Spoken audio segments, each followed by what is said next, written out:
finds Asta. And well, that's the Sage gone immediately for Abaddon. A business retake if ever. Nakage, just because of that pickup, confidently moving towards the site. Not only that though, high ground control, very important for Xin. We've seen this a lot. Courtesy of him trying to play 410, trying to play towards the nets itself. But on top of the Raptors, Sladom just lines it up and takes down Senior Carl as well. So trade for trade between the Sovas. Both stages gone from the equation. 4v4 for now, scan from nets. And there you have it now, the Hunter Fury to try and hunt down Fatman. He's looking for the target though, but does he line it up well? There he goes, precision, Dyname is the bow and arrow. Mid-batter, so here he goes yet again. See his name, I told you 3 times on the scoreboard, but it's Sladom now versus the world. Tries to bring out the ropes.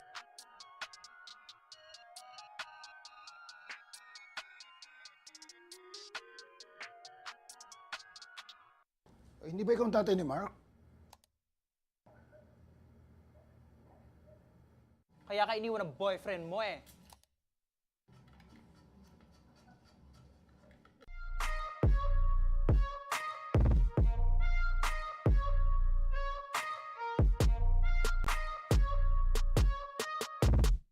And this might be a great time to pull it out soon.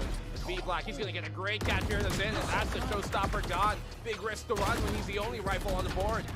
Was coming, and now they're going towards the main. The null command and the lockdown makes their markers count. And as soon as Fatman drops, he becomes a corpse. Senior Carl Shore shutting down the null command as he tried to play transition. But there's playing protectors. There we have the tap though!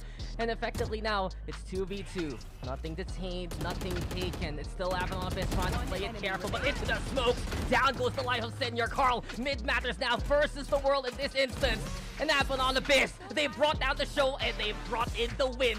Towards the B side, alarm bot now gets triggered. Maxi feeling confident after that last round, and here he goes now. Easy pickings to make that 3. A highlight reel for Maxi. Timmy the turret also saying hello. It's already 4 for him. Go without the mass congregation. Rababs tries to go for a break here by the bench.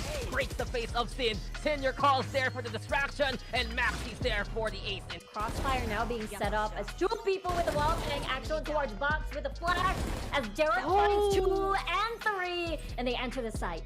4v2 situation. Yanagi planting the spike already. Onto the lurk is Georgie, detected by the alarm bot. Not a single chance in the world. Derek just waiting patiently. And he sees Wild Oreo. There goes the stun as well, despite the haunt.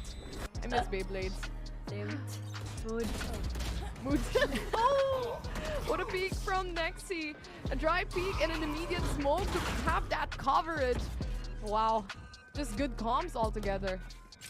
Yeah, blurred the sacrifice, I suppose, with the nano swarms will actually push Wild Oreo out of position. Micro hugging the corners with the lockdown enabled. Showstopper is going to find its mark as Micro again. He's doing it again and on Pearl as well. Oh, the 1v1. This is gonna be Smoke. You already see Marky playing around the stars here, but he only has 1. He finds Micro and he managed to get a kill.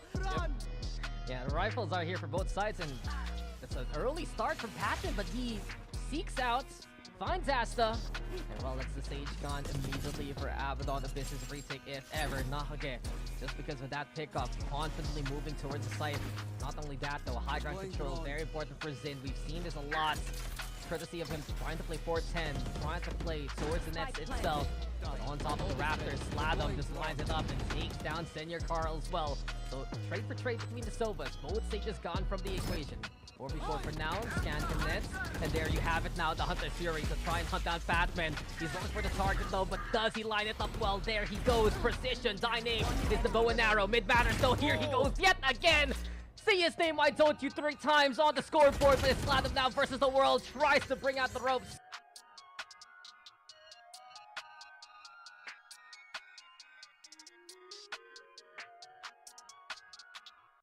Hindi ba ikaw ang tatay ni Mark? Kaya ka iniwan ng boyfriend mo eh.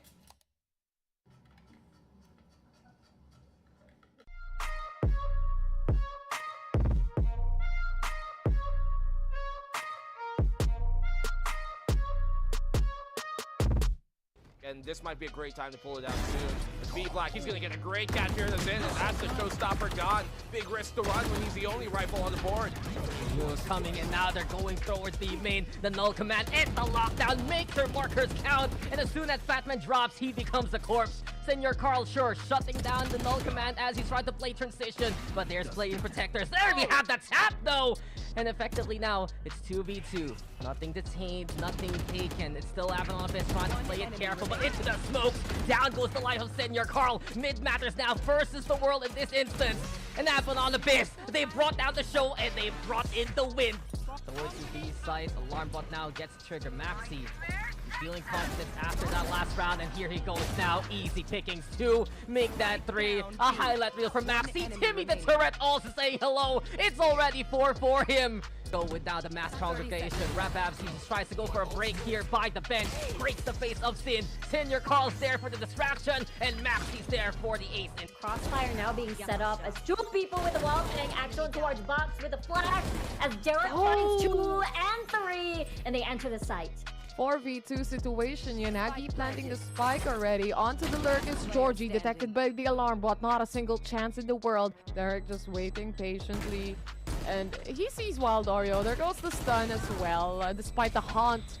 I miss Beyblades. Mood. Mood. Oh! What a peek from Nexi. A dry peek and an immediate smoke to have that coverage. Wow. Just good comms altogether. Blurred, the sacrifice, I suppose, as the nano swarms will actually push Wild Oreo out of position. Micro hugging the corners with the lockdown enabled. Showstopper is going to find its mark as Micro again. He's doing it again and on Pearl as well.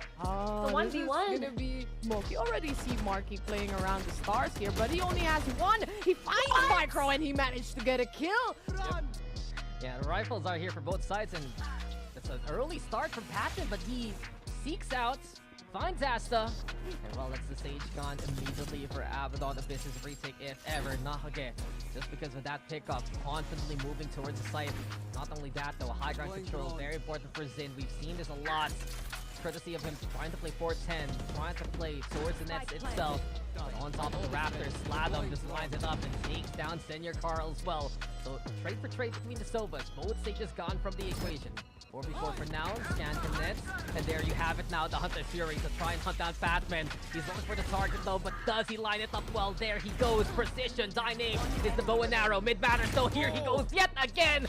See his name, why don't you, 3 times on the scoreboard, but it's Sladom now versus the world, tries to bring out the ropes.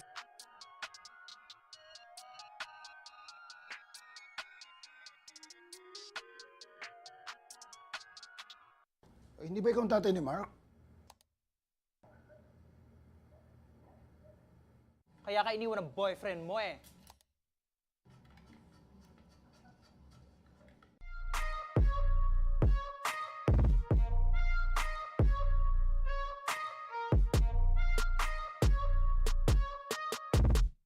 And this might be a great time to pull it out soon. V Black, he's gonna get a great catch here in the in, and that's the showstopper gone. Big risk to run when he's the only rifle on the board.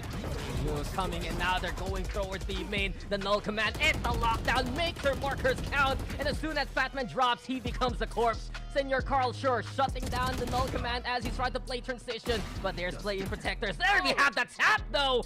And effectively now, it's 2v2. Nothing detained, nothing taken. It's still Avalon Abyss trying to play it careful, but into the smoke.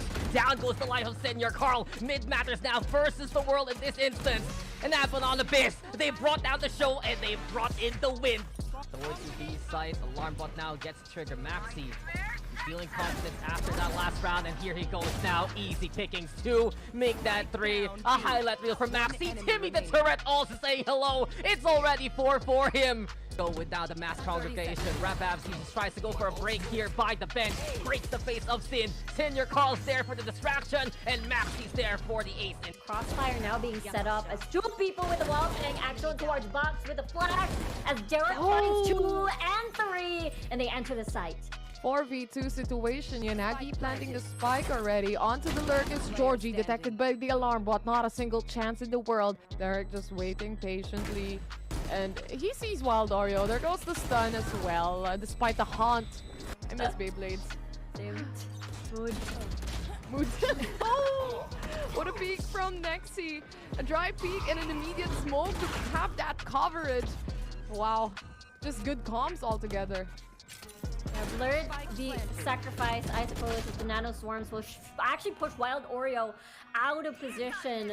Micro hugging the corners with the lockdown enabled. Showstopper is going to find its mark as Micro again. He's doing it again and on Pearl as well. The 1v1. This is gonna be Moki. You already see Marky playing around the stars here, but he only has one. He finds Micro and he managed to get a kill. Yeah, the rifles are here for both sides, and it's an early start from Patton, but he seeks out, finds Asta, and well, that's the stage gone immediately for Abaddon. The business retake, if ever. Nahage, just because of that pickup, constantly moving towards the site. Not only that, though, high ground control, very important for Zin. We've seen this a lot, courtesy of him trying to play 410, trying to play towards the nets itself. But on top of the Raptors, Sladom just lines it up and takes down Senior Carl as well. So trade for trade between the Sovas. Both stages gone from the equation. 4v4 for now, scan the nets, and there you have it now, the Hunter Fury to try and hunt down Fatman. He's looking for the target though, but does he line it up well? There he goes, precision, Dyname is the bow and arrow, mid-matter, so here he goes yet again! See his name, why don't you, 3 times on the scoreboard, but it's Sladom now versus the world, tries to bring out the ropes.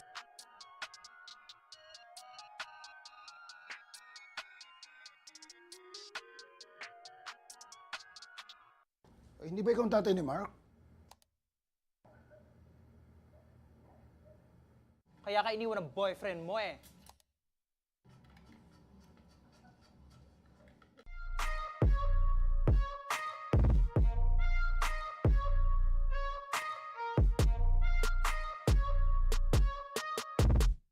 And this might be a great time to pull it out soon. With Black, he's gonna get a great catch here in the Zin, and that's the showstopper gone. Big risk to run when he's the only rifle on the board.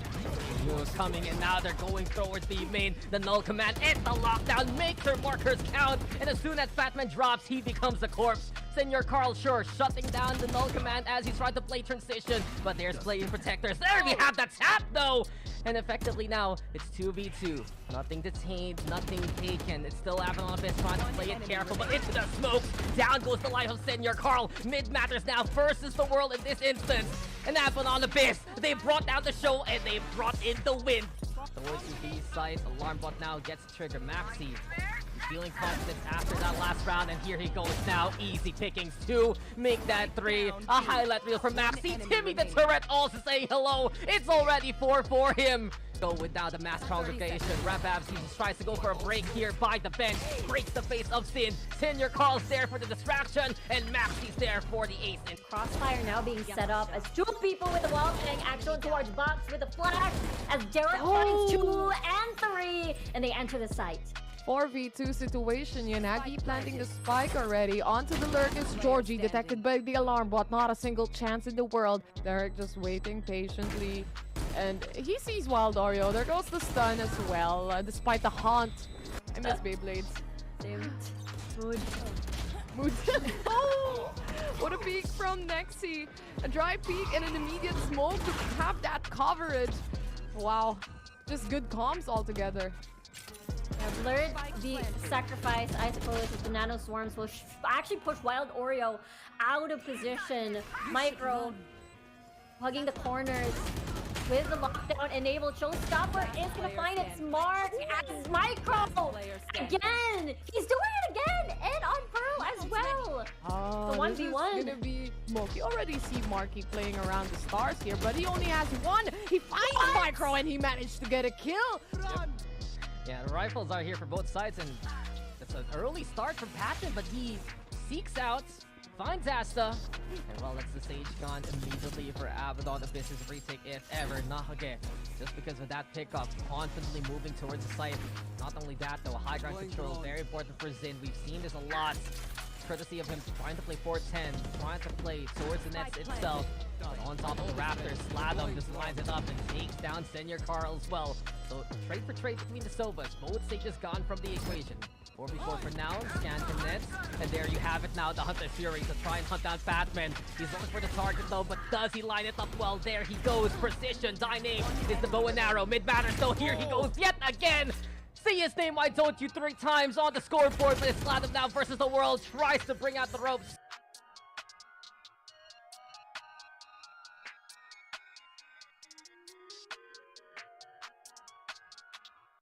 Hindi ba ikaw ang tatay ni Mark? Kaya ka iniwan ng boyfriend mo eh.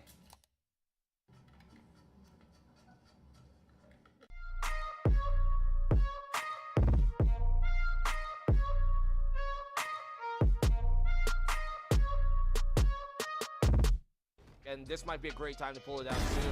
And Black, he's going to get a great catch here in the Zen, and that's the showstopper gone. Big risk to run when he's the only rifle on the board. Heroes coming, and now they're going towards the main. The null command and the lockdown makes their markers count. And as soon as Fatman drops, he becomes a corpse. Senior Carl Shore shutting down the null command as he's trying to play transition. But there's playing protectors. There we have the tap though! And effectively now, it's 2v2. Nothing detained, nothing taken. It's still Avalon Abyss trying to play it careful, but into the smoke. Down goes the life of Senior Carl. Mid matters now versus the world in this instance. And Avalon Abyss, they brought down the show and they brought in the win. Towards the B site, alarm bot now gets trigger. Maxi feeling confidence after that last round, and here he goes now. Easy pickings to make that 3. A highlight reel from Maxi. Timmy the turret also saying hello. It's already 4 for him. Go without the mass congregation. Rababs tries to go for a break here by the bench. Breaks the face of Sin. Senior Carl's there for the distraction, and Maxi's there for the ace. And Crossfire now being set up as 2 people with the wall playing action towards box with a flash as Derek finds 2 and 3, and they enter the site. 4v2 situation, Yanagi planting the spike already. Onto the Lurkus, Georgie detected by the alarm bot, not a single chance in the world. Derek just waiting patiently. And he sees Wild Oreo, there goes the stun as well.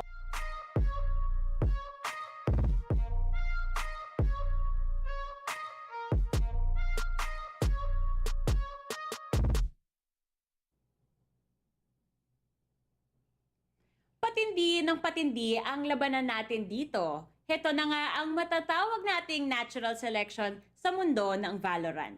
Handa na kaya ang mga challengers natin sa mga makakalaban nila, sa mga halimaw na makakaharap nila? Sabay-sabay nating alamin. Last chance na to for this week dahil day number 6 na ng VCTPH.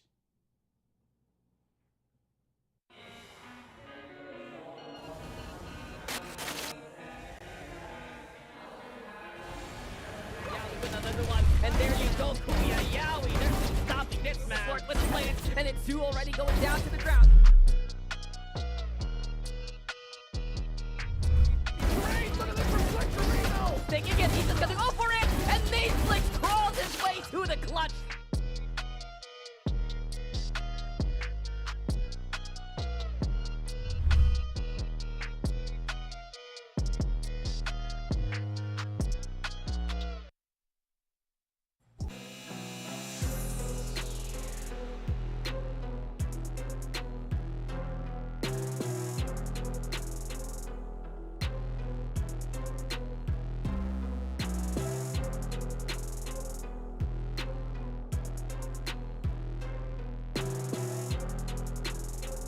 Welcome one, welcome all to day number 6 of VALORANT Challengers Philippines. We're here on the panel, or kung makikita nyo sa aking get up, medyo parang doktora, nandito tayo sa clinic ko kung saan kasama natin si Dax at si Black and Blue bilang aking konsulta for the day. Mga consultation natin yan. Kasi ang gagawin natin today, boys, is aalamin natin kung ano nga ba yung mga symptoms na nakikita natin sa mga players and sa mga teams. At ano nga ba yung mga remedyo, yung remedy na magagawa natin or marerekomenda natin sa mga players dito. Pero bago pa ang lahat, kailangan kong malaman, kamusta ba si Asoray bilang Tagalog host dito sa ating segment na to?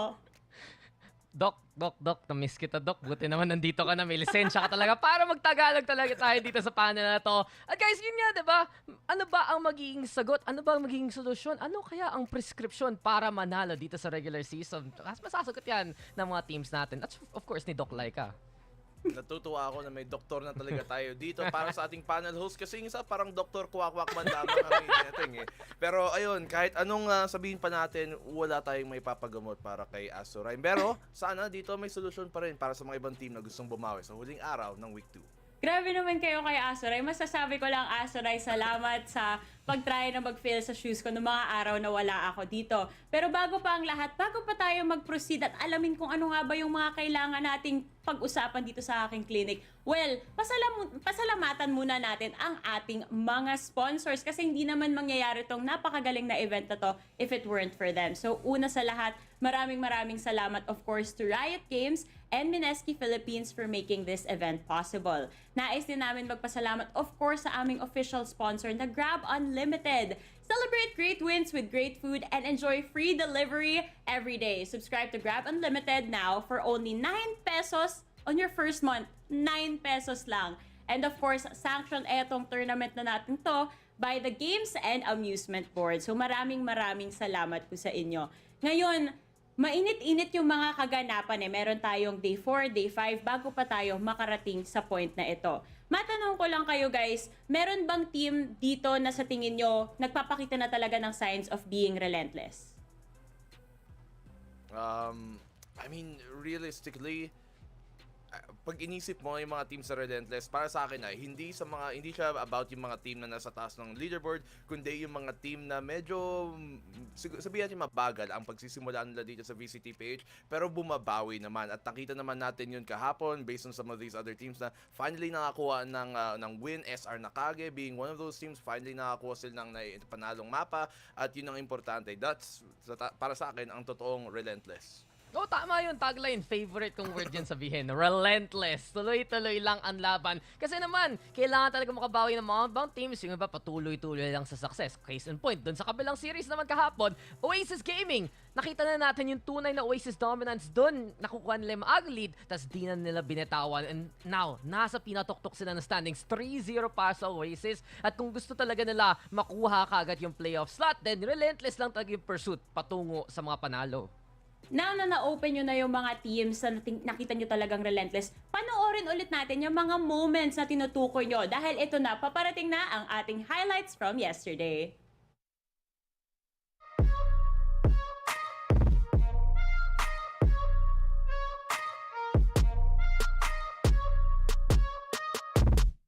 And this might be a great time to pull it out soon. V-Black, he's going to get a great catch here in the in, and that's the showstopper gone. Big risk to run when he's the only rifle on the board. News coming, and now they're going towards the main. The null command and the lockdown makes their markers count. And as soon as Fatman drops, he becomes a corpse. Senior Carl Schur shutting down the null command as he's trying to play transition. But there's playing protectors. There we have the tap though! And effectively now, it's 2v2. Nothing detained, nothing taken. It's still Avalon Abyss trying to play it careful, but into the smoke. Down goes the life of Senior Carl. Mid matters now versus the world in this instance. And Avalon Abyss, they brought down the show and they brought in the win. Towards the B side, Alarm Bot now gets trigger. Maxi feeling confidence after that last round, and here he goes now. Easy pickings to make that 3. A highlight reel from Maxi. Timmy the Turret also saying hello. It's already 4 for him. Go without the mass congregation. Rapabs tries to go for a break here by the bench. Breaks the face of Sin. Senior Carl's there for the distraction, and Maxi's there for the ace. And Crossfire now being set up as 2 people with the wall playing action towards box with the flash as Derek finds 2 and 3, and they enter the site. 4v2 situation. Yanagi planting the spike already. Onto the lurk is Georgie, detected by the alarm bot. Not a single chance in the world. Derek just waiting patiently. And he sees Wild Oreo. There goes the stun as well, despite the haunt. I miss Beyblades. Mood. Oh! What a peek from Nexi. A dry peek and an immediate smoke to have that coverage. Wow. Just good comms altogether. Blurred, the sacrifice, I suppose, of the nano swarms will actually push Wild Oreo out of position. Micro hugging the corners. with the lockdown enabled. Showstopper is going to find its mark as Micro again. He's doing it again, and on Pearl as well. The 1v1. This is gonna be Moki. Already see Marky playing around the stars here, but he only has one. He finds Micro and he managed to get a kill. Yeah, the rifles are here for both sides, and it's an early start from Patton, but he seeks out, finds Asta, and well, that's the stage gone immediately for Abaddon. The business retake, if ever. Nakage, just because of that pickup, confidently moving towards the site. Not only that, though, high ground control, very important for Zin. We've seen this a lot, courtesy of him trying to play 4-10, trying to play towards the nets itself. On top of the Raptors, Sladom just lines it up and takes down Senior Carl as well. So trade for trade between the Sovas. Both stages gone from the equation. 4v4 for now, scan the nets, and there you have it now, the Hunter Fury to try and hunt down Fatman. He's looking for the target though, but does he line it up well? There he goes, precision, Dyname is the bow and arrow, mid-banner, so here he goes yet again! See his name, why don't you, 3 times on the scoreboard, but it's Sladom now versus the world, tries to bring out the ropes.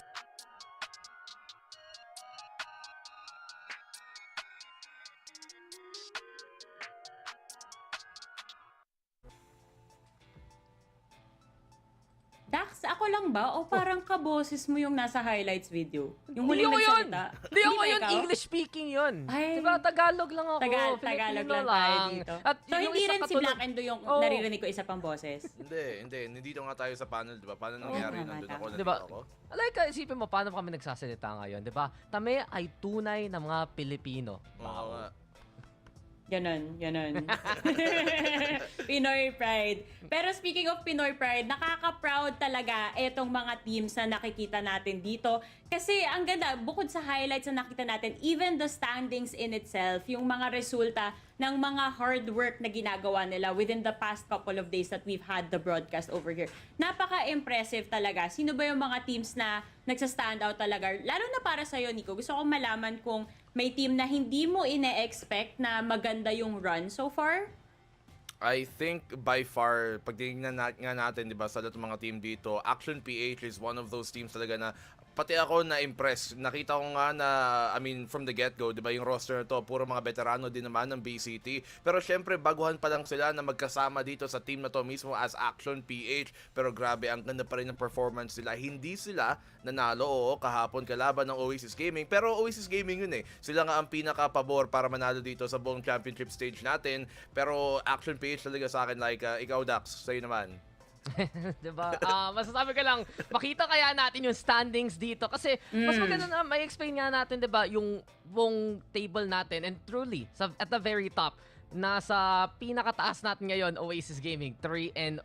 Pero dun sa kabila yung isa natin na notable nangyari kahapon, Laika, habang wala ka, re-recap na kita, Laika. Sige, gusto ko yan. Kwentuhan mo ako. Diba, yung isa sa best teams in the Philippines natin galing off-season, SR Nakage. Nahirapan sila Diba? Nahirapan sila first 2 series, pero kahapon, bumawi ng malupit. Isipin mo, binan nila yung map nila para maglaro sa ibang map. Sino gumagawa nun? Kala natin, grabe kayo. Maniniwala kayo gagawin nila yun. Pero surprise! Nanalo pa sila doon sa Icebox kaysa sa paglalaro ng Pearl. Kakaiba talaga Nako, kakaiba talaga yung pinakita nila. Pero naaalala ko yung game na yan. Medyo nakasingit din ako Napanood ko rin siya kahit papano. Masasabi ko lang, sayang din on the part of APH kasi may glimmer of hope talaga na akala ko kahit saan pwede ito mapupunta. Diba? Nag-overtime pa tayo doon. Pero medyo kinulang nga lang. Pero tingnan na nga natin kung ano ba yung official standings dito. Dax, tulad nga ng sinabi mo kanina, syempre, tama ka naman palagi. Tama yung mga score na binigay mo kanina. Ganun ba? Ako ba yun? It's me? Ako ba yung problema? O ako ba ang naniniwala? At ito nga, nakikita natin, di ba? Game.Lab Alpha, one of the biggest surprises though. Binabalik ko lang yung question mo kanina. Nag-2-0 sila ng last week. Nakahabol talaga sila magandang mga standings. Pero kalaban nila open qualifier teams. And that's gonna be the case later on. I think though, yung biggest surprise natin rin in a way, in terms of veterans, yung SKYE Empire. Ang scoreline nila ngayon, sila yung 0-2. Isa sa SR nakaging sa baba.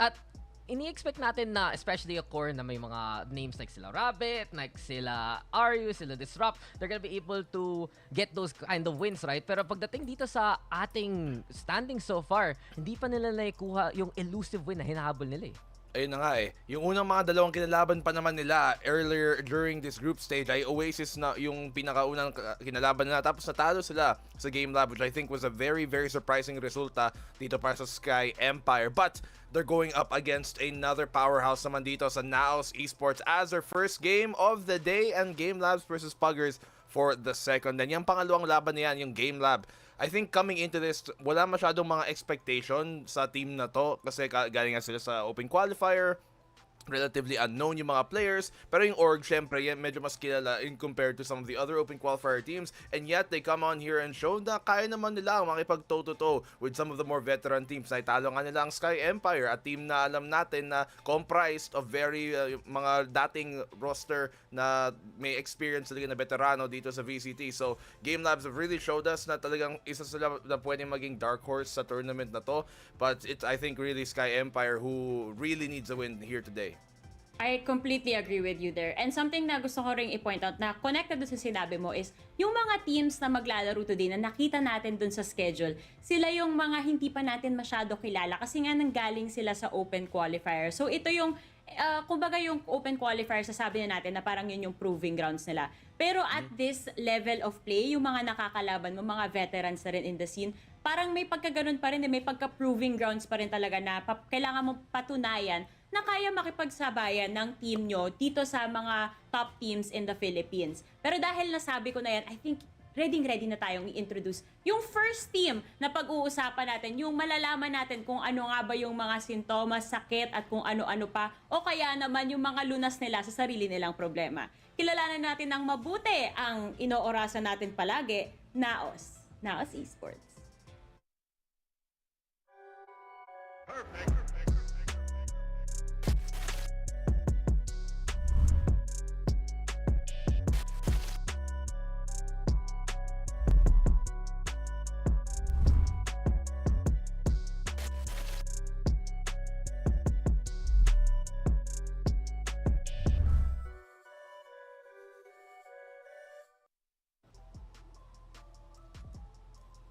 Di ba pag tinagalog mo yung now's the time, sasabihin mo lang oras na?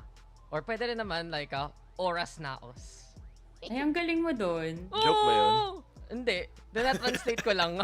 Feeling ko nahawa ka kay Aso Rice. Like, Hindi, kailangan yun eh. Parang may one part of every single day. Kailangan ko labas yung inner Asoray ko just to get it out of me. Parang ano yun eh. Ano siya, vaccination. Para lang hindi ako maging kasi may sakit. sige, ito na si Doktora. Babakunahan ka na. Thank you, please. Thank you, nandito ka. Pero talking about NAOS Esports right now, si Ja Modron and DG Papi Chulo Wits. Ang masasabi ko lang, powerhouse team na nadaanan na nila ang mga pinakamahirap na matchup nila on paper. Nanalo sila against SR Nakage off-season active squad 2-1. Natalo sila na kanilang pinaka, I'd say, rival team ngayon in terms of the squads. Oasis Gaming 1-2. 3-map series pareho. Ganun kadikit yung labanan. Ganun ka-close. And now from this point on, it's more of, I'd say, yung mga unproven talent pa ng VCTPH. Makakalaban nga nila, mga returning veterans. They still need to deal with Action PH na bagong team lang, na big surprise. And everyone else, yung mga bagong teams galing sa open qualifiers. So, it really goes to show para sa NAOS Esports, eto na, they have weathered the storm. From this point on, kailangan nila keep on yung pace para umabot ng playoffs eh. Totoo, napaka-totoo. They've gone through most of yung mga pinaka-difficult competition nga nila, diba, earlier on. And now what they really have to do is show us why there's so much expectation dito sa team na to. By all means, every opponent na parating na sa kanila from this point on forward dito sa group stages ay dapat lang maitalo nila just based on how much experience and prowess and star power, frankly, dito sa team na to. Pero I will say na impressed me so far coming into this stage has been NDG. And napakaraming beses nung kalaban ng Oasis ay naisalba lang niya ang round na tipong kala mo talo na, then somehow NDG just finds a way. So he's really impressed me so far. And let's not forget yung veterans la, Papi Chulo and Ja really adjusting sa roles. Kahit si Ja, di ba, binalik na nga yung Jet nung isang araw. And of course, Wits, syempre, my boy Wits, palagi na lang big fan ever since. Pero nilabas niya yung Harbor eh. At kung nakikita niyo maglaro ever, guys, talaga, when you bring out the Harbor, exciting yung mga laruan. But I just have to really point out na hindi naman madali yung magiging competition ng NAOS down the line dito future. Pero lahat ng teams na kalaban nila ngayon, dito mismo sa VCTPH na pinoprove na ready sila maging top PH team. So, it really just goes to show, kung yung pecking order ng NAOS, iniisip na nila sa ulo nila kung paano yon, eto na nga yung chance nila para i-prove yun.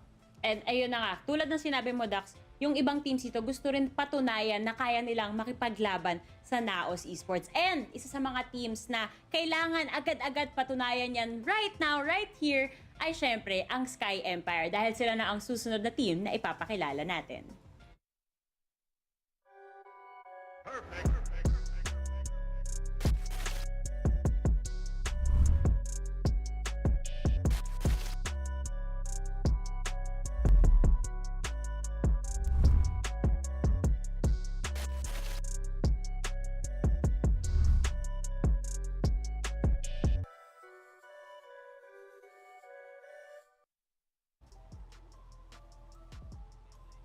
Naman, SKYE Empire. Isa naman tong team na talagang pagtinignan natin, ang open qualifier team, sila ang pinakakilala base sa mga pangalan na nandito sa team na to. You got RU, Disrupt, Eugene S, Kelly S, and Rabbit. Daming may pangalan na may S sa dulo And tama lang yon kasi at the end of things, they have to finish strong. Yung simula ng tournament nila so far versus Oasis, sige, 1-2 gets natin yon, Oasis yon. Pero yung Game.Lab, yun yung medyo nagulat tayo na hindi nila na ipanalo, especially knowing na kilala natin yung team na to. Yet, still, maaga pa lang dito sa tournament na to and there are many ways for every player to adjust and to show up. Pero so far, para sa akin, ang player na talagang nag-show up at very impressive ay si Disrupt. Talagang nadi-disrupt niya lahat ng mga plano dito at kailangan niyang gawin ulit yon dito versus NAOS. Diba iba yung galawan dito ni Disrupt compared to other Sentinels bigla na lang siya nandun sa gitna ng laban. A little earlier in terms of the rotations and that's amplified by the fact na willing talaga mag-hard aggressive na Kelly S at si Eugene S for the squad. So para sa SKYE Empire, it's kind of what we looked at sa Action PH. Paano kaya sila mag-gel as a team? Paano kaya mangyayari ang lahat? And from their defeat against Game.Lab Alpha, doon lang talaga natin nakita na may feeling out phase pa to Nakatropa nga man sila, magkakasikilala na sila. At a few months na sila gumawa ng team nung Power Rangers pa lang sila laman. But at the same time, the level of play that they're playing in right now, iba sa ini-expect nila compared to the community tournaments na nadaanan na nila So it really just goes to show na kung gusto ng SKYE Empire mag-succeed, kailangan talaga ilabas ng mga individual players yung prime form nila na nakita natin nung past 2 years. Exactly. Yun na nga yung kailangan natin dito. And to add to that, siguro yung ilang symptoms na kailangan talaga nating i-cure dito. Siyempre, Doktora Mode na naman tayo. Pwede rin ma-mistake ng mga viewers natin na Ray cosplay tong suot ko today, kung familiar kayo sa mga iconic looks ni Ray. But anyway, going back to my point, yung kunyari, yung mga simpleng pagkakamali na nagiging costly din kada round, 'di ba? Kailangan mag-look out for talaga sila diyan para smooth sailing yung mga rounds ng team na to. Kasi when we talk about SKYE Empire, kaya nilang mag-build ng momentum, 'di ba? Pag nasimulan na nila 'yon, tuloy-tuloy na yung synergy talaga ng team at tuloy-tuloy na kaya nilang ipanalo. Hopefully, as they go against NAOS Esports, ipakita talaga nila yung firepower na kaya nilang idala dito sa ating competition. Pero ngayon, alamin natin kung sino nga ba yung players na ma-feature sa head-to-head natin kasi medyo mainit-init din to Hindi firepower yung basihan dito, kundi yung parang ano bang masasabi natin dito? Parang yung mental warfare talaga, hindi ba, Nico? Kasi ito yung mga controllers natin Agree ako dito. Pag ikaw ay, di ba, yung nasa controller na role dito, si Papi Chulo and Aryu, kailangan talagang cold, calculated at kalmado ka. And that's something that I can say is pretty true for both of these players. Si Aryu, alam naman natin na he has been one of the younger players that have really started to show up dito in the past, 2 years of the VCT. Pero si Papi Chulo, veteran experience, napakatagal na niya nagko-compete at alam niya kung anong gagawin. At madami nagsasabi, pagdating sa Papi Chulo clutch, walang katulad.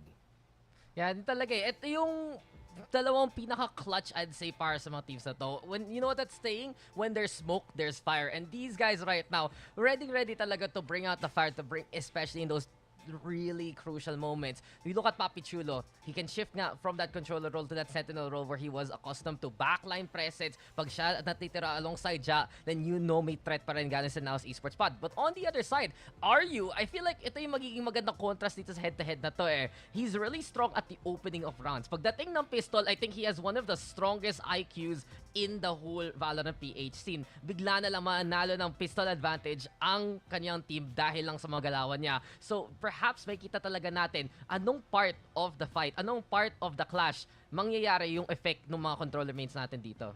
Alam mo kung anong kasunod na tanong dyan, Dax? Anong mapa ba natin makikita na magsusmoke tong dalawang to? Kasi we're headed over to our map, Vitos, ladies and gentlemen. Ito na nga, malalaman na natin saan kaya yung mga mapa na maghaharap etong SKYE Empire, pati na rin etong NAOS Esports. Yeah, I'm honestly very excited to see kung lalabas ba ang Pearl dito. We've seen these two teams play it out a lot, and maybe besides the usual bans na ina-expect ko of Bind and Freeze dito sa ating map draft, I wonder kung papalampasin ng SKYE Empire ang Icebox. Even though they've had some success on it so far, ang pinaka problema ko ngayon is just how different NAOS Esports plays. Nagiging malaking problema talaga yung harbor na linalabas ni Wits, and some of these teams baka hindi pa nga sila handa with that one eh. That's exactly what I was going to say. I'm a little bit concerned. And off the bat, I was expecting na ang una nilang ibaban dito ay yung Icebox. Kasi nga nakita na natin kung gaano ka-powerful yung NAOS Esports Icebox run, di ba? Whether it's dual controller or not, kayang-kaya nilang i-pull off eh. So, now that they're leaving it open, I'm assuming na papunta na sa ganong direction tong NAOS Esports. But what do you think, Black and Blue? Well, I mean, makikita naman natin dito sa opening ban ng SKYE Empire na talagang ayaw nilang pabayaan to sa chance man lamang, diba? Tatanggal nila ang isang mapa nila na talagang wala pa silang naipanalo dito. The last time na nalaro nila kalaban ng SR Nakage at the end of last year, hindi siya maganda. Pero NAOS Esports, isa to sa mga ban na nakikita natin na parang naging almost permaban for them. May times on over, tinatanggal nila agad to. Nakikita naman natin to with maps, like Breeze once more, sa mga ibang mapa na talagang pag nag-shift na tayo sa mga bagong map pool, some of these teams, they like to leave this map behind. So Breeze, taken on now to you. Pero ang unang pick dito, galing sa SKYE Empire, I'm expecting something like a Haven, especially. Yung Ascent, it's a pretty good map for NAOS. It's also a good map for SKYE Empire, pero magandang mapa yun ng NAOS. So Haven hasn't been too good for NAOS so far just yet, and I'm expecting dito yun nga ang unang pick. Pero hindi, Pearl ang kanilang ipinili, which is surprising too on their side. I mean, may mga okay na performances sila. To be fair, NAOS has never won a Pearl just yet on official record. So, nag-gets ko din naman. Yeah, sa SKYE Empire kasi, it's one of their first pick priorities eh. At same thing at say Fracture, first ban priority din nila. The only problem right now is this still goes para sa side ng NAOS Esports na may comfort pa rin sila, that they have had that experience playing it over and over and over again, and I've seen them take those dubs even against competition like Oasis Gaming in non-VCT competition. So para sa SKYE Empire, it's a bit of an uphill battle right now because there's just a lot of overlap, at dahil nga lang doon, we move from under the ocean to the freezing waves instead. Icebox ang pipiliin dito ng NAOS. Alam na natin ano yung magiging comp nila dyan. Syempre naman, pag nawala yung harbor, naglolokohan tayo dito. Dapat nandyan yan. Kasi it's been working really, really well for them. So, ina-expect na natin na ipo-pull out na naman ni Wits yan. Pero honestly, I know that Black and Blue, iniisip ko kanina na Haven yung magiging first pick. Ito yung pick na nasa utak ko talaga. Kasi hindi natin makakalimutan itong SKYE Empire. Ang ganda nung run nila against Oasis, nung opening matchup nila dito sa Pearl, diba? Pinakita talaga nila na, okay, galing kaming open qualifiers. Pero ano to, natatalo namin kahit sa isang mapa etong Oasis Gaming, na isa sa mga teams na ina-expect talagang mananalo dito sa competition. And of course, Icebox, expected na natin yan. Sabi ko pa nga lang kanina, diba, na the fact na inopen ng SKYE Empire, yan, dyan na tayo papunta talaga. Well, I mean, para sa akin naman, yeah, natalo lang Oasis Gaming, pero the day right after, natalo naman sila versus Game.Lab Alpha on Pearl. So, as of most recent, doon ako nagtataka. Pero still, it's not a bad map for them. Pag tingnan mga historically, tama si Dax, it's one of their more consistent maps. It really would have been either Pearl or Haven talaga ang first pick dito. And we're looking to go to Haven to be our final map anyway. So, I think pag tinignan mo dito, ang pinaka-map veto natin, I am slightly liking the chances of SKYE Empire because map veto-wise, these are some of the best maps that they have, and we have some of the worst maps on this here para sa NAOS naman in that Haven map nga and in Pearl. So NAOS, sige, they're probably gonna win map number 2, pero yung map number 1 and 3, yun yung malaking question mark para sa akin. Honestly, I'll go the other way. I feel like for NAOS Esports, na-define talaga nila ano may magiging map draft natin. The fact that they remove Ascent despite na magaling sila doon is gonna be a limit test kung sino ba ang mas todo talaga sa Haven. Because you look at the history between these two teams, pareho silang natalo ng Oasis Gaming. But, sinasabi natin sa Pilipinas, Oasis Gaming has the best Haven dito sa VCTPH. So it's kind of a moot point in a way. Sige nga, tas napansin ng NAOS Esports rin na natalo rin ang SKYE Empire sa Game.Lab Alpha on the same map. So they're gonna play a little bit of a risk dun sa pinakadulo. They're gonna get a bit of that heat check para makita talaga kung ano yung maging power level dito ng SKYE Empire. And all in all, dahil lang meron silang experience on Pearl, of course, the expertise on Icebox, doon ako sa kabila eh. Doon ko makikita para sa NAOS Esports, mas nakuha nila yung mga map pick na gugustuhin nila kasi alam nila mawawala yung fracture, mawawala rin yung bind and breeze along the way. So sa kanila yung pinaka-importanting ban at nahuli nila yung pinakahuling mapa. You know, I completely agree with Dax on this one. Kasi yun din yung nasa isip ko eh. Especially yung sa Haven o yung open qualifiers run ng SKYE Empire. Even in non-VCT tournaments, maganda yung run nila sa Haven. Pero so far, yung mga napakita nila sa atin dito kapag naglalaro sila, like against Oasis Gaming or against Game.Lab Alpha, hindi pa nila super mastered yung Haven, or at least right now. Hopefully, kung umabot man tayo later on to game number 3, mapakita talaga nila na actually parang testing the waters yun, pero this time, game na talaga tayo. At dahil medyo nagbigay na ako ng glimpse, sisimulan ko na rin yung predictions natin. I am gonna go with NAOS for this one. Map number 1, map number 1 siguro SKYE Empire pa, pero if we reach game number 3, for sure, NAOS Esports ako dito. What about you, Dax? Feel ko, pag tumagal tong series na to, mas magiging alanganin para sa NAOS Esports. Pero I would honestly dare say na confidently for NAOS Esports, they can try to get that map number 1, go for that map number 2, and finish off the series from that point on. Sasangayon ako sa'yo dito, Laika, na mag-NAOS Esports rin tayo. Pero for me, kung hindi ma-show dito ng NAOS Esports yung dominance nila in a best of 3, try to shorten it as much as possible, doon makikita ng mga ibang teams na may mga weaknesses nila pwede exploit against NAOS. Alam mo, you know, barring all of this map veto stuff na pinag-usapan ko kanina, I still do think map veto-wise, it does favor SKYE Empire, but I'm still gonna stick with NAOS to be able to pull it out in the end. I'm not too confident sa map number 1 sa Pearl nila. I don't like their composition so far, but I do really like what they've got for Icebox. And to me, it's not even the Harbor. It's having John, a duelist, having John, that Jet, is a real big difference aside from what's on the Harbor as well. So in the end, they still have an okay Haven at the very least. I think it's better than their Pearl, and I'm gonna have to go NAOS 2-1 to this. So yeah, NAOS. I want to know your quick thoughts actually, since you said you touched up ng onte dun sa mga agent selection natin, no? What do you think about Kelly S going on that Phoenix versus the Sage for the meta picks sa team nila?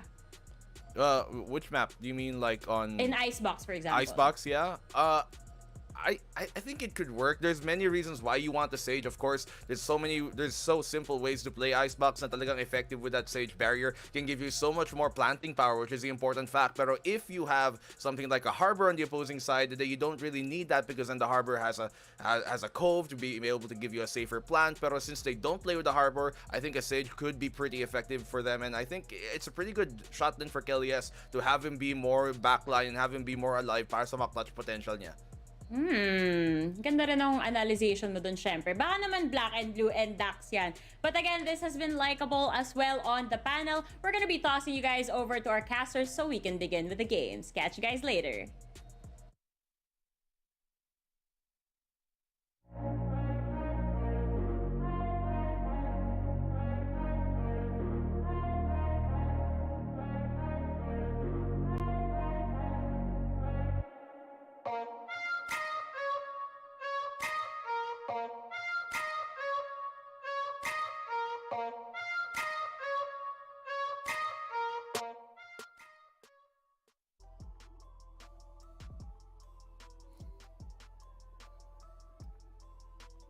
Happy first series mga kaibigan, at magsa-celebrate tayo with another great series para sa hapong ito. Ako nga pala si Dad Fam, na kasama ko si Wolf, na apparently maraming kamuka pero sa pagiging analitiko walang katulad. It is a beautiful afternoon kay Sam. Kamusta ka naman ngayon?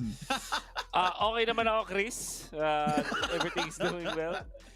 It's a Sunday, family day, so ang saktong-sakto dahil magkakapamilya tayo dito sa laro at larangan ng Valorant. Sama-sama tayo mag-spend ng ating lunch or post-lunch na manonood ng malupit na action. And this is an interesting match. Gonna be, in a way, maraming nagsasabi na this is parang David Goliath kind of thing when it comes to like experience as well as yung pinakita all throughout the first weeks of VCT. Yeah, actually, buti nga na nailabas mo as David and Goliath Kasi parang interesting kung sino dito yung David sa ating storya. Kasi si NAOS, may dalawa silang youngsters na pwede mo masabi na yet to prove pa lang sa kanilang roster ngayon. But slowly developing yung kanilang dalawang youngsters na si NDG at si Mojer. Particularly nung si NDG, slowly siyang nagkakaroon ng rise in terms of yung stats dahil sa kanyang suporta na nilalabas with Ja at saka si Mojer, yung kanilang duelist. Well, on the other side, eto namang SKYE Empire, kahit sabihin natin hindi sila yung pinaka-flashy na team para gumawa ng mga magagandang plays, nagta-thrive sila dahil meron silang set piece na napaka-importante sa mga karamihan na team comps na sobrang flashy na kalaban nila. We're talking double duelist comps na ang kalaban nila Oasis at saka Game.Lab Alpha, pero si Disrupt yung laging nakakatalo sa lahat ng fast and aggressive pushes nila sa mga times na nirarush sila sa mga sites nila, diba?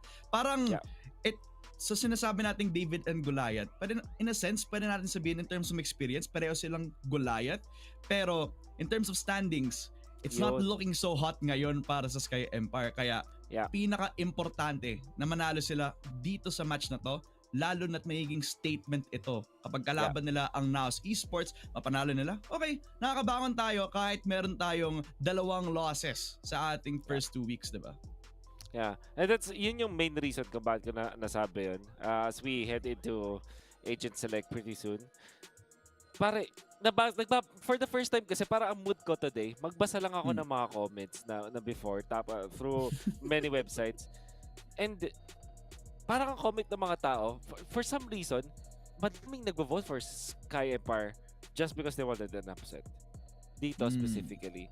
Siguro nga dahil in-expect na parang automatic na NAOS yata yung gusto ng mga ang parang yamado sa ngayon. But there's a lot of people na gustong manalo ang SKYE Empire who actually chose Pearl. Nanalo sila dito nung unang basis natin na nakita sila. It was against Oasis Gaming. So interesting yun. At mukhang same ang kanilang comp except they picked up Jet back then kung hindi ako nagkakamali. The race. Tama. At sino yung may hawak na race na yun? Etong si Kelly S na isa sa mga pinaka-consistent na race players natin sa Pilipinas. Yung dati na lang team comp, kakasabi mo lang, Jet on Eugene S.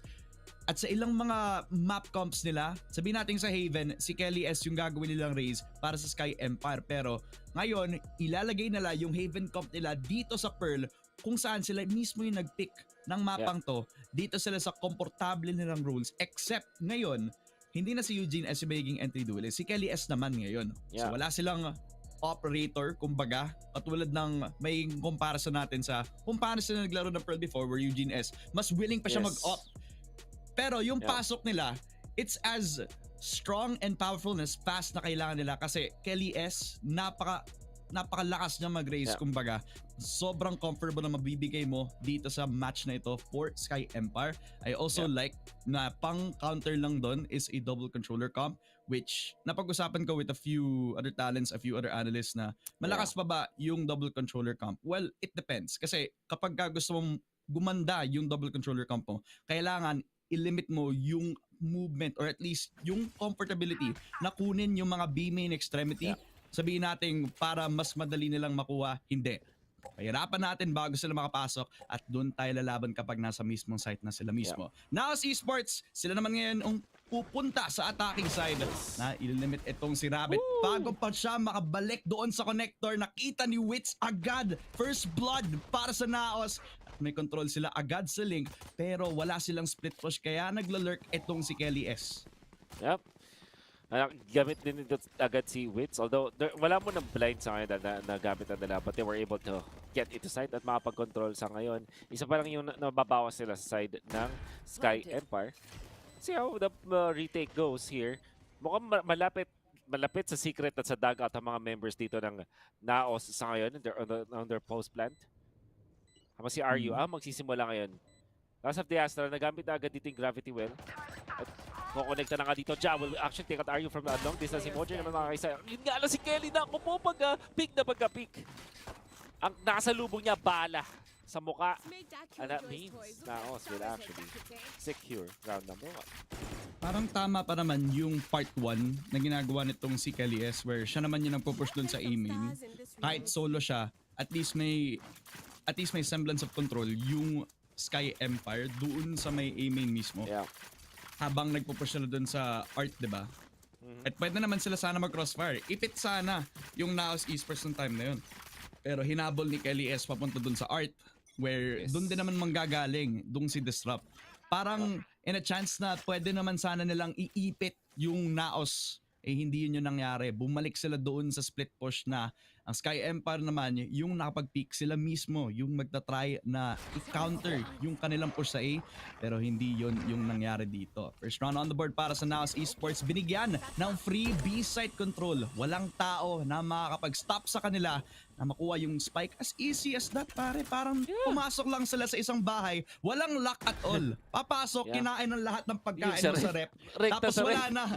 Pagka uwi mo, wala ka ng pagkain, pre. Masas pa talaga dito yung full 5-man push. Actually, they will choose to go mid sa ngayon. Ito, kanilang trend. In comes the train ng SKYE Empire. Naka-eco sila, so we cannot expect as much. Bigla sila nag-decide, okay, sige, medyo preno tayong konti, dahan-dahan. Wala nang nakikita dito si si Ja, dun sa kanyang lurk. Actually, sobrang tagal ng time dito. Ang decision nata ng SKYE Empire dito, men. Huwag na lang magpa-orb. Ganun nata. Huwag na lang tayo magpa-orb. Oh, Eugene actually, the nice one. Gets to! Bago siya papatumpa dito. At yun na nga, ang decision. Pre, huwag na tayo magpa-orb. Wag na natin bigyan ng ult orb. Wag na natin bigyan ng extra na pera. Si Eugene at least nakakuha ng extra na 400 credits pero parang posible na yan. Alam mo yung pansin ko sa regular season na to? May trend ako nakikita eh. May mga double duelist na mga players tayo sa ilang mga teams dito sa regular season. You think about tong NAOS, pwedeng si Ja, pwedeng si Mojo mag-double duelist. Pwedeng yung SKYE Empire, si Eugene S at saka si Kelly S, pwedeng mag-double duelist. Pero yung second duelist nila, parang pinapalit nila as a sentinel. Nakita mo kahapon, yung Abaddon Abyss, si Exotic usually yung jet player, pero naglabas ng Cypher.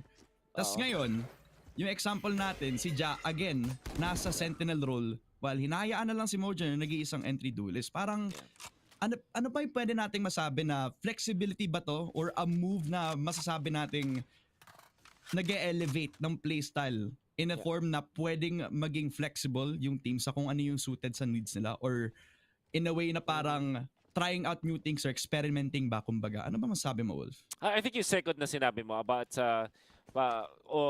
parang avenue siya para ma-explore yung ibang playstyle ng mga players na to. Particularly na magagamit mo siya doon sa ano yung kailangan nyo bilang isang composition. So it's an active decision ng mga teams na okay, meron palang pagkakapareho yung at least yung timing at positioning ng duelist at sentinel during specific moments like post-plant setups, mga ganun. At syempre yung mga anti-lurk na nakikita natin. So mas na kukuha nila yung ganung diskarte. But it comes to execute agad. Mojer, mapapatumba na yung Eugene S. In fact, makapag-plant pa rin dito si Wits. Para may mind agad sila. Kaso may kontra. Si Ja at si Papi Chulo. Tig-isang kill. Especially with that Sheriff kill. Ja, KLS mula sa malayo, mula sa tower, makakuha ng isa. Alam nila merong close. Alam nila may malapit. Alam nila may Halls player. Samantalan, mananalo pa rin sa duelo doon. Si Papi Chulo at si Wits. In fact, mauubos. Bigla ang SKYE Empire. Oh, sayang. Kakaiba. Akala mo may verticality pa naman sila kasi nasa elevated position, nasa heaven, kumbaga sa mga players sa SKYE Empire. Pero since meron din silang at least attention na napull doon sa may halls, parang nagbigay na tuloy ng window yung tao doon sa kabilang side ng wall na siya naman mismo yung kukuha ng mga patay, di ba? Yung mga setup na ganito na NAOS, yun yung parang napapa-confuse yung SKYE Empire. Saan ba ako titingin? May dalawang bumabarel, yung isa nasa halls, yung isa nasa kabilang side ng wall, di ba? So in a sense, parang hindi talaga safe. Akala mo safe yung iba, pero hindi talaga. Ito naman si Mojer, hinintay! Si Kelly S! Nakunin yung ult orb. Sobrang half na sana yung duration na kunin niya yung ult orb na yun. Pero tinimingan niya agad na wala sa oras itong si Kelly S bago pa man niya kunin yun mismo. Hindi niya na agad ng panahon para mag-entry itong si Mojer, pero Rabbit, quick one tap. 2 shots from the Sheriff ang enough para mapatay itong si Mojer. Pero at least may runway ang NAOS para makuha ang ating objective on A site. Pero yung positioning ng Sky Empire sobrang separate ng isa't isa. Pwede sila makuha ng lurk, pero habang focus sila dito sa front lines, pwede na lang tingnan yung kanilang link positions. Kaso sa 1-for-1 trade nila pagkatapos ng post plan, si RU na surprise tong si Ja bago pa man siya magkaroon ng control dun sa secret. Pero sa 3 versus 3 natin, malay mo ma-surprise sila ng mga sheriffs dito. Kaso pagkalabas ng mga Vandals ng NAOS Esports, nalugi ang Sky Empire. 4 straight round wins in a row sa attacking side ng NAOS. Yeah. Malinis yung pagpasok, syempre, pero dahil din naman sa idea si KDS ay talaga na bait, or na-tempt pala, sorry. Bait is not a turn, attempt. Talagang kunin yung orb na yun. Duly punished by Mojer. At maganda naman ang pagpasok nila, pati na rin yung nilang post-plant setup. Not much to expect para sa Sky Empire dahil it's just an eco anyways. At complete din ang kanilang. Ito na talaga tunay na bakbakan. Ano ang magiging discarte dito? Ang maganda sa isang double controller setup na nakikita natin dito with Viper tsaka itong si Astra, ang lakas ng post-plant nila. So you don't wanna let them enter through side, kaso si Rapid na patumba agad. Naku po, malaking anchor na wala sa side ng Sky Empire. Oo, sa tatlong IGL na pwedeng gamitin ng Sky Empire. Yung isa napatumba na agad. Habang yung mismong IGL ng Sky Empire naghihintay sa labas ng smoke. Pagka-peak nitong si Mojer, naku, pinakain ng Phantom. Pero at least nandun si Wits. Bait and switch lang naman pala yun. Yung naging setup ng NAOS. Habang ang Sky Empire, namatay yung dalawa nilang players. 4 versus 2 ngayon na binigay nila yung site. Yet again, akala natin yung setup ng defense dito sa Sky Empire, creative. Okay naman yung naging bait and switch since ginamit nila yung buhay nitong si Kelly S to get at least another pick. Pero they still give themselves the site. Parang open every single time kapag meron silang opportunity to do so. Hindi din in-expect siguro din ng Sky Empire yung mga decisions dito ng NAOS na. Kunwari, nung nakita natin dito sa round na to, full 5 stack sa art after getting one. Parang minimal info yung binigay nila. Surely, nagbigay sila ng idea na may potential na crossfire. Pero what? 4-man, dry peak, contact play, walang utilities muna apart from like smokes, initial smokes. Doon sila nakakita na caught off guard talaga. And Sky Empire not prepared to deal with that. And NAOS having more people dun sa entry point na yun, na-ensure nila na panalong-panalo sila dun sa mga trade-offs. Especially kung, katulad niya sinabi natin, contact play lang. Walang kahit anong mga utilities muna. Yun naging idea for NAOS. Ang naisip ko rin dito ng ideology for NAOS kung bakit ganito yung decision sila is, once na makapag-plant sila, be it 3v3, 4v5, or kung ano man, dahil meron silang dalawang controllers, sobrang dali para sa kanila na mag-set up ng post-plant situation as we are seeing for 5 straight rounds now, pare ko eh. Parang may konting development din yung kung paano pumush itong NAOS. Kasi nung napansin mo sa mga early weeks na nakita natin sa kanilang attack, atat si Mojer pumasok. Pero ngayon, may disiplina, may purpose yung pagpasok niya sa bawat extremity. Kumbaga, yung pag-push niya dito sa art, ginagamit niya yung sarili niya either as bait or as first contact mismo. Hindi lang para mag-ingay para sa NAOS. Ngayon, ginagamit siya ng mga veterano para maging boses. Hindi boses as an IGL since yung IGL natin si Wits, pero parang sumisigaw siya sa kapitbahay na makipagsuntukan mismo. Tapos hindi niya alam, kasama niya pala yung kuya niya sa likod niya. Ganun. Parang pinapan-trade lang. Alam mo yung mga opportunity na ganun? Yeah, that's what you get when you have like a very experienced trio. Yung core ng NAOS. Yeah. Experience talaga nagpapakilala sa Kelly. Yes, actually will try to decide na pumersa dito sa may bandang art. Gamitin nga lang dito ang aso, Trailblazer. Mas patanda si Kelly. Kailangan mag-back sa ngayon. This time, sa round number 6, kahit may eco ang Sky Empire at nakapag-keep sila ng 2 rifles, ang sabi dito na, sige, decide tayo dito, split muna, and play it slow.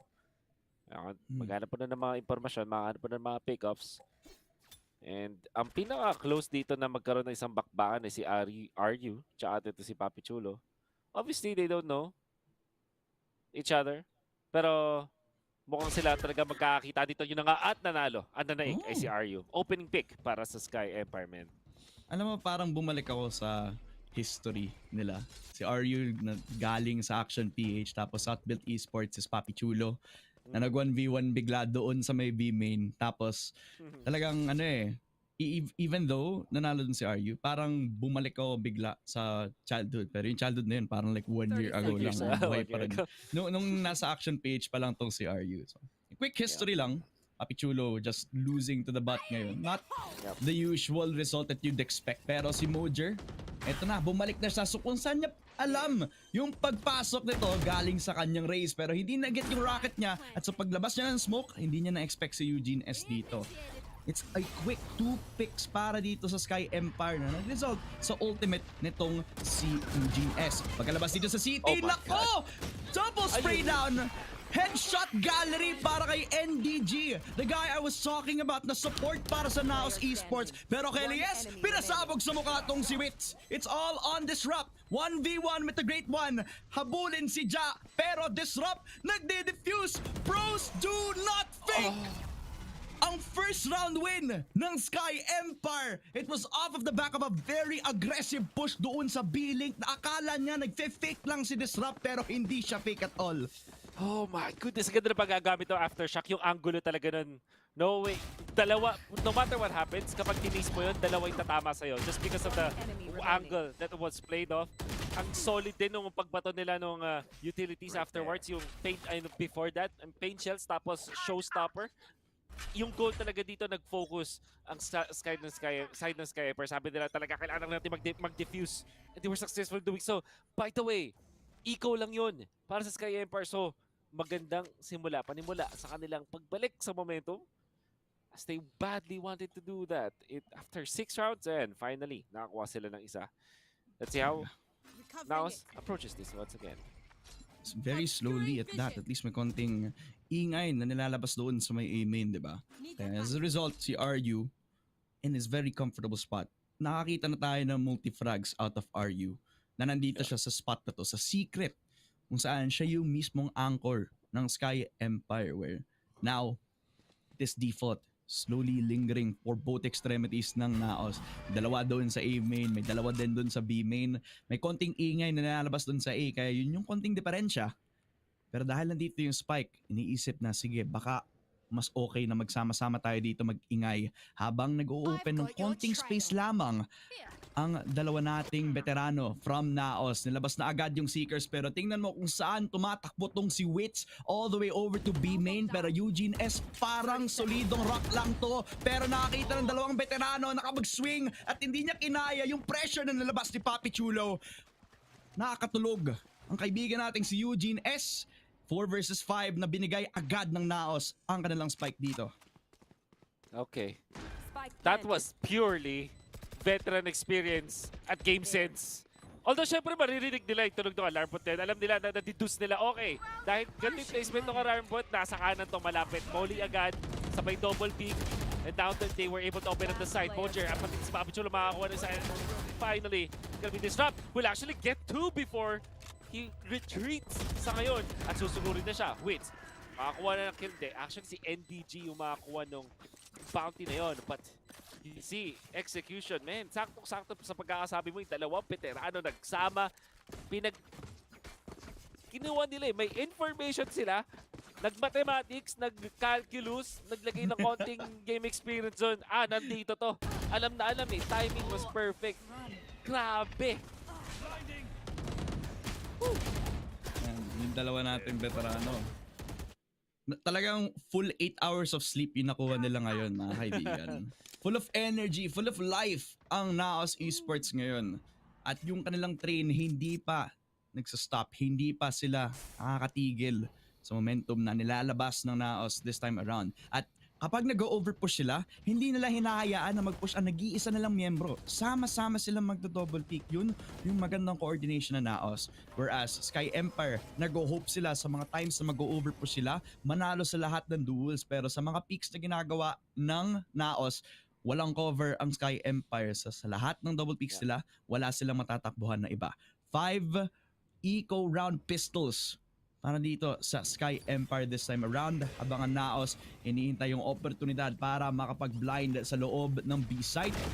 Pag-swing agad, nakita si Eugene S. Yun yung nag-iisang Sentinel Lasana namatay sa isang iglap. 2 kills galing kay Mojer.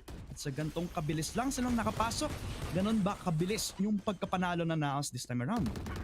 Makapag-plant sila for now. And that's Papi Chulo. Tagal disrupt. Dalawa na titira dito. Makikita si Mojer at si Kelly S. Mojer mananaig gamit ang kanyang Vandal. Abang si Rabbit. Ako pa na isa. Kahit meron na ng 17 HP, hindi makakabunot ng rifle. Pero at least makaw na Sheriff, yun nga lang. Mapaparil ni Papi Chulo mula sa malayo. As expected, itong eco na ulit ay ng SKYE Empire ay papanig ulit sa NAOS. Ang ganda ng execution din nila doon. So, mabilisan. And, well, hindi ganun kabilis, but nung moment na nag-design sila, na-commit na talaga, yun. Bilisan na nila. At nakontrol agad yung entrance sa mid, controlling tower as well. Eventually, Papi Chulo to get the last kill. SKYE Empire, despite that, meron pa rin mga broken buys dito. May mga light shields pa rin. Pilitan si Eugene S at si Disrupt dahil sila naman talaga yung expensive talaga. Yung paggamit. Oh, Kelly S! Quick double satchel! Sabay mga unang kill kay Papi Chulo. Control din sa may mid. Mabubugaw sila dito ng showstopper. Kinailangan nila mag-out for now. Pero sumsugod si Mojer. Hindi siya titigil. Siya naman! Ako naman! We don't put so much satchel. As well as the ultimate. Mid control is incoming para sa side ng NAOS. Nako, ginamit pa yung Rolling Thunder dito. At since nandito si Ja, nako, nakita pa niya si Rabbit. Paano niya napatay yun? Hindi siya gumalaw at all para maging solido yung kanyang headshot. Na-trade immediately pero nawala yung value ng Rolling Thunder na yun. Na-expect nila na may 4 sa loob ng billing pero dahil nagmamba out yung mga titos of Manila sa NAOS Esports, hindi sila nakita agad ng iba pang mga miyembro ng SKYE Empire. Si RU lang yung nag-iisang point of resistance doon sa may A-site.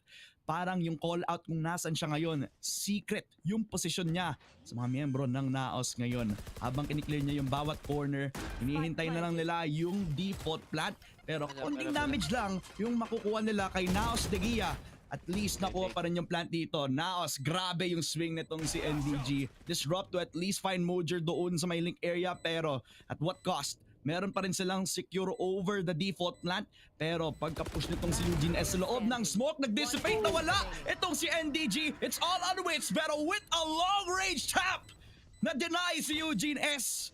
8 rounds. Sobrang dominating ng kanilang Pearl map so far on their attacking half.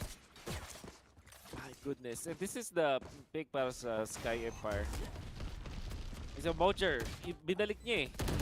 Pero after the Rolling Thunder, tama ka doon, it should be the way para ma-retake nila yung isang part ng site, isang sector, which was the mid.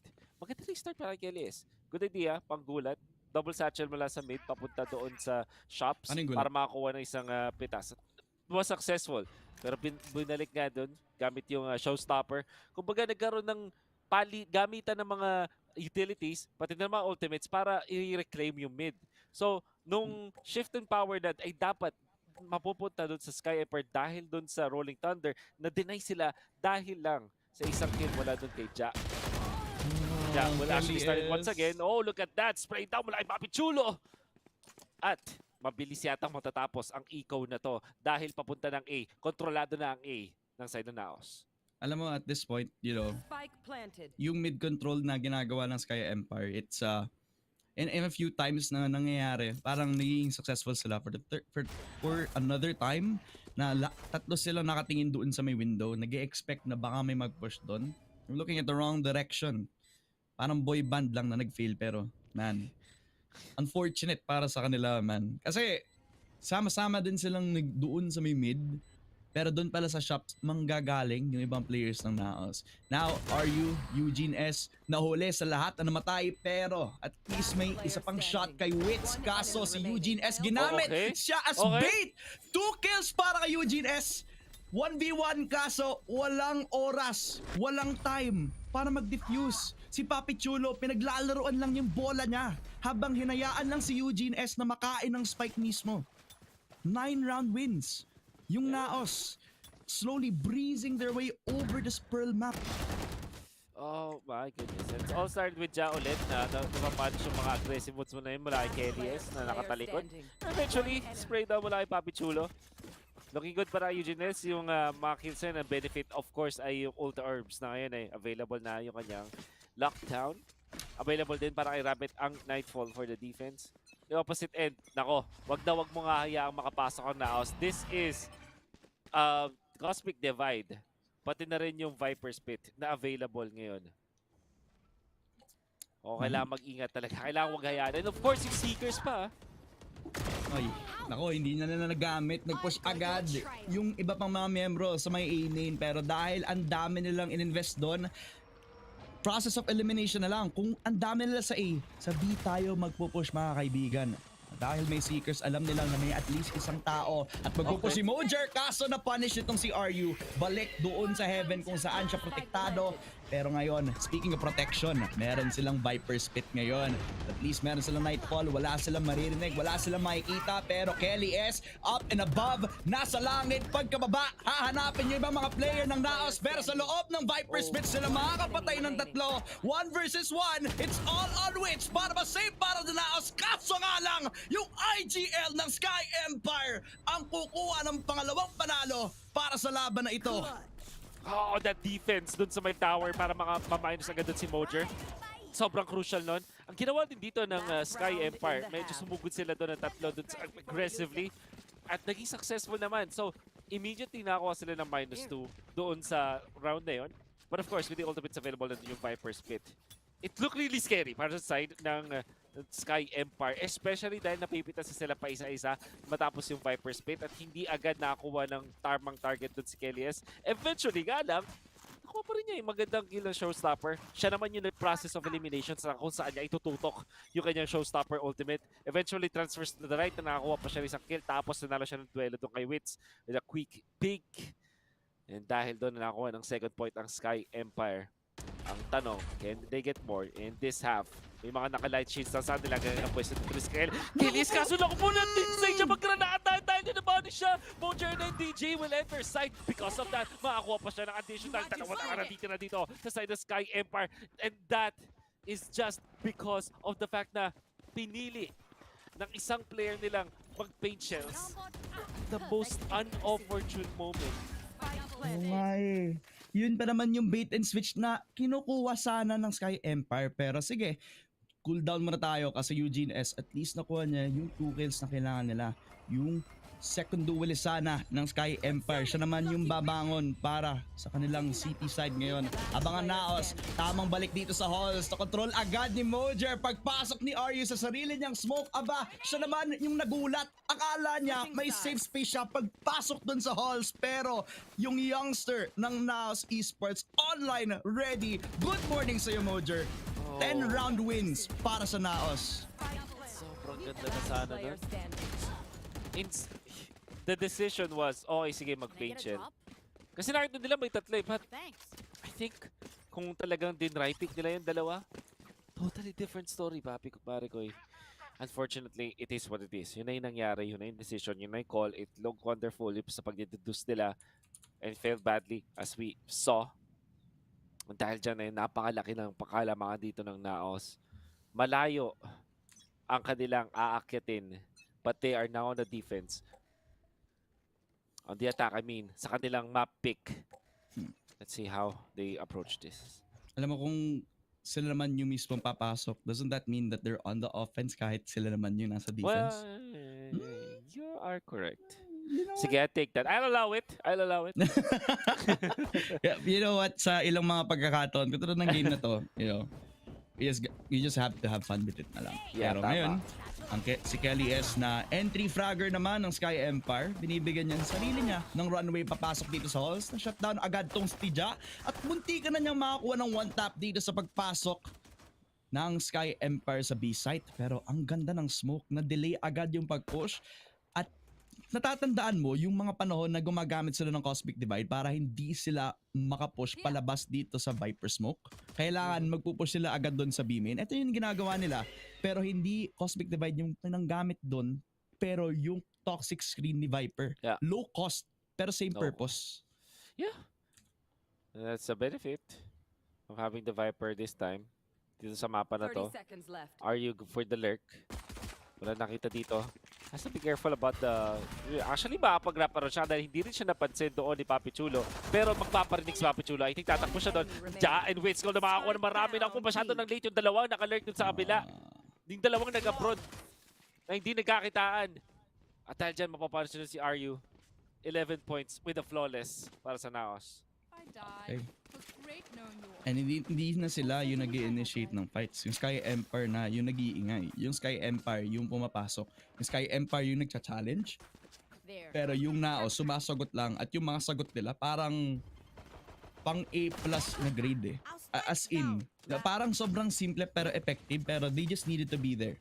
Kinailangan nilang mag-impress at mag-show up kasi kung nandun sila sa halls, eh talagang stable yung magiging depensa nila doon. Kasi if KLS had pure halls control, then meron silang short range advantage doon kasi naka-frenzy lang din naman siya. Pero nung pumasok si Jap, pabalik doon sa halls, nawalan na agad ng entry at nawalan na agad ng at small map control yung SKYE Empire. Di din sila nakapag-follow through dahil doon sa Viper Smoke na nalabas ng NAOS. This time, ang pambawi nila, force buy across the board. 5 Stinger. Goodbye tayo sa Stinger sa next patch. Ngayon natin babawian ngayon. Are you with one? Pero Papi Chulo from backside na assassinate itong si Eugene S. Pero 2 picks galing sa Stingers. It's all on the retake scenario. But NDG, good with one. Yun na naman yung 3 versus 3 na pwedeng pagbawian ng SKYE Empire. Rapid. At pa rin dito si Rapid ah. And dahil dyan mapapano siya agad dito na Mojer. 2 versus 3. Ang ganda ng aftershock dito to kana delay this. Especially dahil dalawa pa lang yung magagaling dun sa Art. Flowers naman discarded. They now have deduced. Okay, sige. Nasa kapila lang to. And that will be actually a confirmed kill gamit yung paint shells. At natitira dito si Disrupt. Masaya na pa sila sa ganito lang. Spray down na habang tumatakbo. Hindi gagana. Mojer will actually win that duel. 12 points para sa NAOS. Unfortunately, pag tinamaan din ng paint shells na yun, well, they were solo. And forced by... Pare ko, hindi ko muna. Close game. Tagal na laban, no? Man. Making this look so hard, man. Grabe. As in like, at least gumagawa sila ng opportunity na mas set up yung entry nitong si KLS. Hindi sila nagkukulang sa setup. Nagkukulang sila sa mga laban right after the setup, diba? They have map control overhauls nung time doon sa pistol round nila. Tapos, mahirap na agad yung problema na kailangan nilang labanan eh. After that. Kasi yung utility usage ng Viper, nako, Papi Chulo just regarded as one of the best here. 1 per 1 pagkatapos ng engagement doon sa may B main. Pero wala silang bait and switch kaya iisa lang yung makakuha nila dito. Pero si KLS na chup-chup sa loob ng molly ni Ja. Sinabugan sa mukha si KLS. Pero si RU at least nakakuha ng Spectre spray down. Pero tingnan mo yung flash, napakaganda galing kay Wits. Na-trade na naman ni Disrupt pero at this point in time, kayang-kaya pa rin ng NAOS Esports lalo na sa Bulldog na meron tong si Ja. Kung kanina nagsimula tayo sa bait and switch, wala nang bait at all. Magsiswing na lang si Ja. At kung mabilis tayo nakapasok sa Pearl, ganun kabilis din tayong lalabas. NAOS Esports, 13-2. Napaka-dominating ng kanilang victory nila against SKYE Empire and on their map pick nonetheless. Oh man, yung attacker side on NAOS dito, nakakatakot as you saw. Sobrang dominant. Alam na alam nila yung gusto nilang gawin. They in the first few rounds, doon nila na-break talaga yung mentality dito ng SKYE Empire, especially sa map pick. At ang ginawa nila para i-break yung mentality na yun, pare ko, nagkaroon sila ng kakaibang mga atake. Meron biglang 5-man pick up dun sa may Art na hindi na sila gumagamit muna ng mga utilities. Talagang sugod lang ng sugod and just waiting for their time. Ang ganda ng mga post-plan scenarios dito that we can see. Kasi once na makapasok talaga sila sa site, yung Viper at yung Astra setups, ang hirap talagang i-penetrate through. Apart from that, tama din mga decisions na kanilang ginagawa. The firefights were always advantageous na nakita natin doon sa side ng NAOS Esports. Yung SKYE Empire, kinailangan talaga nilang mag-init ng sobra para lang makapanalo ng mga rounds where they only want to. They had to win all of their duels at lagi silang nadedenayan ng information dito ng NAOS. Masterful display para sa NAOS in this game. Spell masterful, Mr. Wolf. Basta master yun. May full. Tama. Full of energy, kumbaga, ang NAOS pagdating dito sa attacking side nila. Kung doon sila nag-shine, 10 straight round wins in a row. Or not really in a row, pero basta 10 rounds para sa NAOS nung time na yun. SKYE Empire had, I wouldn't say all the pieces na kinailangan nila kasi again, nag-experiment sila in a comp na, sige, balikan natin si LAS kung saan siya noon, sa Raze on Pearl. At si Eugene S, ibalik natin dun sa Killjoy, kung saan siya laging nagkikilljoy on Haven. They try to put that doon sa Pearl map natin, pero parang hindi nagje-gel yung mga set pieces. Nag-i-initiate sila ng fights, oo, at hindi sila nagkulang sa mga setups nila. Yung problema, when it came to the gunfights, yung NAOS laging may opportunity to refrag itong si Mojer. And parang yun yung magandang i-highlight ngayon Mojer has been getting better habang tumatagal yung regular season. Una, he had nothing else to prove other than the fact that he belongs dito sa NAOS Esports. He definitely belongs ngayon as a set piece para makapag-thrive yung iba pang mga players ng NAOS. And as a way, naging star din siya dahil sa mga entries na nilabas na dito para sa attacking side nila. I wonder kung ano yung percentage dito ng NAOS. Kasi para I think this is a clean execute, pero even cleaner yung kanilang mga duels. Rarely tayo nakikita ng mga questionable na strafing or ng mga malalaking whiffs or miss. In fact, wala talaga akong naalala may nag-whiff dito from the side of NAOS. So, kahit imagine mo, na-rolling thunder, lasing na, nakakatama pa ng ulo, man. Ganun kalupit ang gising ngayon ng NAOS. And whatever they're having for breakfast, I want that, man. Same. Man. Isa lang yung pwede ko ma-shoutout dyan, si Mr. Levi from NAOS, yung founder ng NAOS Esports. And this is a very young org. Literally last year lang din naman sila na-develop or at least nag-start as an esports company. They already made a mark noon time na yon at hanggang ngayon naglalabas pa rin ng napakagandang impact sa ating local scene. May opportunity ang SKYE Empire para ibawi ito, pero mamaya na natin pag-uusapan yan dahil ang nakapagtapos sa game na to, ang NAOS Esports siya. He delivered yung win kasama ng GLAB Unlimited para ma-ensure yung victory ng NAOS Esports, where this guy is definitely one of the most flexible and versatile players. He can play anything that you want him to. And again, the trend of him becoming a sentinel or a duelist suits yung needs para dito sa NAOS. And it showed him becoming one of the veterans para sa team na to. Siya yung isa sa mga stable forces para sa team, and I don't see him having a bad day. Definitely hindi din ngayon, Wolf. Ano ba yung masasabi mo ng onte bago tayo mag-break? Sobrang lupit nun. Sa dulo, hindi na siya kailangan mag-ATS. No more right click needed para sa Bulldog. Nakakuha na siya ng mga headshots at nakakuha na siya ng panalo sa mga duels na yun just to end the game in a beautiful note para sa side ng NAOS.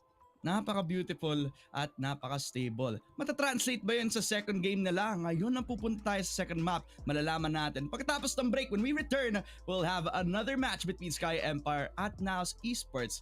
Pero magbabalik lang kami ng onte.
At nagbabalik tayo mga kaibigan sa VCTPH. Pagkatapos ng napakabilis na quickie na match kahapon or kanina with SKYE Empire versus NAOS Esports, makakabawi pa ba si Kelly S at ang ating gang on SKYE Empire? Ako nga pala si Dad Fem, kasama ko si Wolf para sa series na to.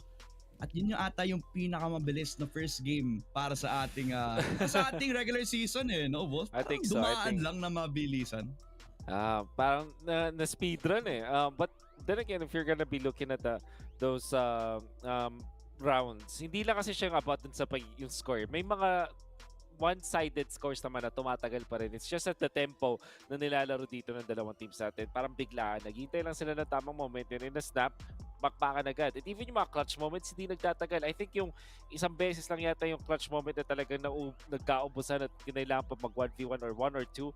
But all throughout this match, it was off of the clean execution ng side ng NAOS. Yung attacker side nila, ang ganda ng kanilang mga mix-ups ng mga unang mga rounds, early rounds, which meant na nabasag talaga nila yung momentum at yung tempo na gustong laruin ng SKYE Empire. Eventually, nakontrol nila yung laban at ramdam natin dun sa latter rounds sa DadFem na parang in control, na psycho ng side ng NAOS ang SKYE Empire ng entire game na yun. Man. At akala natin na magiging comfort map pa naman sana to. Since ito yung pinili na mapa, tsaka sa lahat ng mga Pearl game first games natin, yung SKYE Empire, nakita natin yung kanilang comfortability. Siguro no last time na naglaro sila dun sa usual nilang Pearl comp, they wanted to switch things up. Ibalik na lang yung Haven comp natin dito sa Pearl. At baka naman mag-iba yung resulta natin compared to how we last played on Pearl. Hindi yun yung nangyari mga kaibigan. Mas lalo silang nahirapan. Kaya medyo back to the basics na lang siguro sila pagbalik sa Pearl map. Pero yung Pearl, tapos na kasi yan. Papasok na tayo sa teritoryo ng NAOS Esports. Ang Icebox. Kung saan ang last 2 wins nila dito sa mapang to, wala pa sila nakakatalo dito. Ano sabi natin dito, Wolf? Dominant for sure at in control ang NAOS dito sa Icebox. We saw that dito sa unang leg natin at nakita rin natin ito outside of VCT na isa sa mga comfort picks nila. Although Icebox is a map na pwede natin sabihin na kaya din naman talaga laruin ng SKYE Empire. Iba kapag makakatapat mo na itong NAOS on the Icebox, especially dahil ma-pick nila to at mula dun sa momentum from game number 1 kung saan sobrang rare na nakita natin mga whiffs, yung bukod sa utility usage nila na on point, pati yung kanilang gunfight was also commendable in this previous round. So all of the momentum definitely is on the side of NAOS, proving to be the Goliath in this series. So masasabi mo na magaling silang pumutok, kumbaga. Mas magaling pumutok ang NAOS Esports pagdating doon sa Pearl map natin ay naputukan nga ang ating SKYE Empire noong time na yun. Hindi nila na-expect na ganun sila kabilis na nakapag-sweep away yung Pearl map natin. And man, yun yung storya natin ngayon di ba? Kahit sila yung expected sana na magkaroon ng deep run since may experience naman tayo May set pieces nila na expected to thrive. But they're in a very weird situation na sino ba talaga yung magiging voice ng ating team, di ba? Since na-herald nila as IGL itong si Kelly S, tapos may dalawa pa silang experience na IGL kasama dun sa team na yun. Plus, ano ba talaga yung magiging team comps natin? Pagdating sa iba pang mga mapa, malalaman naman kapag dating sa ating mga map picks. Pero bago pa man tayo pumunta sa ating agent select, gusto ko na magpasalamat sa mga tao na nakapag-make possible ang VCTPH, ang Riot Games together with Mineski Philippines, at saka sa ating official sponsor na ang GLAB Unlimited. Celebrate great wins with great food and enjoy free delivery every single day. Subscribe na kayo ngayon sa GLAB Unlimited for only 9 pesos on your first month. Tama yun mga kaibigan, 9 pesos lang. And don't forget guys, big shoutouts to the Games and Amusement Board and sila Ma'am Cynthia for helping us through this tournament, and this is officially sanctioned. Thank you so much sa pag-maintain ng professional scene dito sa Pilipinas by monitoring and looking at all of the tournaments out there. Shoutout sa iyo Ma'am Cynthia. Shoutout din kay Riri kasi gising na pala siya guys. Gising na siya at ngayon nagising na siya. Baka tumagal tayo dito sa ating Icebox map. Patay tayo dyan, pre. Pero ito yung kalaban ng Ray-Rakers ay ang strength ng NAOS Esports. At yun yung Icebox map natin. Never pa sila nakakatalo or natatalo sa Icebox map natin ngayon. Ito na ba yung panahon para ma-dethrone ang Icebox King natin sa VCTPH, Wolf? Naku po, ang hirap ng tanong na yan. Very difficult question for sure. Lalong-lalo na kung magbabase lang ako, di ba, dun sa game number 1. And unfortunately, lagi tayo magko-call back dun sa game number 1 kasi sobrang impactful nung panalo na yun. If you win like that as a team, definitely momentum na dun para sa'yo. At bilang ikaw yung nakatapat ng ganung team, if you're putting yourself on the shoes of SKYE Empire ngayon, ang sakit nun, and dadalin mo yon papunta sa game number 2. Mag-overthink ka na, paano kung ganito yung gagawin ng NAOS? Mentality is gonna be affected for sure dito sa side ng SKYE Empire. So, hindi ko alam kung paano sila magre-reset. Hindi ko alam kung paano sasabihin dito ng Mr. Berting Magiting aka John Henry para iparelax sa kanyang mga teammates dito. It is what it is. It is what it is. Harbor. Ang inaabangan ng panel natin at inaabangan ng lahat. Harbor, nung ginamit natin sa Icebox ng week number 1, I'm pretty sure na tayong dalawa nga ba nag-cast nun? Parang no? Parang, ano ba, nag-panel first tayo Harbor nun. I think nag-panel tayo ng time na yun eh. Oh. Yeah, we saw yung first appearance ng Harbor ni Wits. Yeah. Tapos na-surprise tayo. Pinag-usapan pa nga natin yun sa PM na parang sinusuit ng Harbor ni Wits yung mga needs doon sa mga sitwasyon na kailangan ng NAOS, yung cover at saka yung pag-push nila. Pero napapag-usapan na natin si Wits ng paulit-ulit. Gusto ko lang ibalik yung attention dito kay Ja kasi now, he's back on the Jet. At etong Jet player na to, dito siya nakilala as one of the best duelists for the Philippines.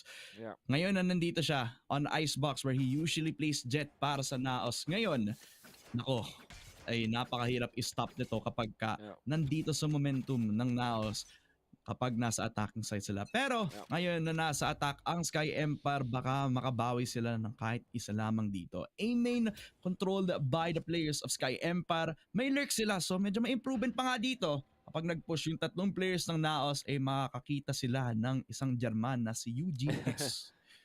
Yep. Eugene-S will eventually just be the lurk. Trying to control mid na lang din para hindi sila malikuran dito. And nagpatunog yung NAOS. Eugene, kailangan mag-ingat sa ngayon. Isa lang yung makakaharap niya dito, Switch. Pero hindi, naglipat siya na ako po. Yung timing! Yung timing! Yung panahon na kailangan niyang tingnan yung garage. Doon pa siya nakatingin doon sa may A-lane mismo. Pero yung nag-swing siya, nako, nakakita siya ng 3 from NAOS. And kung ngayon ang panahon para makapag-retake sila, now's the time na naman para ipitin ang 4 na player ng SKYE Empire. At least si RU nakakuha ng right click kay Jack. Kaso Wits nakabangon. Disrupt and Rabbit surprising with the classics. 1 versus 2. Si Papi Chulo na lang ang sentinel ng NAOS. Nakabangon ang SKYE Empire. Nakabawi sa 2 picks na nakuha sa kanila. Pero ngayon na si Papi Chulo naman ang clutch master para sa NAOS. Makakabangon with 1 pero Kelly S with the swing. First round win para sa SKYE Empire. And even if they started a little bit more awkward, at least nakabawi sa mga laban nila sa pistol. Grabe. Doon, nag-rely na rin talaga sila doon sa kanilang gun thing. Ang ganda na kanilang pinakita doon. The timing was there. Sobrang disadvantage sila doon, by the way. Kasi merong race doon sa kalaban. But disrupt with this timing mula doon sa taas, pababa, rafters, tapos bumaba, tapos nakakuha ng 2 while still making a lot of noise. Siguro, yung idea na kinokontrol ng NAOS yung side ng wall doon sa may bandang screens, ang maganda yung control nila doon. Kaso nag-tunnel vision sila into double dipping all of their strength. For that, dun in dahilan kung paano nakahanap si Disrupt ng disruption. Pun intended. Wow, okay. I intend my puns, bro. I know. Alam ko naman.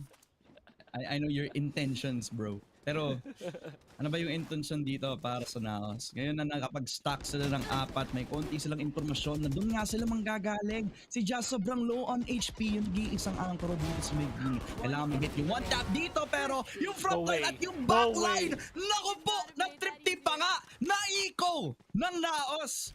At akala mo si Ja, yung kanilang threat, hindi, yung likod nila. Na backstab ng 3 at akala ng SKYE Empire pwede sila mag-rotate pero sabi nila hindi pwede. Oh my God. At to think na mayroong mga phantoms nun. Kailangan, we have to call that strat something else dito sa Icebox. Which, nakita natin to doon sa kanilang eco, ginamit nila yung lahat ng utilities ng isang harbor to aggressively push. Slow and steady, nakuha nila doon. That harbor play, ang daming na-cover doon kaya sila nakalikod. All Ja had to do was to at least eliminate one and buy some time. Hindi pa siya napatubo doon in the end.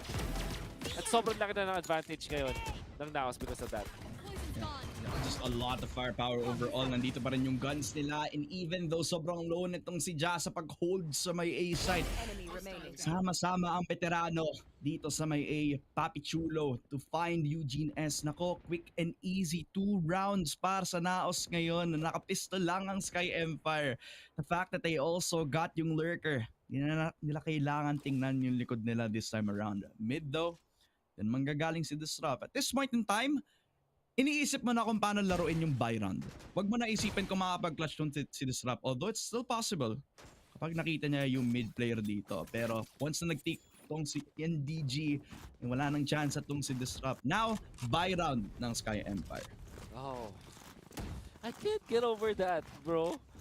Maganda, I mean, that's an ego. Obviously, lalamang din yung NAOS. Pero yung dahilan kung bakit sila napunta dun sa point na yun, at supposedly yung bonus nila biglang naging eco pa, that is a thrifty win coming out from NAOS. And we go back to the usage of the harbor aggressively, ganun. Hindi, well, I think I'll call that aggressively, pero it's slow aggressive, parang ganun. Ang bagal ng paggalaw nila, just like a big wave, and then when it hits, Big wave. mala tsunami, hindi nakapag-surf yung Sky Empire because of that, man. Hindi talaga. The waves of momentum riding on the high para sa NAOS Esports ngayon. At dininay pa nga nila yung entry ng Sky Empire dahil dun sa isang wave na yon. Ang ganda ng timing ng utility nitong si Wits, pero etong si Eugene S nakakita ng isa kay Ja, pero kasama niya si Mojer. Makikita ba niya si Nephew pagkatapos niya patayin si Tito? Nako, tamang balik sa cover, binatuhan pa nga ng paint shell, pero pagkatapos sumabog yung lata, si Mojer nahanap agad si Eugene S. At least meron silang bomb plant doon sa may B site. Hinayaan, nakunin na lang ng Sky Empire yung teritoryo ng B habang magre-retake na lang ang NAOS. Walang flank, all on the front line na lang para sa mga Tito at ang mga nephew natin. You can see 4v4. Slow and steady. Sky Empire the attack. Nakakita ng isa. But they have identified kung nasa shot. At yung humarap sa kanila like a firing squad. Alam nila na naman yung tao sa Cielo. That's Rapid. And unti-unting umaangat dito ang NAOS. Nakuha kill kay Rapid. Alam nila na dito si Aryo. And there's that cove for the defense. Walang magagawa. Not even needing it. Eventually punished by Wits. And this is actually okay, dapat. Too safe. Cove, too good. On retakes, man. Harbor, really good on Icebox. Yun yung analysis, pre. Harbor good. As in, yung ano ba yung nagsimula doon, di ba? At least hindi sila makapag-rush doon sa B green. Pero yung nag-rush yung dalawang duelist on A main, which kind of gave them a lot more to work with para sa Sky Empire. At least, di ba? Kaso, nung nakapag-bounce back nung si Mojer, yun pa naman sana yung magiging chance ng Sky Empire dun sa kabilang side ng mapa. Pero dahil sama-sama sila nag-retake, hindi sila one by one. May coordination yung kailan sila papasok as 5 etong NAOS nung time na yun. And that's like the beautiful thing about it, right? Yung veteran voice para mag-guidean yung iba pang mga veterano at saka yung mga youngsters. Yung nag-guide para sa NAOS na mag-thrive para kay Ja, makakuha ng dalawa habang tinatry nilang mag-peak all the way over to A main, hindi sila nagkaroon ng chance para magkaroon ng control dito. Ja, papasok pa rin habang nandito ang Sky Empire. Nandito si Ja at hindi siya aalis.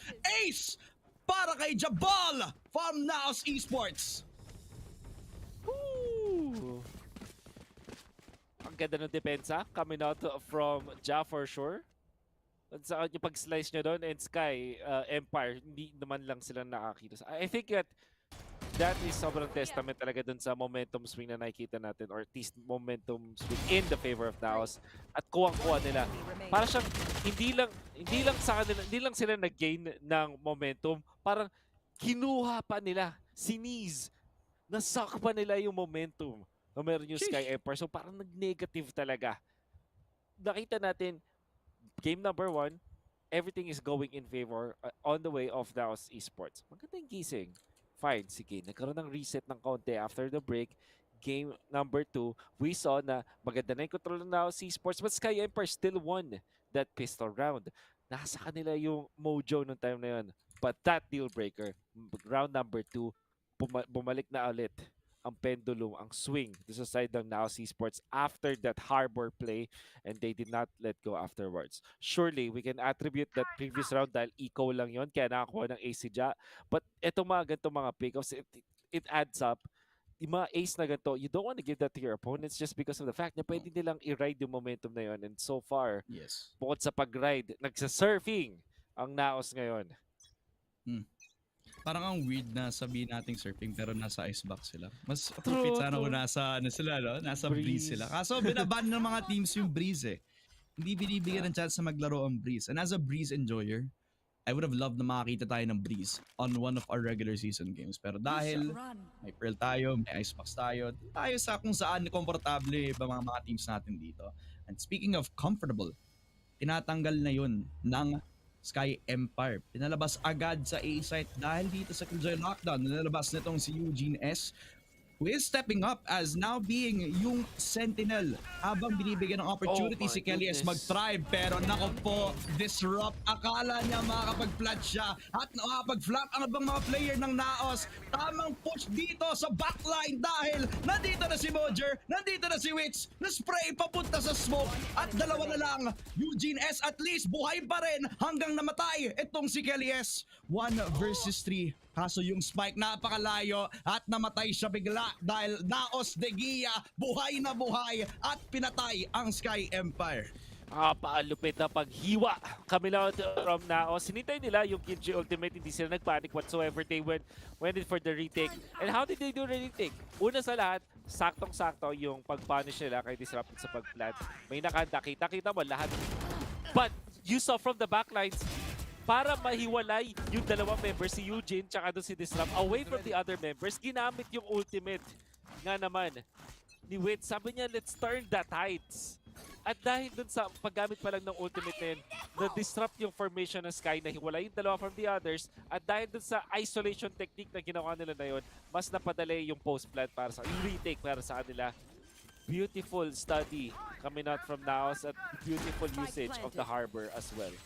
2 ultimates, 2 straight rounds para i-push away yung NAOS, para ibalik yung retake nila, which has become their strength and time. Pagdating dito sa mga post plants, doon sila nagiging malakas. Kapag buhay silang 5, lahat sila may utility para makakapag-defuse sila ng maayos. Katulad ito, etong defender Killjoy Lockdown, si Mojer na gumamit ng showstopper, hinanap si Disrupt, punti ka na niyang ma-headshot si Kelly S, pero dahil sobrang low on HP nito, hayaan na lang na dalawa lang yung makuha dito. May Cove at nakakapag-defuse si NAOS, kaso SKYE Empire, ginamit ang lineup nitong si RU at ginamit na din ang Hunter's Fury. May panahon pa ba para makapag-defuse? Meron! Oh my God! Papi Chulo! Yung pinakamalaking balls ng NAOS, walang takot na nag-defuse, walang takot. Kahit naka-open plat, okay lang yan. Walang pakialam ang veterano ng NAOS dahil now's the time para mapanalo ito. Okay, I'm gonna nerd out here at mukhang sinabay niya yung tunog, yung sound cue. We'll see that later. Habang ito si Jazz humugol, pero na-punish pa rin sila dito. Ang gandang usage. Nga naman, eventually di na natin makita, pero parang ganun yung nangyari. First stop, napa-half. Binato yung mga, gamit yung Cove, napa-half nila, yung defuse. Ang susugod naman sila dito ulit. We're gonna see that round again. We're gonna discuss that dahil mukhang mayroong aksyon na agad dito. Sumugod agad sila Ja at si Mojer. Duelist sila on the defender, pero susugod sila, na-cross nila doon si Eugene. Wala man lang nakita si Eugene because of the timing of the 2 duelists. Outside of NAOS, sabay gamit ng Viper's Pit for the post-plant scenario. That film is disfavorable for SKYE Empire at all. I mean, at least meron silang control over the area kung saan sila manggagaling, di ba? Doon sa may snowman. Pero Ja, all over the map, man. You just cannot stop this guy at all. Wala silang nagawa doon sa elevated position ni Ja. Plus, at least meron silang Viper Spit ngayon. So, tamang balik lang tong si Disrupt. Pero na right click lang ni Ja, ginawang shotgun yung tatlo niyang knives. All on RU na nasa labas ng Viper Spit na nag-spray ng tatlo. Naku po, kaya-kaya pa. Pero si Ja, dinefuse na lang. Habang namatay ang lahat ng kaibigan niya, sabi niya, sige, laban lang. Didefuse lang ako. Hayaan ko na lang kayo. Oh my God! NAOS Esports. Oh. Destroying them. Look at that. Timing. Una sa lahat. Dalawa ka din sumugod. Nagpa-ingay din sa kamay kanan. Sabay ko ng right click na to. Ganda nung spray down ni RU pero wala siya dun sa proper angle to actually defend that spike. Dahil may nakaharang na slight wall doon. Hindi na rin kayang i-wall bang sa kanya because of that. NAOS actually leads 6 points. 7-1. Ang ating bakbakan, makapag-force buy pa sa ngayon. Or actually makapag-buy talaga ang SKYE Empire with the streak that they have. At sobrang bibilis ng mga rounds natin once it erupts. Let's see if that will be the case once again dahil palapit na rin dito, papasok mga members ng SKYE Empire through yellow. Hindi na nga sila naglalurk eh. Hinayaan na lang si UGNs. Nakasama nila doon sa may green. Pero sama-sama din silang makokolat ni Wits. At least Rabbit bumalik doon sa green. Naripik niya yung dalawang namatay. Meron din silang opportunity para mag-plant. Pero naku po, nag-aamuyan si NDG. Si Rabbit nakapag-swing. 3 picks na lang. And Rabbit, para makuha yung ace, mahanap lang niya si Mojer pero na-deny agad ng youngster ng NAOS Esports. It's an even 2 versus 2. Babalik sila doon sa may snowman. Pero doon sa orange sila nag-hold. Rinig na rinig ni Kelly S at saka ni RU. Yung kung saan sila manggagaling kaya hindi na lang sila lalaban. Tamang balik na lang sa default kung saan hanapin nila mismo ang NAOS. Kelly S to find Mojer. It's all on Ja. And Ja-Bomb has to do it big. 1 versus 2 against RU and Kelly S. Hakit nandito yung Molly. Kahit i-bait niya lahat, hindi pa rin sila nagpipik habang nandito si RU. Pero Kelly S saves it all para kay SKYE Empire. At even though sobrang expensive na yon, at least may pangalawang round sila, di ba? Exactly. Nakikita nga natin doon, maganda yung pag-recover dito ng SKYE Empire. Good idea from NAOS to utilize ulit yung wall ni Wits. Actually, it's not a wall. But ang ginawa nila dito para mag-slice, nag-double pick sila as you are seeing right now. Nakikita mo yun, talaga may mga members na may walay, but even better from the left side, Rapid getting 2, sabay transfer din sa pag-gakyat. The damage has been done eh. At hindi in-expect, katulad ng nasabi mo doon, alam nila na papuntang snowman yung mga dalawang members ng NAOS. So SKYE Empire decided, okay sige, let's play from that angle instead. Hintayin natin silang magkamali at the moment na nag-double satchel, ayun. The target practice bigla para sa SKYE Empire at in fact makapag-plant sila dito na mabilis. Napakabilis kasi binigay lang agad ng NAOS pero at least meron silang napakagandang map control. Balik agad doon sa A-main. Kaso nandito yung wall agad ni Wits. Kung babalik sila doon sa main, pwede pa rin nilang i-defuse. At nakita natin yung kanina, lumalaban ang NAOS, 3 patay agad Kelly S. Yung pinalaban dito kay Wits. Pero Rabbit, right place, right time. At least nakuha yung 3. Lalo na't nasa 4-10 pa rin si Kelly S. It's all on the 2 players. Si Ja at si Papi Chulo, yung brothers from Southbuilt, namatay sa dalawa ng SKYE Empire. Oh, much needed! Momentum swing para sa SKYE Empire. Talagang ni-ride nila from the previous one. Ang ginawa nila dito, mabilis naman na execution onto A. Hindi na pina-react yung mga members ng NAOS. Sabi nila kanina kasi bagal natin umatake. Kaya tayo natatalo, nakakapag-set up, nakakapag-post lang sila. This time, sugurin na natin agad-agad. Nakakuha ng important kills yung NAOS, but Rapid and Kelly S combining together for 4 kills. Ito yung nagbigay sa kanila ng mas malakas na momentum heading into round number 11 sa ngayon. Meron ng ultimate. It's a showstopper na gagamitin agad. Dalawa yung matataga. Isa lang yung mamatay. And NDG will punish him because of that. UGS though takes out Ja. Because of this, mayroon tayong 3 versus 3 situation. Waits na close angle pero mananalo si Disrupt. Hindi rin siya makakuha ng trade-off dahil si RU nandun para manalo ng laban. And that means 4 versus 1. Only Papi Chulo remaining. Yung mabilis na execute mula sa SKYE Empire, yun lang pala yung kailangan nila. Papi Chulo will meet Kelly S ngayon na nag-iinit. gonna be the boombot. Gagamitin, nagtawag ng tropa. Gumamit ng patience. KLS with a clean take. And 4 points, all of a sudden para sa SKYE Empire. Palapit ng palapit sila dito sa score ng NAOS. Tapos nagpapalit-palit lang din sila ng timing kung gaano kabilis sila magpupush. This time, hit na nila yung W button. Hinayaan na lang si KLS na lumipad para meron silang control agad doon sa maze where it was hold up na napakadaming players ng NAOS yung nag-hold nandito. They needed to break that with at least one thing at yung raise nitong si KLS yung nag-dismantle dito. Stepping up kung kailan kailangan bumawi ng SKYE Empire ngayon. Yung IGL na naging duelist na ulit ngayon. Ang mismo nagsa-step up para makabawi sila sa series na to. Alam nila na ang NAOS napakatindi mag-icebox ngayon. Babalik sa pag-attack doon sa may B-site kung saan sila nagsimula. Matatapos ba nila to ng panalo? Malalaman pagkatapos ng Killjoy lockdown. Yeah. Not much buys. Naka-stinger lang dito si Japan. Meron siyang Blade Storm. Tapos Papi Chulo holding on to the Bulldog. But still reads the mark. KLS down for the count. Makakalit dito si Ja. Gamit ang Blade Storm. After the Cloud Burst, susugod na nga siya dito. Gagamitin din agad yung kanilang Killjoy. Showstopper gonna be used. Mojer to take on Disrupt.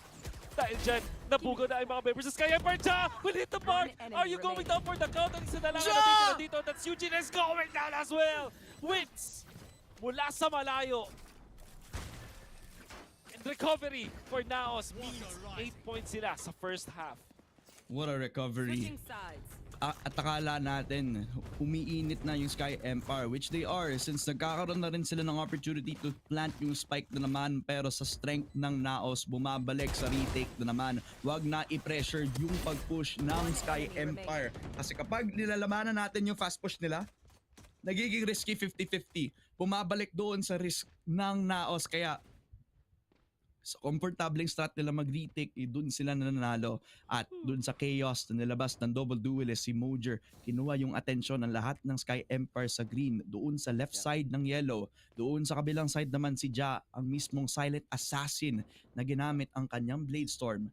Habang nandun na rin yung opportunity nila na makapag-defuse ng spike. 8-4 para ma-start off yung ating second half, mga kaibigan. At ngayon na nasa defense ang SKYE Empire. Sa stop na ba nila yung pag-push doon sa A-main? Ngayon ang NAOS dito magkakaroon ng opportunity to attack. Kung sabi ko nga lang dito yung previous round natin, indicative siya na ito na nagpapalik na talaga. Although nanalo eventually yung NAOS, SKYE Empire not gonna let that slip through easily. Rapid mula sa likod, makakuha na isa. Wait, palaban, kasama pala siya. Eugene goes for the cross and they actually get one. Para mapapatay sila dito, mauubos sila eventually. And Disrupt, the only one remaining. Good idea coming out from SKYE Empire. Bringing in 2 people. Yun nga lang, NAOS finds the gunfights. At sila yung mananalo in the end. Iniwan nila dito si Disrupt untouched sa ngayon. At alam nila, pwede na sila mag-plant.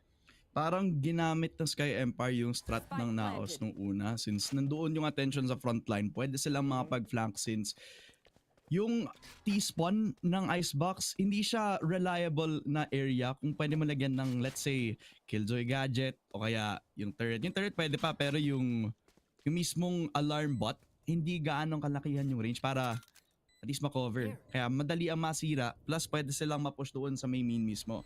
So, Disrupt. Hintay na lang yung pag-push doon sa may B habang hinihintay kung kailan magtatap ng spike para gamitin yung Pageshell for Mojer. Tamang patient play lang. Si Wits, hinohold yung hand itong si Mojer. Sobrang low pero up-down yung kanilang combo. Kahit napatay sa taas tong si Mojer, aba ay nasa baba itong si Wits para makuha yung refrag dito. 9-4 at yung NAOS clean start kumbaga doon sa ating first half na translate agad dito sa kanilang pistol round. 5 Bulldogs na pwedeng i-translate sa kanilang buy round mamaya compared sa Spectres na nakikita natin sa lahat ng comp games. Ano ba? Parang mas okay pa nga ito eh. Yeah, definitely. Kasi meron ka nung headshot na one hit, tapos kung sakali man dahil pag wala pa ring light shields, kaya mo talaga maka-eliminate agad with a quick burst from this Bulldog. And of course, malayo din kasi yung mga range. So, it's gonna be really perfect. Ipaparinig na nga sila dito sa defense.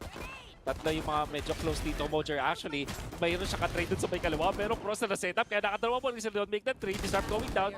Although he takes out one first. NDG to take his third kill. And then isa na natira ngayon, that's Eugene S. Naspatan na dito with the Sheriff. Bulldog wins that round. 10 rounds na ngayon para sa side ng NAOS Esports. Again, since pupunta sila sa next round na bonus para dito sa round na to, aba, ay naka-bulldog pa rin. Again, panlaban against Vandals compared sa mga Spectre at saka sa Sheriff na meron ngayon si Mojer, aba, may panlaban ang ating mga tito sa Manila. Kasama yung dalawa nilang mga pamangkin, di ba?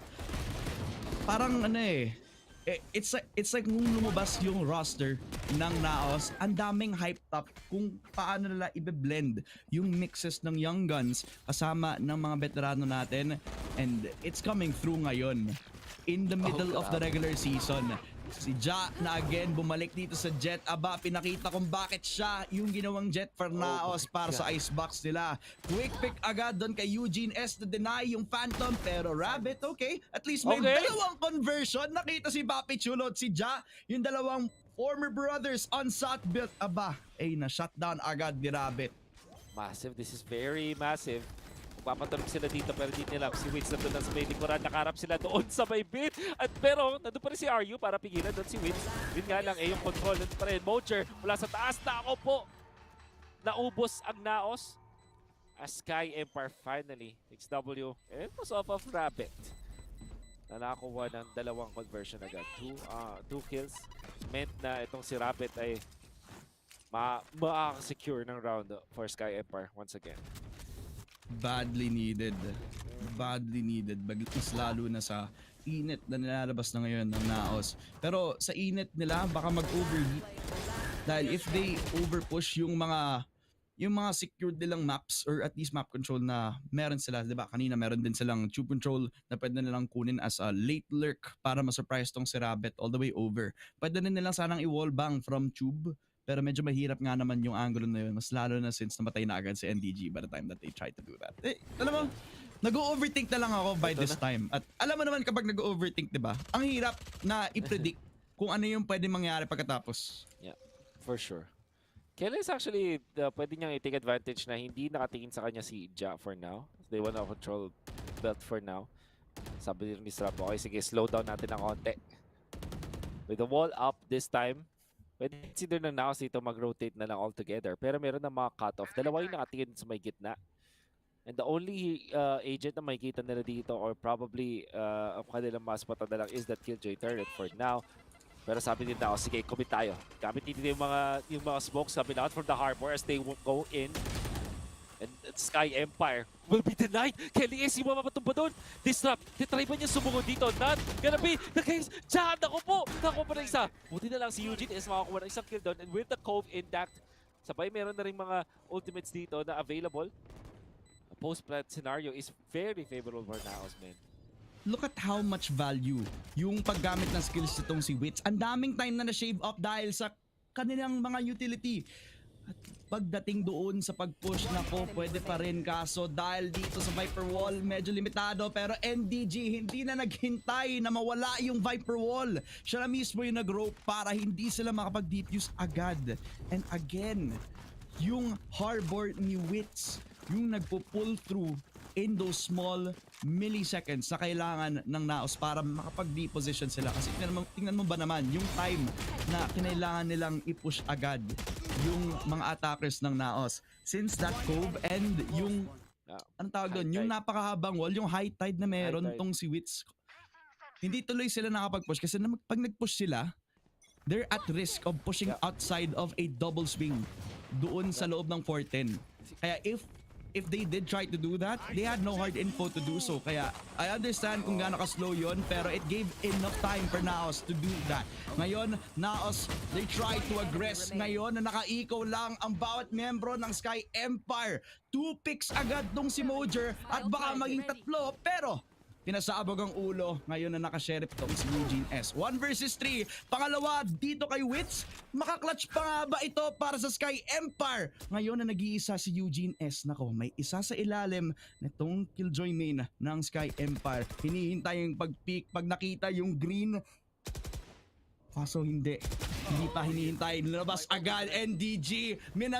Na-manipulate agad yung kung kailan lalabas tong si Eugene S. Match point for NAOS. Quick 2-0 ba to ngayon na ang SKYE Empire hindi pa nakakapag-reach ng double digits? Wow, it's gonna be very difficult para sa SKYE Empire na bumalik sa ngayon. Even when they do come back, kailangan pa nilang mag-overtime para lang talaga makuha yung first game number 3. High Tide, Reckoning coming out from the ultimate nung Harmord ginamit na ganito to identify where they are. Actually, magandang support system to na para makasugod talaga doon si Ja on that late storm jet. Eventually, napunish siya.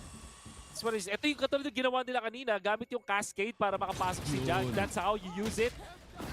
Control agad. Pero, katulad din nung kanina na shutdown sila ng mga kitchen players. In fact, Eugene will take a 2 rapid naman. Makapag-ulti para ma-shutdown si Ja. Sobrang winnable to para sa side ng SKYE Empire. Especially dahil 2v4 ang ating sitwasyon. Favoring SKYE Empire squad. That's the second. Third. Can he get the last one? He can! Pag talagang nakahanap ng init itong SKYE Empire, talagang nandun Launchpad talaga Oo, man. At umiinit na ulit ngayon itong si KLS. Now that he is the guy to look out for. Ngayon na hindi niya hinahayaan yung sarili niya na maging anchor lamang. Siya naman yung mag-a-aggress. Siya yung magpo-push. Hindi na na-expect yung forward position na tong si KLS doon sa may belt. Kaya nung nag-aggress bigla ang SKYE Empire, sumabog sa mukha ng NAOS Esports ng time na yon. Pero mag-force buy yung ilan sa mga players ng NAOS this time around para makuha yung fast aggressive peak doon sa big green. And this cascade, it's so good kasi now it's giving them a lot of space doon sa may big green. At konti na lang, isa pang cascade o kaya high tide doon sa may default smoke spot all the way over to the snowman area. Pero bago pa man nila ilabas yung high tide na yun, attacker killjoy lockdown muna para ma-push away yung mga tao sa default area. Momentum yan. Nakailangan right dito ng SKYE Empire. NAOS though. Dalawang beses nag-fail yung mid-push nila. They're not gonna do it again. Same result. Nga naman kasi. Uy! Mojer knows! Mojer! Kaso yun sa baba niya, yun na nga! Makakapagbato pa rin siya. So at least, makakapag 1-for-1 trade-off. Makakatatlo dito. Gagamitin na nga lang yung attackers, Hunters, Fury! This time to take out Wits. Because of that, 2 versus 3. Super winnable para sa SKYE Empire. Sa ngayon, wala na rin masyadong utilities. In fact, makakapag-rest pa sila. 4v2. Makakuha ng isa dito, si NDG. -1. And ito na ang ultimate. Gagamitin nga dito. Disrupt. Hindi nakakailangan yung showstopper dahil mapapatay niya dito si NDG. Yung Papi Chulo. Hayaan na lang ba niya mag-diffuse? Hindi na ba siya mapalag dito? Mukhang ganun na nga yung call. In fact, hindi na kinailangan dahil napatumba na ni Kelly is ever so closer ang SKYE Empire with back-to-back wins. Gets the 7 points versus the 12 of NAOS. Baka mag 3 points kasi naka-eco na ulit ngayon. Force buy yung NAOS nung time na yon. Napaka-risky ng pag-push dun sa snowman kasi wala silang hard info at hindi sila nakapag-clear fully palabas doon sa smoke na nalabas nitong si Wits, right? At that point, they needed to play for the win. Kinailangan nilang i-close out yung game na yon kasi kung hindi nag-work out yung buy, naka-sheriff na lang yung iba pang mga players ng NAOS this time around. 5-man sheriff rush doon sa may mid para ma-surprise tong si Rabbit na may konting damage over on boiler. Pero what is that shot? Galing kay Ja! Na-open up yung kitchen dahil dito. At kapag nag-continue yung collapse doon sa iba pang mga players na nag-push up doon sa A-main, ay baka yung sheriff pa yung makapanalo at baka matapos ng agad-agad ang series na to. Oh, that was a crucial pick-off. Pero eco pa rin to. Disrupt, look at this. Aggressive positioning. Pwede siya talaga makapag-surprise. In fact, nakakarinig na nga siya dito. So pwede niya makakonfirm talaga na pwedeng may mapitas. Majority of NAOS will enter through the site, through A main. When he gets the -1, gets the -2. In fact, nasa ni SKYE, eventually mapatay din si Disrupt. Pero ito yung isang 2v3. More than what NAOS could have asked for. At gusto nilang makapag-recover dito ng mga barrel for now. Makakuha ng isa si Ja. Does have 25 light shields. Basta ngayon. Si Papi Chulo! Ja actually wins it with his teammate. 2v2! At alam nila kung nasa si Rabbit. They know where Rabbit is. Can Rabbit win this? Yes, he will get one. Transfers to the Classic. 27 HP. Mapapanish dahil doon. And Papi Chulo! Ganito na ba matatapos ang serie na to, Dad Fim? Not like this. Not like this kung saan buy round pa sana to ng SKYE Empire. One shot to the head na lang pero are you? Backbreaker sa likod ni Papi Chulo na akala niya saan ba siya manggagaling, di ba? Ang tagal kung kailan lalabas tong si RU. Pero in the back of the minds of NAOS, akala nila manggagaling sa city ulit. Pero because they took too much time. At dahil napaka-impactful ng bait and switch na ginawa ni Disrupt at saka ni KLS dito, hindi sila nakapag-push doon sa A main. They needed yung firepower ni Ja para at least maging closer and closer yung naging last encounter nila dito. Pero dahil sa awareness nitong si RU ay nakabawi sila ngayon. Pero KLS, takbo! Kaibigan, nandito na si Ja! Pero at least kasama nitong si Disrupt para i-heal pabalik sa 100 HP itong si KLS. Nako, sobrang lapit. Akala ko mapapatay pa tong si KLS pero at least bumalik siya sa A site at makakalaban na ulit dito sa 4-man push ng NAOS. Very, very close. Close call. Naspatan siya doon. In fact, Cascade actually aids them a lot. So medyo magdi-default muna dito. Mag-split. Ang konting-konti lang. Side ng NAOS. And by split, that meant Papi Chulo just looking at through B.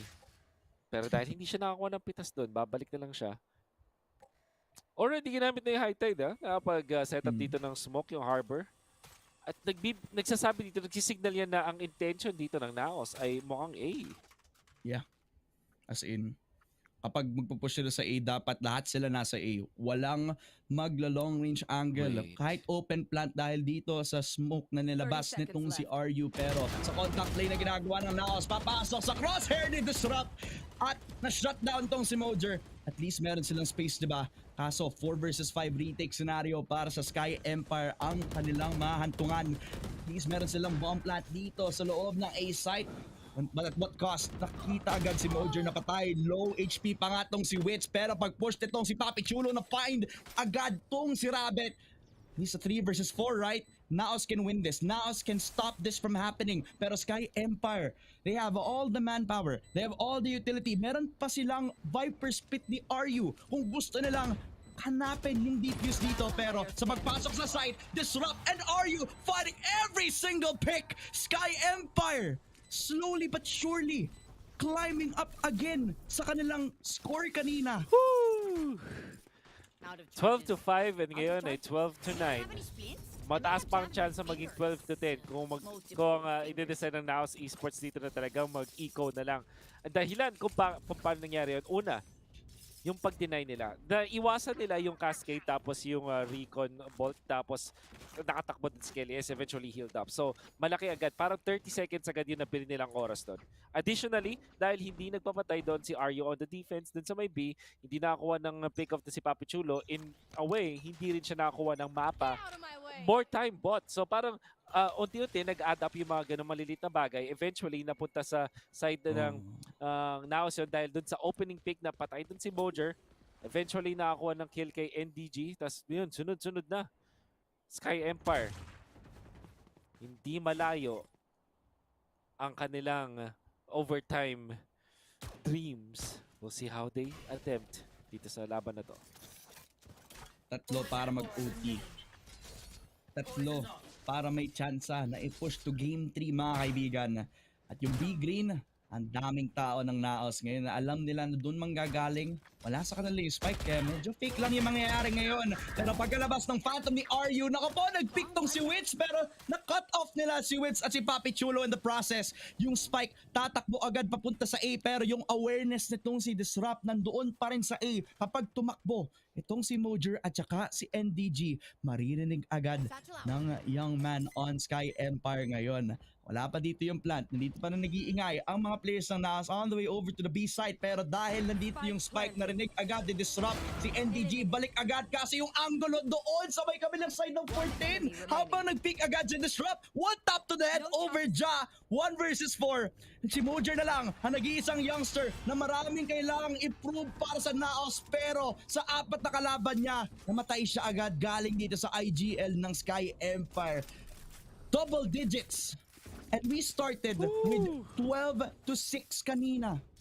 Ano yung mangyayari ngayon?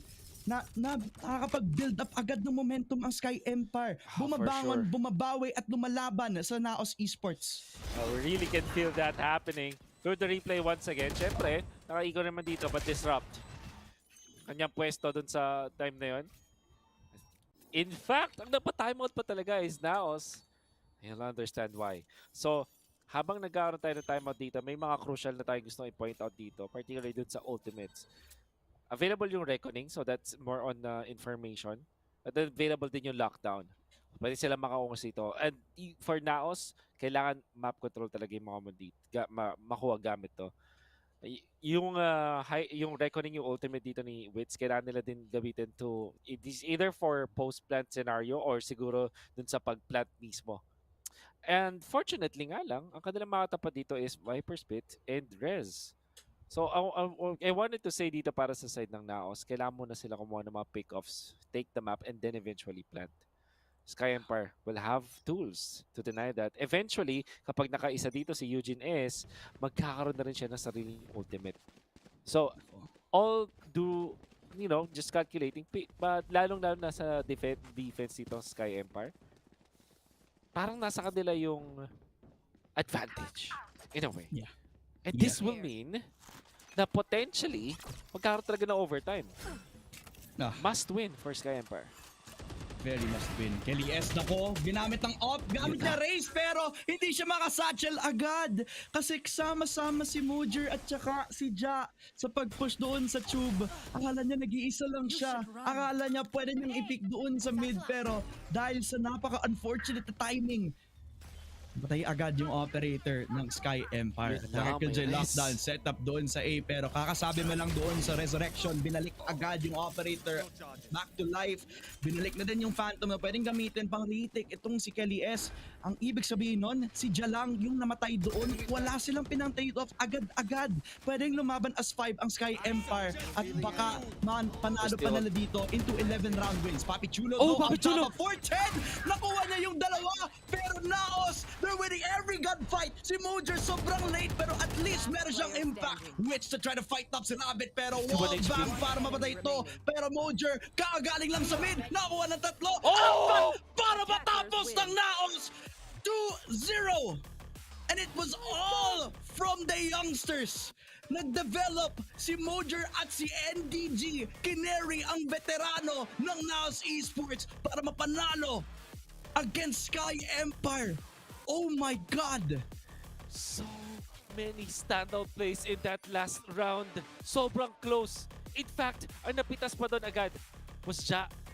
At ang kapalit doon, makakuha ng kill eventually, yung race ulit, at makakontrol nila yung map. It was a 1-for-1, so 4v4. Kaso, pinoint out natin yung res. Sobrang ganda ng post-pwesto, nung pagkapatay, at yung pagka 1-for-1 trade-off na yun from that operator shot dun sa may tube. Kasi kapag umatake ka ng isang site, hindi mo makakontrol. Tinry doon ni Mojer na i-deny yung res, but he had to just back out at naging 4v5 yung situation. After the plant, Papi Chulo in a very peculiar angle. Hindi mo nga naman talaga i-expect ang isang tao na nandun. Sobrang open niya. But because of the fact na nakakuha siya ng 2 kills, doon na nakakuha ng advantage. Maliit na advantage doon ang NAOS, but advantage still. Ang isa pang crucial doon, yung paggamit ng ultimate ng Harbor. What it did was to force na gumalaw-galaw yung mga members doon ng NAOS. So, information was there. Alam nila kung nasan yung mga kailangan nilang i-target. Pero may magical na ginawa. Oh my goodness. Doon si Mojer. Nahanap niya yung nakatalikod na Sova.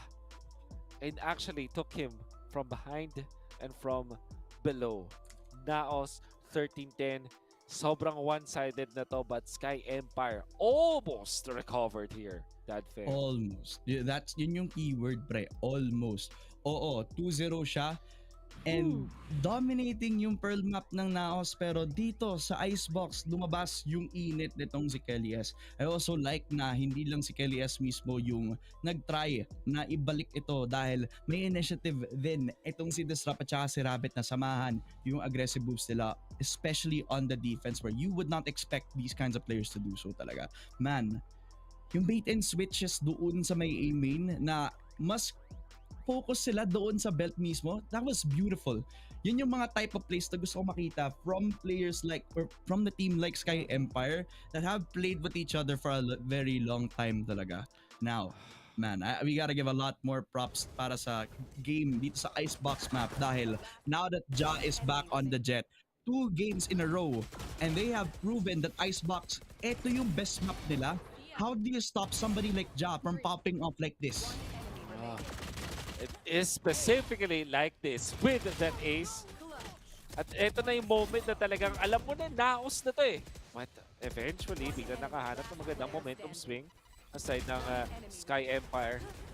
And we transferred. Kelly is leading the charge and si Ja again hitting the shots. Kumuha ng sarili niyang highlight reel. Rabbit himself though, hindi papayag. Kahanay din naman siya dun sa mga veterano dito sa eksena. So, meron din siyang ambag dito sa almost na pag-recover. Very important one. Nakita natin. Eventually, ito na. Mojer from behind and from the bottom delivers the victory. Brought to you, GLAB Unlimited. Yun na yun talaga yun. Oo. Man, kung si Ja yung mismong nagiging standout para sa NAOS, yung improvement from Mojer buong regular season, yung confidence niya bumabalik na. At kapag umiinit na si Mojer, mas madali na yung trabaho para sa mga veterano. You also have to give credit din kay NDG kasi all throughout, yung paggamit niya ng Sova from this Icebox game made it easy and simple para makapagtrabaho tong si Ja. Man, I love this game overall dahil nakalabas na yung strengths and weaknesses ng both teams natin. Pero hindi ako yung tao na dapat pag-usapan yan. Kailangan si Laika, si Black and Blue at saka si Dax. So ituturo ko muna sa kanila bago tayo mag-break mga kaibigan.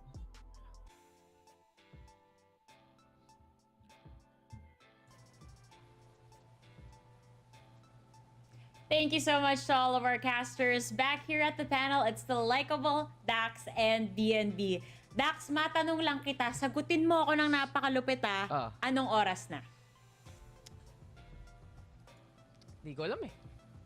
Di ko alam. Wala ka bang relo? Sihira ka ba? Ano sabihin ko sa'yo, now's the time para makita natin talaga ang tunay lalakas ng NAOS Esports. 2 maps back-to-back, absolutely dominant. Dun sa dulo doon ng Icebox, magandang recovery na gawa ng SKYE Empire. Pero dahil talaga sa high-octane aggression na kita natin, sa high-impact frags, and in all honesty, yung pag-play lang nila as a team itself, laking lakas na pinabas dito ng NAOS Esports. I really feel like yung adjustments nga, especially ng NAOS Esports sa Icebox, sobrang influential sa kanilang style of play. Running the fact na yung Harbor, pag active ka with it, as you play double duelist pa, you get the best of both worlds. You get the best of both Ja as well as Mojer there in the first place. And it really just goes to show, etong NAOS Esports na to, tindi talaga ang lakas nila moving forward.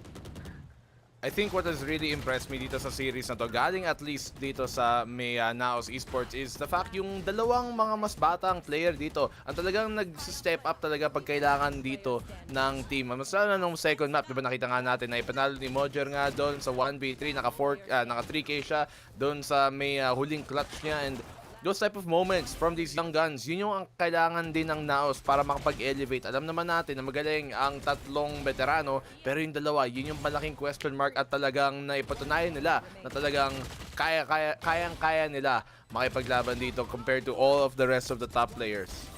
Yun na nga itong dalawang teams na to, alam naman natin, di ba, yung dynamic dito, Dax, kung saan meron na tayong veteran players, sanay na tayong makita tong mga to, pero ang ganda na nakikita nating kayang-kaya rin nilang makipagsabayan. No, I think that's the perfect term, like a dynamic yung nakikita natin dito. We've always concerned ourselves. Meron pa pagka 3-2 split. 2 from the old squad of NAOS, 3 veterans coming in para lang palakasin tong squad na to. But from what I see talaga is bit by bit, these guys are adjusting the way they play at yung comp nila mismo. Like, there are some reservations sa Pearl comp, diba, na maglalabas sila ng SKYE of all things, but it just really works na parang is because self-sufficiency si Wits. But here on Icebox naman, him on that Harbor enables so much. Dadating si Ja on that Jet, dadating si Papa Chilo on that Killjoy, and most of all, dadating si Mojer for that MVP. Well, I mean, pagtingnan natin dito si Mojer, he was on to finally be able to deliver the win dun sa dulo. Oo nga, pero he was also very reliable on the whole series. Buong series natin, map number 1, map number 2, napakalaki ng impact niya. You're talking about that harbor as well, Dax, na nakita natin doon sa map number 2. At si Mojer, talagang utilize niya ang strengths ng kalakasan, ay mga kalakasan ng composition ng team niya, having Witsby on that harbor, and he's able to make use of the cascade many times on over, at malaking bagay yon. So, you're only as good as some of your best players in Mojer. He's really proving to be one of those young guns na talagang kailangan natin to look out for moving forward. Really is one of the young guns to look forward to. Ang ganda-ganda talaga ng performance dito ni Mojer. Pero tulad yan ng sinabi nyo, overall, nagagawa kasi ng mga teammates, yung support system niya dito sa team na to, na maggawa rin talaga ng space sa kanya para makuha niya yung fragging potential niya and everything else that comes in between. Pero kanina, backstage, may napag-usapan dito tayo, Black and Blue, na gustong-gusto ko yung point mo kanina, kung gaano ka-important, or at least, in a sense, parang nagiging, may potential pala, na maging meta pick etong si Harbor dito sa Icebox. So, i-explain mo sa amin, kasi ang ganda nung analogy mo kanina eh. Wow, classroom. Pero sige, parang bale, ganito yun. Tignan nyo guys, if you look at Icebox, anong agent ang kadalasan must pick dito? The Viper, the Sage, di ba? In that case, the Harbor gives you a bit of both. Meron kang wall katulad ng Viper, meron kang cove katulad ng Sage for the safe plant, and because they have a Harbor in the composition, they don't have to play Viper, they don't have to play Sage. It allows them a much more dynamic composition na pwedeng ipasok dito. That's why you see the double duelist coming effectively, paired with the Killjoy and Sova, two classics for a map like Icebox. It just allows so much more utility and control in both active and passive gathering as well in that case. So, malaking pwedeng posibilidad talaga na this could start to be the most viable pick, or the most, I guess, meta pick starting moving forward when it comes to Icebox. Ba't si Nico tinanong mo ako yung Harbor Enjoyer dito? I feel like hindi ako Hindi kasi ina-appreciate. ma-justify eh. Hindi ma-justify yung Harbor mo kasi hindi sila hindi katulad kay Wits, diba, na yung teammates niya nga sabi mo, nag-play off his cascade. Hindi ka kasi dinadamayan ng mga kakampi mo.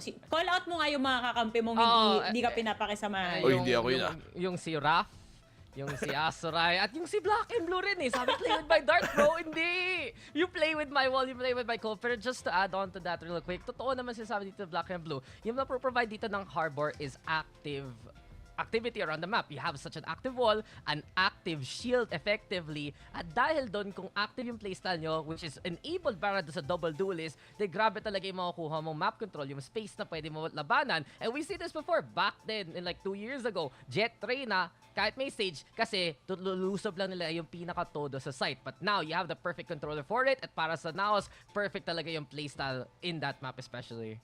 So there you have it, folks. Narinig nyo na dito sa ating panel segment /clinic/classroom. Ang dami na nangyayari dito na look out for the future, na dadami pa yung mga teams natin dito na pipili kay Harbor. But that is it for the first series of the day. We're gonna go off to a break. But when we return, more Valorant here on Challengers Philippines.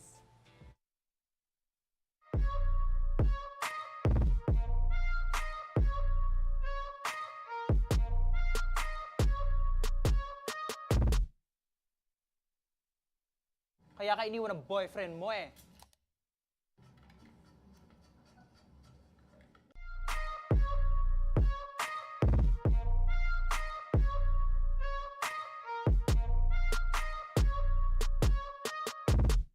And this might be a great time to pull it out soon. V-Black, he's going to get a great catch here in the end, and that's the showstopper gone. Big risk to run when he's the only rifle on the board. Who's coming, and now they're going towards the main. The null command and the lockdown makes her markers count. And as soon as Fatman drops, he becomes a corpse. Senor Carl Shore shutting down the null command as he's trying to play transition. But there's playing protectors. There we have the tap though! And effectively now, it's 2v2. Nothing detained, nothing taken. It's still Avalon trying to play it careful, but into the smoke. Down goes the life of Senor Carl. Mid matters now versus the world in this instance. And Avalon Abyss, they brought down the show and they brought in the win. Towards the B side, Alarm Bot now gets trigger. Maxi feeling confident after that last round, and here he goes now. Easy pickings to make that 3. A highlight reel from Maxi. Timmy the Turret also saying hello. It's already 4 for him. Go without the mass congregation. Rababs tries to go for a break here by the bench. Breaks the face of Sin. Senior Carl's there for the distraction. And Maxi's there for the ace. And Crossfire now being set up as two people with the wall playing action towards box with a flash as Derek finds 2 and 3 and they enter the site. 4v2 situation, Yanagi planting the spike already. Onto the Lurkus, Georgie detected by the alarm bot, not a single chance in the world. Derek just waiting patiently. And he sees Wild Oreo. There goes the stun as well, despite the haunt. I miss Beyblades. Mood. Mood. Oh! What a peek from Nexi. A dry peek and an immediate smoke to have that coverage. Wow. Just good comms altogether. Yeah, blurred the sacrifice, I suppose, as the nano swarms will actually push Wild Oreo out of position. Micro hugging the corners with the lockdown enabled. Showstopper is going to find its mark as Micro again. He's doing it again and on Pearl as well. The 1v1. This is gonna be Smoke. You already see Marky playing around the stars here, but he only has one. He finds Micro and he managed to get a kill. yeah, the rifles are here for both sides, and it's an early start from Patton, but he seeks out, finds Asta, and well, that's the stage gone immediately for Abaddon. The business retake, if ever. Nahage, just because of that pickup, confidently moving towards the site. Not only that, though, high ground control, very important for Zin. We've seen this a lot. Courtesy of him trying to play 410, trying to play towards the nets itself. But on top of the Raptors, Sladom just lines it up and takes down Senior Carl as well. So trade for trade between the Sovas. Both stages gone from the equation. 4v4 for now, scan from nets. And there you have it now, the Hunter Fury to try and hunt down Fatman. He's looking for the target though, but does he line it up well? There he goes, precision, Dyname is the bow and arrow. Mid-batter, so here he goes yet again! See his name, why don't you, 3 times on the scoreboard, but it's Sladom now versus the world, tries to bring out the ropes.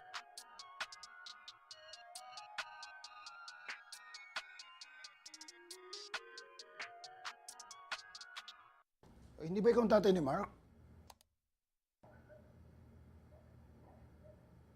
Kaya ka iniwan ng boyfriend mo eh.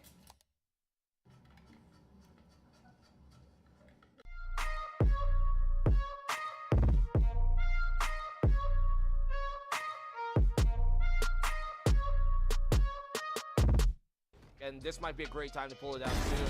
With B-Black, he's going to get a great catch here in the Zen, and that's the showstopper gone. Big risk to run when he's the only rifle on the board. News coming, and now they're going towards the main. The null command and the lockdown make their markers count. And as soon as Fatman drops, he becomes a corpse. Senior Carl Shore shutting down the null command as he's trying to play transition. But there's playing protectors. There we have the tap though! And effectively now, it's 2v2. Nothing detained, nothing taken. It's still Avalon Abyss trying to play it careful, but into the smoke. Down goes the life of Senior Carl. Mid matters now versus the world in this instance. And Avalon Abyss, they brought down the show and they brought in the win. Towards the B side, Alarm Bot now gets trigger. Maxi, he's feeling confident after that last round, and here he goes now. Easy pickings to make that 3. A highlight reel for Maxi. Timmy the Turret also saying hello. It's already 4 for him. Go without the mass congregation. Rababs tries to go for a break here by the bench. Breaks the face of Sin. Senior Carl's there for the distraction, and Maxi's there for the ace. And Crossfire now being set up as two people with the wall playing action towards box with a flash as Derek finds 2 and 3 and they enter the site. 4v2 situation, Yanagi planting the spike already. Onto the Lurkus, Georgie detected by the alarm bot, not a single chance in the world. Derek just waiting patiently. And he sees Wild Oreo. There goes the stun as well, despite the haunt. I miss Beyblades. Mood. Mood. Oh! What a peek from Nexi. A dry peek and an immediate smoke to have that coverage. Wow. Just good comms altogether. Yeah, blurred the sacrifice, I suppose, as the nano swarms will actually push Wild Oreo out of position. Micro hugging the corners with the lockdown enabled. Showstopper is going to find its mark as Micro again. He's doing it again and on Pearl as well. The 1v1. This is gonna be Smoke. You already see Marky playing around the stars here, but he only has one. He finds Micro and he managed to get a kill. yeah, the rifles are here for both sides, and it's an early start from Patton, but he seeks out, finds Asta. And well, it's the stage gone immediately for Abaddon. The business retake, if ever. Nakage, just because of that pickup, confidently moving towards the site. Not only that, though, high ground control, very important for Xin. We've seen this a lot. Courtesy of him trying to play 410, trying to play towards the nets itself. But on top of the Raptors, Sladom just lines it up and takes down Senior Carl as well. So trade for trade between the Sovas. Both stages gone from the equation. 4v4 for now, scan the nets, and there you have it now, the Hunter Fury to try and hunt down Fatman. He's looking for the target though, but does he line it up well? There he goes, precision, Dyname is the bow and arrow, mid-batter, so here he goes yet again! See his name, why don't you, 3 times on the scoreboard, but it's Sladom now versus the world, tries to bring out the ropes.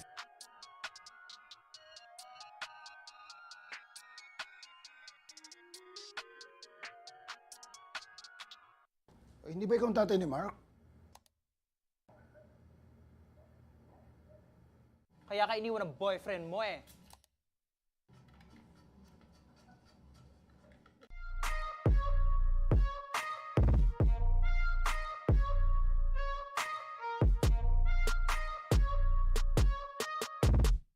And this might be a great time to pull it out soon.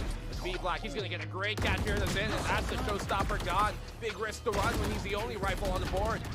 Duo's coming, and now they're going towards B main. The null command and the lockdown makes their markers count. And as soon as Fatman drops, he becomes a corpse. Senior Carl Shore shutting down the null command as he's trying to play transition. But there's playing protectors. There we have the tap though! And effectively now, it's 2v2. Nothing detained, nothing taken. It's still Abaddon Abyss trying to play it careful, but into the smoke. Down goes the life of Senior Carl. Mid matters now versus the world in this instance. And Abaddon Abyss, they brought down the show and they brought in the win. Towards the B side, alarm bot now gets trigger. Maxi, he's feeling confident after that last round, and here he goes now. Easy pickings to make that 3. A highlight reel from Maxi. Timmy the turret also saying hello. It's already 4 for him. Go without the mass congregation. Rapabs just tries to go for a break here by the bench. Breaks the face of Sin. Senior Carl's there for the distraction, and Maxi's there for the ace. And Crossfire now being set up as 2 people with the wall playing action towards box with the flash as Derek finds 2 and 3, and they enter the site. 4v2 situation, Yanagi planting the spike already. Onto the lurk is Georgie, detected by the alarm bot. Not a single chance in the world. Derek just waiting patiently. And he sees Wild Oreo. There goes the stun as well, despite the haunt. I miss Beyblades. Same. Mood. Mood. Oh! What a peek from Nexi. A dry peek and an immediate smoke to have that coverage. Wow. Just good comms altogether. Yeah, Blurred, the sacrifice, I suppose, of the nano swarms will actually push Wild Oreo out of position. Micro hugging the corners with the lockdown enabled. Showstopper is going to find its mark as Micro again. He's doing it again, and on Pearl as well. The 1v1. This is gonna be Moki. Already see Marky playing around the stars here, but he only has 1. He finds Micro and he managed to get a kill. yeah, the rifles are here for both sides, and it's an early start from Patton, but he seeks out, finds Asta, and well, it's the stage gone immediately for Abaddon Abyss's retake, if ever. Nakage, just because of that pickup, confidently moving towards the site. Not only that, though, high ground control, very important for Xin. We've seen this a lot. Courtesy of him trying to play 410, trying to play towards the nets itself. But on top of the Raptors, Sladom just lines it up and takes down Senior Carl.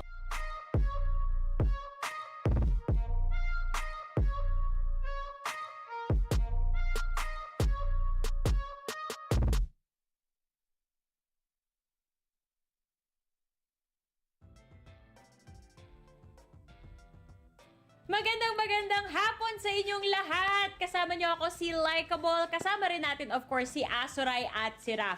At papahirapan ko talaga yung buhay ng ating mga panelists dahil this is the Tagalog or the Taglish panel over here. Ayan, medyo may pa-English tayo. Konting adjustments na ginagawa. Pero itetest talaga natin kung kaya ba talaga ng dalawang to. Pero bago pa ang lahat, Azuray, kamusta naman yung hosting experience mo? Masaya naman. Natutuwa ako mag-Tagalog ng mas okay nung ako naging panel host dito sa ating programa ng VCT Pilipinas. So, maayos naman. At ako mumubugsong damdamin sa Tagalog. Raf? may masasabi ka ba? Yung casting partner mo, bakit ganyan? Alam mo naman, kaya ko magtagalog. Kaso kung si Asoray kasama ko, ayaw ko talaga. Ayaw ko talaga. That's exactly the reason why it's like he completely changes. Like, what are you doing, man? Ay, Diyos ko. Iba talaga pag andito si Asoray. O, sige, Raf. I get the pass because kayo pa nagsabi foreigner ako. So, I have a pass. Si Huh? Asoray... Hindi Cebu is in the Philippines. Dapat magtagalog ka kasi Pilipino ka. Pinapalitan yung context kung ano yung convenient. foreigner, Diyos ko. Hindi No na kailangan ng needed, visa, sabi ko Raf. yung So, isa eh. okay lang yan. Pero, yun nga, I have an excuse. Si Asoray, ikaw, you're from New York, bro, di ba? New York Avenue. Oo.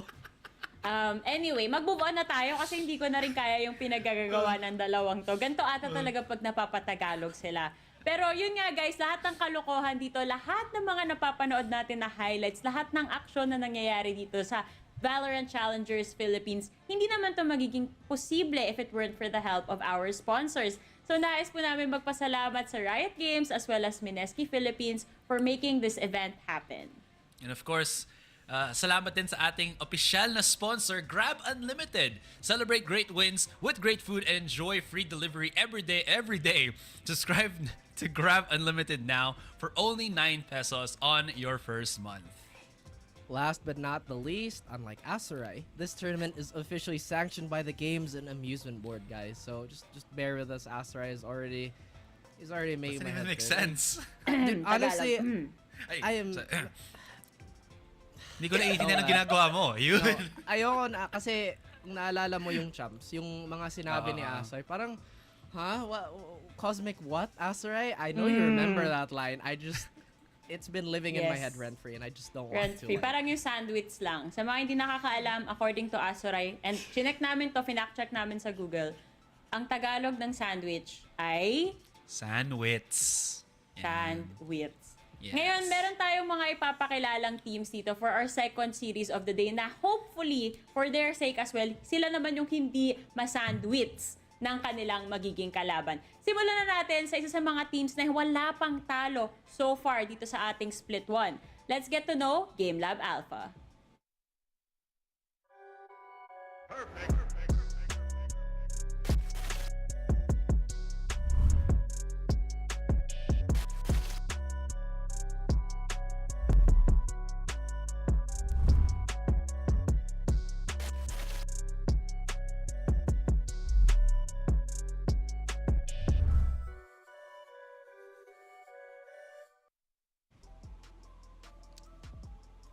Oh boy, Game.Lab Alpha. Let's get back into business here, folks. I feel like this is a team that's incredibly polarizing despite its fairly dominant status.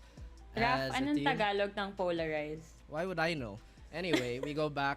You can't do this to me. Honestly, you really cannot do this to me. None of you can. So Game.Lab Alpha, again, let's get back into business. Because, like I said, maybe just like me right now, incredibly polarizing. They do have a very mechanical playstyle. I would say it's really predominant that they go into full contact mode quite a bit. They have shown signs of, yes, they have the ability to, once again, fundamentally take the map with utility and whatnot. But so far, they really have been dissecting other teams with just raw gunplay. Yeah, again, siguro sa mga... Sorry. Natawa rin siya nung nagsinimulan niya ng Tagalog. Go ahead, Okay. Asoray. Kaya mo yan. I believe in you. Isa sa mga na-notice ko lang din when you're looking at Game.Lab Alpha is the quality of opponents that they have faced, up until now. It's just been Abaddon Abyss, SKYE Empire, and I think as of late they haven't really had a challenge that they really needed to prove themselves as one of yung top teams natin. Yes, they're undefeated as of the moment, pero kagaya ng nakita ni kahapon with Action PH, they who did face a top tier team, at least Game.Lab Alpha is kind of getting as much as they can till they hit that plateau. At least that's what I'm feeling from their end. It's not again to disparage or to take away kung ano yung nakuha dito ng Game.Lab Alpha. It's more of like I just feel that they haven't really hit any of the higher targets dito sa VCT. Yeah. But with that being said, they really have proven that they have that star power individually, especially with, I think that was Fall X and I think Bogey. So really excited to see what they can really put into this game against Puggers. Oh, yun na nga eh, 'di ba? Maganda yung point na in-explain nyo doon kasi kumbaga yung mga nakakalaban pa lang nila, sino ba tong mga teams ito? Majority of them, if not all, galing open qualifiers eh. Hindi sila yung mga teams na sanay na tayong nakikita over and over again dito sa ating VCT stage. Pero, speaking of open qualifiers, ito ring team na makakalaban nila, dun din nang galing. And they're hoping to prove something dito sa ating VCTPH stage as well. So, kakabahan kaya yung Game.Lab Alpha nang makaharap nila itong Puggers? Alamin nating lahat. Perfect.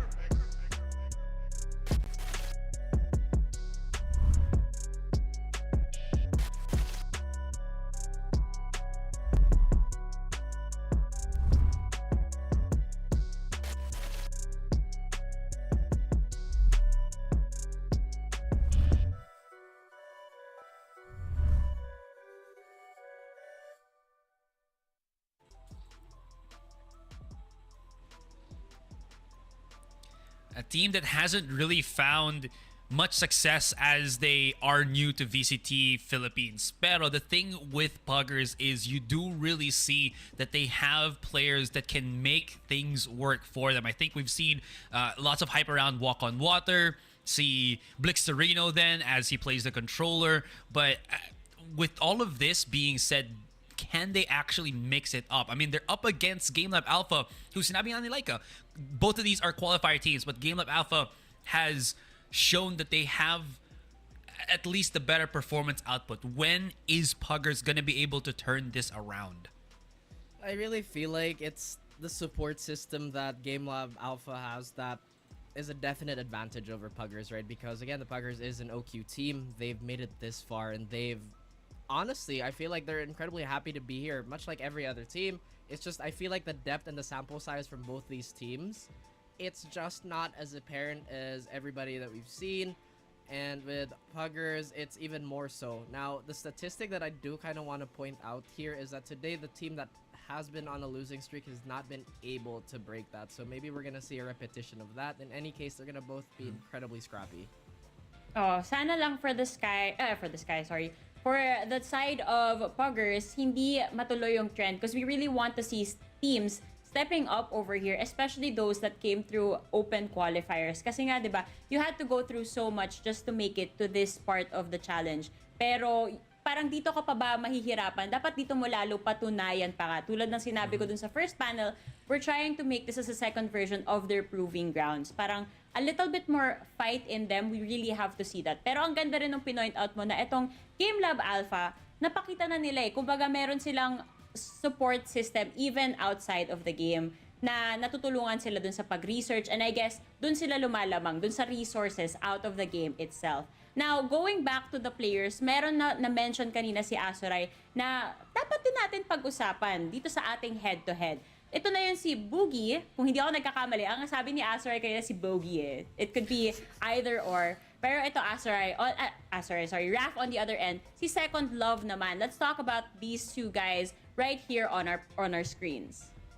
I mean, naturally we talk about Second Love, or at least I pointed at him out because both these teams are going to be incredibly scrappy. And Second Love is going to be in charge of being the wall. He's going to have to, once again, man that defense. And with a player like Boogie, who is just so interested in fighting and pushing the tempo, it is going to be a bit of a challenge. Yeah, it's a nice contrast, diba? Because we're looking at two different players where Second Love is more of the follow-up, pero si Boogie naman, he's all about creating that space para sa kanila alongside, I believe that is si Fall X. And I think we were mentioning this, or we were talking about this a while ago, na it's either him alongside Fall X that also picks up the double duelist, or Boogie playing a more laid-back na agent but still being incredibly aggressive. So if all comes down to this, who has the better scrapyard wars power dito ngayon? Is it going to be Game.Lab Alpha or is it going to be Puggers? That is a really good question. something nakapansin-pansin din dito sa dalawang to, if you guys have been following, sa mga viewers natin, if you guys have been following yung mga previous games nila, itong dalawa nito, kaya talaga nila mag-flex sa kung anong kailangan ng team depending on the map. And of course, depende sa kung sino rin yung kalaban nila. Kaya naman, deserve talaga nila mapunta dito sa ating spotlight. Pero ito, gusto kong i-dissect unti-unti itong dalawang teams na to. Unahin natin sa Game.Lab Alpha, Aserai. Ano sa tingin mo yung something na possibly maging ika-downfall nila dito sa matchup nila going into Puggers, against Puggers rather? Ooh. Actually, I feel like at least with this particular matchup na meron tayo, more than anything else, I feel like not really something that would be their downfall, but more of I feel like is one of their strengths against teams like these is yung flexibility na meron sila. So I think that is something na Game.Lab Alpha has rolling for them. Pero kasi I was gonna mention more about Puggers sana. Na Puggers has a lot more, I feel like, clutch potential with specific players. Oh, would you agree with that though, Raph? No, because I don't like agreeing with Aserai. I don't like agreeing with anyone on this panel. No, I'm kidding. Okay, guys, on a real note, I do feel like on the side of Puggers, it is a little more one-dimensional just because we talked about, I believe it was Scripps, right, who is literally the lifeblood and can be the soul of the team alongside, of course, his fellow duelist / sentinel player in Second Love. Again, I might get the names mixed up, but that's on me. But in any case, I think both these teams, they have my favorite call of all time. Like I said earlier, right? Sige, barilan na lang. Default tayo. Pahanap tayo ng pick. Sige, go. Kung wala, edi wala. But like we said, Aserai did also mention that it is gonna be pretty much a scrapyard duel. This is gonna be a battle of attrition. It is gonna be a battle of wills. So it really is a hard toss-up for me personally. But the theme goes. The team that hasn't broken their losing streak today still has not broken it. I guess that's the point I was trying to make. So far, yun yung naging trend din for the day, no? Tingnan natin kung dito sa second series, ganun pa rin talaga yung mangyayari. Ngayon, alamin natin kung saan nga ba yung barilan na sinasabi kanina ni Raph. Saan ba tayo mapapadpad? Alamin natin as we go into our map vetoes. Top of your head, Aserai, any map you're expecting to see right now? Ooh, I feel like we might be seeing Pearl at Icebox for the most part. Now, this is the perfect, I think, discussion point na rin para sa atin. Kasi I was mentioning how, again, I felt like there's a lot more flexibility dito para sa Game.Lab Alpha, and that's because there's a lot of, I think, players sa kanila that really pop off at specific intervals sa mga matches. I think depending kung saan yung kalaban nila, we have seen Game.Lab Alpha go up against SKYE Empire, and during that entire series, hindi lang isang player ang nakakakuha ng momentum dito. Again, as I mentioned, there was Fall X, there was Boogie. So this team looks like they have, again, a lot of abilities na kahit man they might fumble at the start of the round, which they sometimes usually do, kaya nilang bawiin ito with the players that they have left. That's surprising. And expect any of them to remove Breeze. Kasi, di ba, Breeze, we talk about quite a bit. Super flexible as a map, but also can devolve into a lot of, hey, let's just take the mid fight. Hey, let's try to fight out of main. And I feel like this could have complemented the strengths of both teams, but maybe Game.Lab is just really not feeling it today. Now, I do agree with Aserai na siguro Ascent, Icebox, yung mga maps na pang default talaga. Pearl, on the other hand, I'm not sure about this ban though. Because, again, B-Long has been one of the best size-ups for Puggers in the OQ. If my memory serves me right. Do tell me if I did mistake in that map pool though, because, you know, this is what it is. Yeah. Pero ito, malalaman na natin kung ano nga ba yung magiging first map. I feel like I am the odd one out when people listen to our panel segment kasi tinatry naman talaga ni Raph at ni Aserai mag-Tagalog. And tinatry ko rin silang hatakin papunta dito sa direction na to. Pero medyo kinukulang. Ang hindi nagkulang though is your prediction, Aserai. Lumabas nga rin naman yung Icebox dito. Yeah, so I feel like they're gonna steer this dun sa direction where it's gonna be more about, yung sinabi na nga natin, it's all about contact, aim duel. So maps like Icebox, Ascent, kasi tinanggal na yung Pearl. So Ascent and I'm assuming Haven. So we're just gonna get as vanilla as we possibly can dito sa ating selection. Unless there's something else that maybe I feel like Puggers could be bringing out here. That's another team din na gusto ko sanang i-mention dito. Puggers, one of their players specifically, yeah, they're Haven, really surprised me in the last game that they played. Sinabi na kalaban nila, I believe it was Abaddon Abyss or Action PH, where Ninetops was able to create so much tempo specifically on Icebox. So that being a GLAB pick, I think still works in the favor than the Puggers.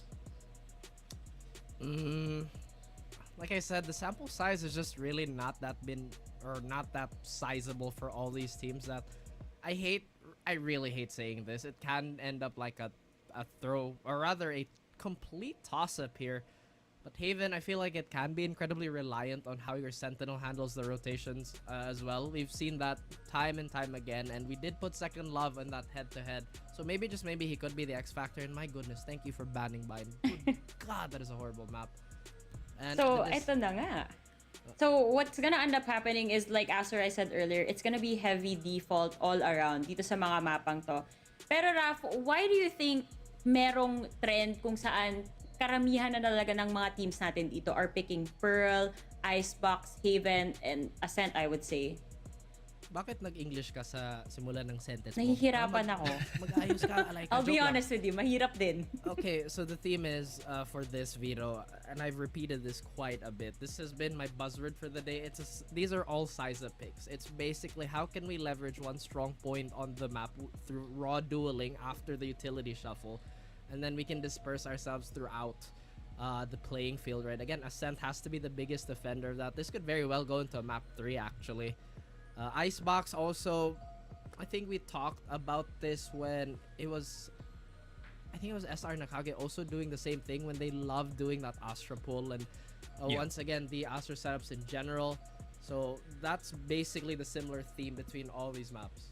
Yeah. So you are seeing some sort of theme here, and sabi mo kanina, this could go to a game number 3, pero syempre hindi pa tayo dun sure. So, matanong kita, Azurai, kasi papunta na tayo sa panel predictions natin dito. Do you think that this is gonna end in a 2-0 or a 2-1? And isama mo na rin yung predictions mo doon. Which direction is this series gonna go to? I feel like it's going to be down to the wire 2-1 tayo. And my reasoning dito is, I feel like the map selection dito, aside from it being, you know, very... what's the word, but can allow for massive rotation, can also be very forgiving then if you make a mistake, which I think some of the both of these teams have kind of experienced then with the games that they have played. Even though Game.Lab Alpha has yet to be defeated, you do see up against the other top tier teams that they have faced against, medyo neck and neck yung matches nila that it looked very as Raf would mention, it's scrapping dito. And to put my prediction into the play, it has to be Puggers para sa akin. Ooh, a Puggers prediction. That's something that siguro hindi ina-expect ng karamihan because of the current scoreboard that we have. Pero Raf, are you on the same page as Azurai or no? No, I like it when Azurai is wrong. I'm going with Game.Lab, obviously. Again, we had a long discussion that the streaks have not been broken today. Why would I go against that grade? The one that I established myself. So, There you go, Game.Lab for me. Actually, as soon as I said the question, na-realize ko, when has Raf actually ever sided with Azurai, diba? Very, very rare. Kukontra muna siya, saka siya, tama naman yung sinabi mo, Azurai, pero kukontrahin muna kita. Laging ganon yung play.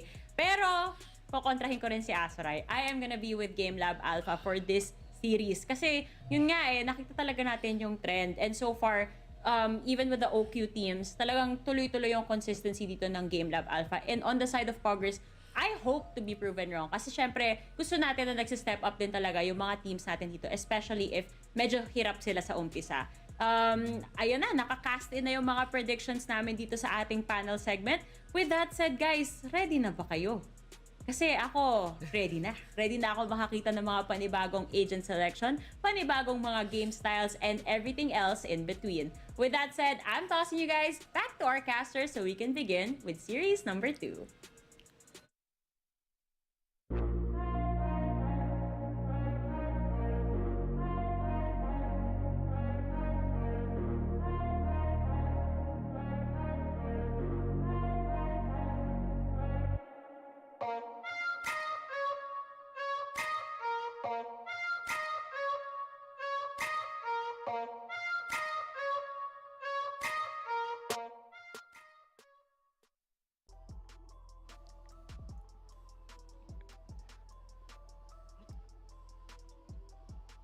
Ladies and gentlemen, magandang hapon sa inyong lahat at kami ay nagbabalik sa inyong harapan para sa VALORANT Challengers Tour, VCTPH mga kaibigan. Kami nga pala ang inyong mga shoutcasters. Nga pala si Phil. Kasama ko naman ang aking kapartner dito sa aking Gedli, si Taylor. At kami ang The Mods. Alam nyo na yan, guys. What's up, mga katraidor?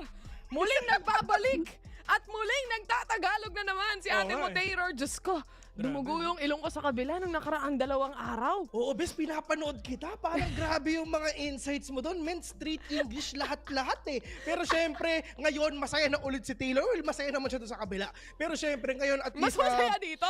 Mas masaya dito, ladies and gentlemen. Kasi nga, maglalaban na ang Game.Lab Alpha versus ang Puggers. Which is, ang Game.Lab Alpha, wala pang talo kahit isa. Yun na nga eh, nasa win streak sila dito, ladies and gents. And syempre, na-mention din naman kanina ng panel actually, no, na during the times na naglalaban or naglalaro tong Game.Lab Alpha, wala rin naman talagang iba pang teams na kumbaga nasa top 3 natin na nakalaban pa nila. And so far, kaya nilang sakyan yung momentum na yan, maybe this time around, kahit papano. Ito I mean, yes, andito tayo ngayon sa bottom of the food chain, ika nga, which is yung Puggers. Pero hopefully, if ever manalo sila sa mga susunod nilang matches, malay nyo talaga makapalo sila dito sa ating top 6. Which is ang top 6, sila ang mag-a-advance sa ating playoffs na mangyayari in just a few weeks. Malapit na natin makita kung sino ba mag-champion dito sa Split 1. Pero right now, ladies and gentlemen, ang talagang binan out ng mga players ng Puggers, syempre, ang Pearl, which is sobrang lakas nga rin talaga ng Game.Lab Alpha dyan. Pero in terms naman sa ating mga map picks ngayon, well, of course, may kita natin ang Icebox, andyan ang Haven, andyan ang Ascent. So, pretty mga basic maps nandun, yung mga kung ano mga pinipili nila back then sa last 2 years ago, yun lang din talaga yung mga pipiliin nila ngayon. Pero, ano ba ang papakita ng Game.Lab Alpha? Are they gonna be the same tulad ng mga games nila last week or last 2 weeks? And Puggers naman, they need to step up. Kasi if ever hindi sila nag-step up, talagang mapupunta talaga tayo sa bottom of the food chain, and hopefully, talagang we're really hoping na makabawi sila sa mga susunod nilang matches dito, Bes. And gaya ng na-mention mo, no, when it comes to scoring, nasa ibaba nga sila ngayon ng leaderboard. And speaking of leaderboards, kung gusto nyo silipin yan and talagang himayan kung ano nga ba yung positioning ng mga teams na paborito ninyo sa mismong leaderboards natin, silipin nyo lang yan mismo dito sa page ng VALORANT Esports Philippines. At kung hindi ako nagkakamali, Oasis Gaming ngayon ang number 1. Yeah, since day 1 sila talaga number 1 dito. Kasi 3-0 nga sila. Pero ang Game.Lab Alpha, if ever panalo sila dito, magiging kapantay nila ang Oasis Gaming since day 1. Pero ito na, maglalaban ulit ang Puggers, which is this is the first time na ikakasko to sila, sila PJ pala to sila Walk on Water. Oo, yun na nga eh. Tamang-tama, saktong-sakto. Kailangan nila ng milagro dito, bes. Kung saan ka pa maghahanap ng isang milagro, yung isa naglalakad sa tubig. Eto na ngayon, men. Nakita ko yung electric pan ni Chongi, mga kaibigan. Dalawa yung ulo. Di ba? Napaka-technologically advanced ni kaibigan Chongi, ladies and gentlemen. Pero eto na, makikita ulit natin yung mga players ngayon ng Game.Lab Alpha. Si Fall X, nakita natin kung paano siya nag-pop off sa Ascent at sa mga iba't ibang maps. Pero, andito rin yung mind games na nilalabas din ni Omen Cutie. Ay, tama. Napanood natin yan. Nakas din natin yun last time nung naglalaro rin sila, no? And at the same time, para naman sa Puggers side, na-mention din ng panel to kanina na medyo one-dimensional pa nga yung mga play na kaya nilang ilabas dito. Knowing na isa sila sa mga teams na syempre nagsusumubok pagdating sa VCTPH, at the same time, nakaangat sila compared sa ibang mga teams na meron tayo dito. Hindi talaga natin ma-expect yung high-level play na kayang dalhin nung ibang mga VCTPH teams na may mas malalaking experience na. But so far, para sa Puggers, ito yung team na mas gutom ngayon eh. Oo, actually lahat ng mga teams talaga yun is sobrang gutom na gutom talaga. Sarap pag Tagalog. Diba? Parang ito yung sariling atin, diba? Alam naman natin, pag hindi ka lumingon sa pinanggalingan mo. Ano? Ano ba sunod? Hindi mo rin alam. May stiff neck ka, pero hindi ko alam. Hindi ka makakarating sa panonoran mo. Ganun ba yun? Oo. Shoutouts nga pala kay Idol Rizal na flank siya. Na-flank si Idol Rizal. Na-flank si Lodi. Kaya po may nagpe-PM sa VALORANT Esports Philippines page na pinagbabawalan na yung mga caster. Pero eto, back to the game dahil pistol round na nga para sa parehas na teams dito. Puggers, Nag-aantay lang. Ninitops on the other hand. Tamang antay lang din pagdating sa yellow. Si Blixerino, mainit to. Napakainit talaga ni Big Serino mga kaibigan kasi nakita naman na talaga natin yun sa mga iba't ibang games na din talaga dito nga sa VCT. Dalawa na ang naging games sila so far pero talagang hindi nila mahanap yung magandang groove in order for them to win a match. I mean, yes, parang nananalo sila sa mga rounds and whatnot pero they need to close up all the matches that they're doing right now. But Ninitops right now, popping up for the 2K already. 2 taps sa ulo. Patay yung dalawang players ng GLAB ngayon. Blixerino on the other hand, right tap lang mula dito sa mga players ng GLAB. At dalawa na lang ang natitira for Game.Lab Alpha. Owen Cutie, he was able to spot one here pero babagsak rin siya sa kamay ni Blixerino. Umpisa pa lang, nagiinit na naman dito si Blixerino mga kaibigan. Sarap pa mag-Tagalog, Wes. Alam mo yung feeling na nalalabas mo lahat ng gusto mong sabihin na hindi ka na Kumbaga, nag-iisip. kumain akong sinigang kahapon kaso walang sinigang mix. Di bulalo lang yan. Di bulalo lang yan. Oh, parang nilaga lang yun. Oo. Walang asim, walang kilig, di ba? Walang kilig, walang asim eh. Pero Dito maasim. hindi na namin sasabihin kung sino. Pero kayo na bahala kung sino pabili, kung sino maasim para sa inyo. Pero eto na, ang mga tropa nating mga pugs. Mga pugs. Puggers. Puggers. Ano si Second Love eh. Sabi nga nila, first love never dies. Oo, si Second Love, hindi. Oo, at least si Second. Tama. Hindi siya immortal. Oo. Pero ito, nalalaman ko si Second Love, atabs pa lang pala. 17 years old lang daw siya. Sabi nga nila. O pero yun nga si Chongi. Trying to take down all these players but Ditch with that refrag na ginagawa niya. The G players from GLAB right now, hindi na alam kung saan pwede punta. Pwede sila sa A, pwede sila B, pwede sila sa B. Pero yun nga, if ever they're gonna pick one, probably it is A na rin talaga. Pero ang problema, si Killjoy, the chapters have been settled already, and it's just for GLAB, mukhang kitchen talaga sila, miss. Oh, kahit pa paano naman, no, nakapitas na rin naman sila dito ng isa. Importante naman para sa Game.Lab Alpha ngayon, nasa advantageous position sila dito. Meron silang isang Spectre na pwedeng gamitin. At the same time, tatlo pa rin naman sila. Anything can happen pagdating sa mga second rounds natin na kagaya nito. Kasi di pa naman to full eh. Kaso Blixerino, naspata na nga dito yung dalawang members ng Game.Lab Alpha. Yung pangatlo nga lang, hindi enough yung bala na meron siya. Pero nandyan naman si Second Love para patayin ka. Good eco para sa side ng GLAB. na. I mean, napatay na si Chonky and Blixerino. Yes, just to mess up with the economy of Puggers right now.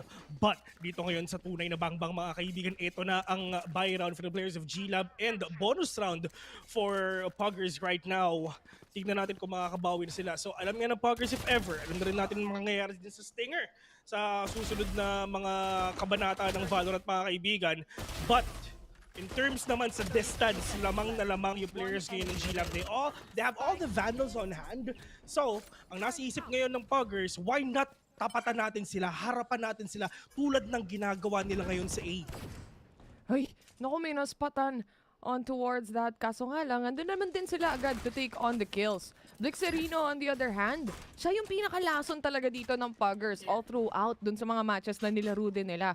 Laking bagay or laking factor in. Lalo na siya rin yung controller dito pagdating sa Icebox. Makakapag-plant ang Game.Lab dito sa loob ng A-site ng madali-madali lang kahit paano, no? Walang pumigil sa kanila, walang control na nagmumula from Puggers. Pero on the other hand, si Kuya mo PJ sumilip. Grabe naman. Nakakuha ng kill. Baka PJ, nakabundled na nga, di ba? And now Dritch and Shea is getting all the kills na kailangan nila dun sa Puggers. Pero Ninitops will get that flick onto the wrist. Follex will fall down as well. Ay kung napapansin mo partner, di ba? So, sobrang naging baliktad yung laban natin ngayon. Yung parang yung pag sila yung pumupush in order for them to go in and for them to retake that site. Kasi wala, ang ginawa ng Puggers ngayon, nag-advance sila and trying to get that early kills na meron nga sila, which is naging successful na meron. Take it on Bogey. At least one sustained down agad, one sentinel down, at madali na nila makukuha yung site. Tsaka magandang pangitain to pagdating sa Puggers ha. Na-convert din nila yung bonus round na meron sila talaga dito. Tiniis pogi nila eh. Pagdating sa may Raptors kanina, talagang inabangan nila. Hinayaan nila makapag-plant. Sige, kunin nyo na yung space na yan. At the same time, ikukuha or kukunin na lang namin yung retake potential na meron kami dito. And it worked out great for them. 3-0, malinis na malinis para sa side ng Puggers. Sabi ko sa'yo, partner, feeling ko talaga Puggers, mas gutom sila ngayon kasi nga nasa baba pa sila ng leaderboards eh. Yun nga eh. So lahat ng 100% 100% lakas nila. Kailangan talaga nila ilabas ngayon. And knowing the fact na dalawa yung sentinel nila, mas pinapahirapan pa nila makapasok yung mga players ngayon ng GLAB sa loob ng site. Pero Dritch up, no scope, 360. Pero wala man na talagang tumatama kahit isa. But Fall 0-1 tap right now. We're gonna take down PJ. Pero eto na, 4v3. Fall's gonna push him up lang sa base. Pero yung like all the way from up top. Chase will gonna fall out of the hands of Chongi. Sa akin tong site na to, walang makakapunta dito. And Boogie, super low on HP. Pipilitan silang umatras, kaso nga lang just in time na masaspatan pa rin sila all throughout the maze here. Fallex versus Blixerino. Oh! He goes for the swing. Si Blixerino pa rin yung mananalo. Grabe, parang pag-uusapan natin kanina, si Blixerino rin talaga siya ang tulay na magpapapunta sa Puggers sa panalo. Which is nangyayari yun ngayon. Tignan mo naman yung tignan mo naman yung score niya. Mapapabili ka na lang talaga. 7-11. Diyos ko, napaka-convenient. Pero pagdating sa mga rounds na to, nahirapan talaga pumasok yung Game.Lab Alpha. Nahirapan silang makapag-entry o makuha yung mga duels na gusto sana nilang mapanalo dito para lang makapag-plant sila ng maayos para makuha yung site na gusto nilang kuhanin. And I think si Chongi dito nakakuha pa ata siya ng kill sa ligaw na bala eh. Which is yun naman talaga yung mangyayari if ever dalawang sentinel mo, di ba? Yung iba nga, 3 sentinel, pero ito at least sobrang normal nung double sentinel on the defender side ng Puggers. Pero sobrang nag-work na rin talaga. Pero nga, walk on water, hindi tumama ata si PJ. Pero ito rin long na meron talaga yung mga players na to. Pero nagkakatabaan ba? Mukhang wala ata. Recon bolt on to B. Pero merong isang sumilip and Nirtas will take him down right now. Second love, waiting doon sa may yellow though. Walang nagpa-flank ngayon sa mga players ng GLAB. It's just they really wanna puncture in B. And ang problema is isa lang nawawala ngayon. Owen Cutie with an opening right now. Ninatap says no to 1. 3 versus 3 partner. Mukhang makakayanan ata ng GLAB to. Ang ganda nung slow orb na binato din dito ng Puggers, no? Just to let them not push out ng matindi. Pero pagdating kay Chongi, walang makakatakas dito. On the other hand, nakakuha rin naman ng magandang trade. Bogey, kaya niya pang makakuha dito ng isang rest, no? Para kay Chase. 2v1 situation. Kaso nga lang, Blixerino, mas aware siya sa nangyayari. And in the end, it's still Bogey Man winning the round. Finally, talaga nakabawi din talaga ang GLAB dito. Pero in terms naman ng economy, medyo walang pera ang GLAB doon. Kasi nga, that is their buy round. Of course, that is their buy round. So, all they need to do right now, syempre, talagang pilitin na lang din lahat ng mga economy nila. Talagang pilitin na lahat na pwede nilang mabili ngayon. And for the side of Puggers, good round pa rin kahit paano, di ba? Kasi, economy game na yung nangyayari. Nahirapan sila, natagalan silang kuhanin yung yellow dito.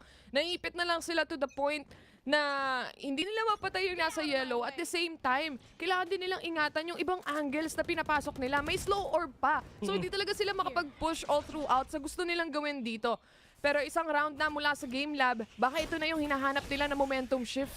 Momentum shift it is if ever manalo sila dito, if ever makapag-pick off sila ng isang sentinel. Pero ang problema, merong Viper Spit si Blixerino ngayon. Pwede na actually gawin yan if ever nandun siya sa may taas ng pipes or maze. Pero why not go to A instead? Kasi nga, they have an idea that everyone from the side of GLAB is here already. Hunter is here from the side of GLAB right now. Fallex with an up-drive. Rueda kill on the Chongi right now with that Blade Storm though. Boogie gonna push in. Maraming tao dun sa may likod. Boogie with a 2K. Pero meron pang isa. Blixerino says no. Fallex all the way from downtown. We're gonna fall down as well. Second love. 1v2 right now. Second love, buhay na buhay pa dito. In a 2v1 situation, kailangan niya makakuha ng pick-off. Pero mahihirapan siya dito. Shock darts, pero pang pwedeng gamitin si Dritch. And on the other hand, 1v1. Sobrang low. Pero sabi Wala rin talaga sige. Wala, I mean, talagang kuhang-kuha talaga ng GLAB yan. Best, ito na yung momentum shift na kailangan nila. So, pinatikim lang ng Puggers kumbaga, ay ng GLAB kumbaga, ng 4 na panalo ang GLAB, ang Puggers. Babalik-baliktad na ako, di ba? Pero yun nga, gets nyo na yun. But right now, kung first love Puggers, pangalan niya, nabuhay pa siya doon. wala, second love na Kasi talaga, nga, no? first love never dies. Wala eh. Palitan Pero- mo na yan. Pero actually, yung sobrang ganda ng entry na ginawa ni Boogie doon lang sa may maze, taken down 2 already for them to go inside the site. Talagang, it's all about the duels that you're committing. Yun din eh. May nanoswarm din naman siya to actually protect himself. para habang nagde-defuse siya. Kaso nga lang, abot pa rin talaga pagdating sa Sova na meron tayo dito on the hands of Game.Lab. Kaso on mid, nagkakaroon ng matinding skirmish dito. Game.Lab on the other hand, nakakuha na silang pangatlong kill. Second love to get a pick off. Pero in the end, isa lang ang mapipitas ng Puggers. And Game.Lab, mabilis nilang nakukuha yung score na nawala sa kanila kanina. Ito ang tunay na bangbang. Alam naman natin pag Pinoy naglaban talagang sobrang tapatan talaga yan. At best ito ang maganda sa GLAB tsaka sa Puggers, sila yung team na sobrang bilis maglaro. Na rush in, na pasok nga ng pasok. Baka may date? Siguro. Si Fall X yan. Diyan yung nanay mo. Baka may date ka pa, di ba? Si Owen Cutie, di ba? Nanonood pa naman si Tita Folex. Tita Folex, di ba? Pero si PJ ata, nasa ilalim ata. May nagtatanong, sino daw si PJ? Papa Jesus. Pero Si Walk on Water. si Walk on Water. Yeah, gets nyo na. Oo, gets nyo na yan, di ba? Alam nyo na yan, men. Galing yan eh. Mukhang may Si Blade Dad. Storm dito na pwedeng gamitin ata. Parang may nakita ko na pull up na Blade Storm. Pero on the other hand, on another note, default setup lang dito mula sa Puggers. Aggressive. Sereno? A little bit pagdating kay Ninitops dahil parang gusto ata nilang i-double swing to kung sakaling may magpupush. If ever magdo-double swing, okay na rin siya. Kasi nga meron ding crossfire na mangyayari if ever nga dito sa may B. Kasi andyan si Ninitops, andyan si Blixerino. So if ever na gagawin nila yan, might get that double swing nga na sinasabi mo partner, pero si Fall X kailangan niya muna i-charge up in dash niya, which is nangyayari na ngayon. Fall X walking slowly, walking steadily towards nga sa likod ng yellow. Nakita niyo yung isa, and that is the bait and switch sana na gagawin niya, but Ninitops will get that kill instead. Speaking of bait, yung nilapag na Viper smoke dito all the way to B, pero A site pala ang pupuntahan nila. At the same time, may Viper spit din silang kayang laruin dito para makapag-plant o para makuha yung site. Unfortunately, meron ding lockdown yung kabila, no? Mapipilitan silang umatras. Kahit pa paano, magkakaroon ng space yung Puggers to create something. And kaso nga lang, si Owen pa rin yung mananalo sa engagement na yon. Wala na silang Viper spit dito, pero buhay pa sila. Ninitops using the wall to block the players of GLAB right now, but that is the swing na ginagawa nga ng mga players ng GLAB. Pero isa-isang pinapatay ni Second Love. Chase mag-isa. Ninitops will get that kill. 5-3 already. And sobrang mala-impacto din talaga ang pinapakita nila ngayon. Once nilagay ni Owen Cutie ng kanyang Viper Spit, mga kaibigan, talagang lapag naman si Second Love sa amin tong site na to. At wala na rin talagang nagawa ang GLAB. Kasi nga, dun din sa wall na ginawa ni Ninitops, it's all about how you play all your utilities in order for you to stop your enemies inside the site. In the end, kung sasabihin din naman natin, no, tamang desisyon lang din talaga. Just the good timing, a good decision making na nagmumula dito sa side ng Puggers. At the same time, yung crisp aim na meron si Second Love na tinutulungan pa ni Walk on Water at the same time. So napakagandang round mula dito sa Puggers. On to another though, mukhang bawas sa bawas, 30 HP remaining para sa kanilang Jet. Folex to get another. Dalawa yung ang napunish niya agad dito, pero salit-salitan lang yung mga kills. 3v2 situation pa rin to, partner. Gawin mo pang apat. Pati yung observer natin na hindi nila alam kung sinong titignan niya kasi napakarami nangyayari ngayon. Boogie will gonna fall down as well to the hands of Second Love. Flash has been set already. The spike has been planted. Pero yun nga, ito na ang retake na gagawin ng dalawa laban dun sa may tatlo. Wala na silang utilities ngayon pero meron pa namang outdoor dito sa Chongi if ever. Pero in terms naman dito sa GLAB, meron pa naman silang post-plant potential dito kasi nga meron double shot si Dritch and meron din snake bite si Owen Cutie. So meron silang lineup na pwedeng gawin ngayon. Dritch will take one down. Pero Owen Cutie will finish everyone right now, 5-4. And ito na lang siguro napapansin ko sa side ng Puggers. Why not try na talaga ibigay nila yung side? Kasi wala talagang dumuduel talaga sila, no? Tinatapatan nila ang players ng GLAB. Isa-isa sila nawawala. Hindi yan. Minsan nananalo sila sa duels na yon, minsan hindi. Pero tama nga naman, no? When it comes to utility plays, may mga ibang mga teams tayo na nakikita na talagang puro utility. Utility pala, nauubos na yung dalawa. Pero mapapansin natin dito sa Puggers and Game.Lab, hindi masyado nangyayari yun. More on a fire, power, or raw duel yung nakikita at napapanood natin. It all depends on Ito na naman, di ba? Sino na naman? Avengers mode na naman tong mga to. Ito na mga kaibigan labanan dito sa may taas. Second Love will take him down and Second Love, ladies and gentlemen, why not 3K? Hindi natin nakita yon pero buti at least nabasa natin yon. Owen Cutie. Naka-knives out pa. Rookie mistake a little bit, but Walk on Water. Siya naman yung pipick up ng kill in the end. Mainit pala tong dalawa. Sabi ng panel, default setup daw ang lalaruin. Mukha namang default setup.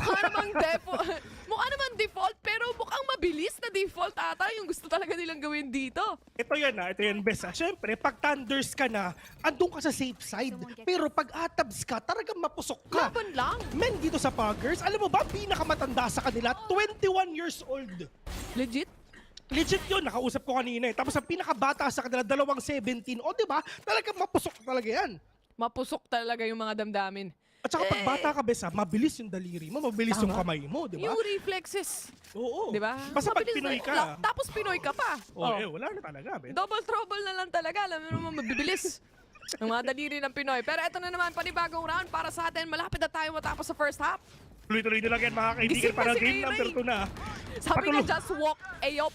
Oo nga just walk iyop mga kaibigan. Hindi ko alam kung ano ibig sabihin nun. Baka woke up yun. Pero ito na si Boogie. Working on the spike already. And Boogie right now will get that postman done. But walk on water with that operator on hand. Checking lang dun sa may taas. Alam niya kung nasan yung ibang tao ngayon. Pero walang choice yung mga Wala siya players pake. ngayon ng GLAB kung hindi lumabas ngayon. Pero wala siya pa sa mga nararamdaman nila. But Boogie and Falls will gonna take everyone dito sa side ngayon ng Puggers. Dito naman just right there. Lalabanan nila lahat. Kahit may nalasyon sa harapan niya. Wala siyang pake. Pero napakagandang wall na ginawa ngayon. Ni kaibigan dito tapos mga kaibigan. Pero it's all to walk on water. Ito na si Susan, ladies and gentlemen. 1v2 with an operator right now. Ano mangyayari ngayon? Drop yung spike. Nakakita ng isa. At wala na shotgun si kaibigan. Dredge mga kaibigan. Ang kailangan nila ay sumilip. Nahapta yung spike and walk on water. Si PJ, ladies and gentlemen. Papuri sa Diyos.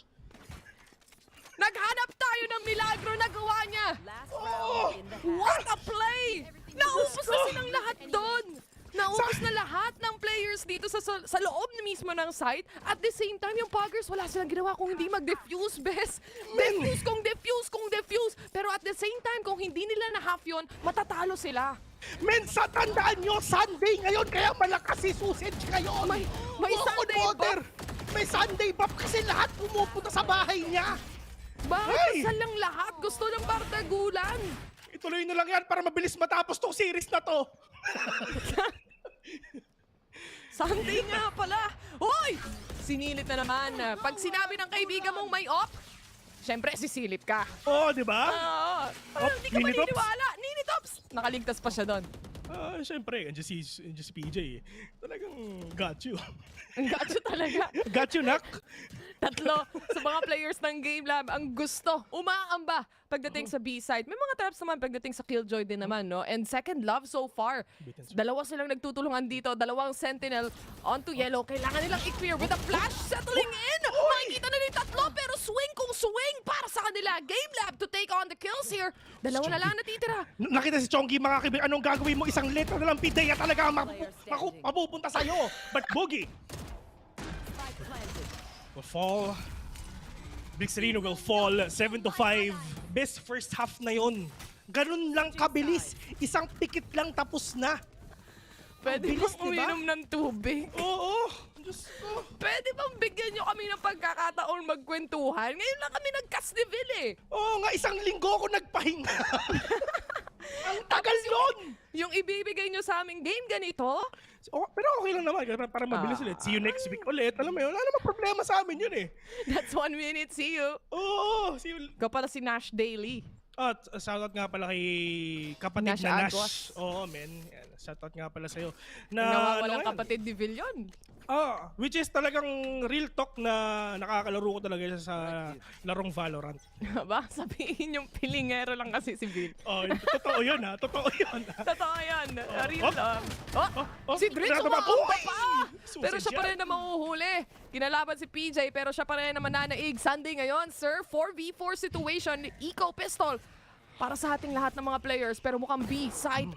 Kung mapapansin mo sa mid, lahat dumaan. Oo nga eh. Lahat ng kitchen. Tumalon. Kasi alam mo kung bakit? Kasi ang Puggers nga gutom. Lahat sila kakain na, lahat ng makita nila, akin tong pagkain na to. And Chase and Boogie, hinahabol ngayon yung mga kalaban nila. Chase all the way doon dito sa may email, but Nintop says no to one. Boogie, mag-isa, 1v3. Alam ni Nitops kung nasan ka, nagkakitaan. 1 tap to the head, 3 kills to him. 8-5 Puggers, ito na talaga ang pagbangon ng api. Dito na yung pagsisimula. Siyempre, pagdating sa second half na meron tayo, no? Especially sa pistol round, makakakuha ka talaga ng momentum.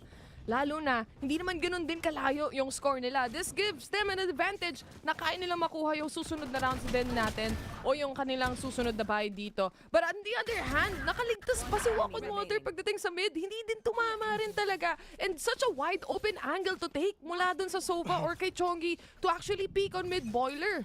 Grabe si Chongi, mga kaibigan. Good item talaga yan.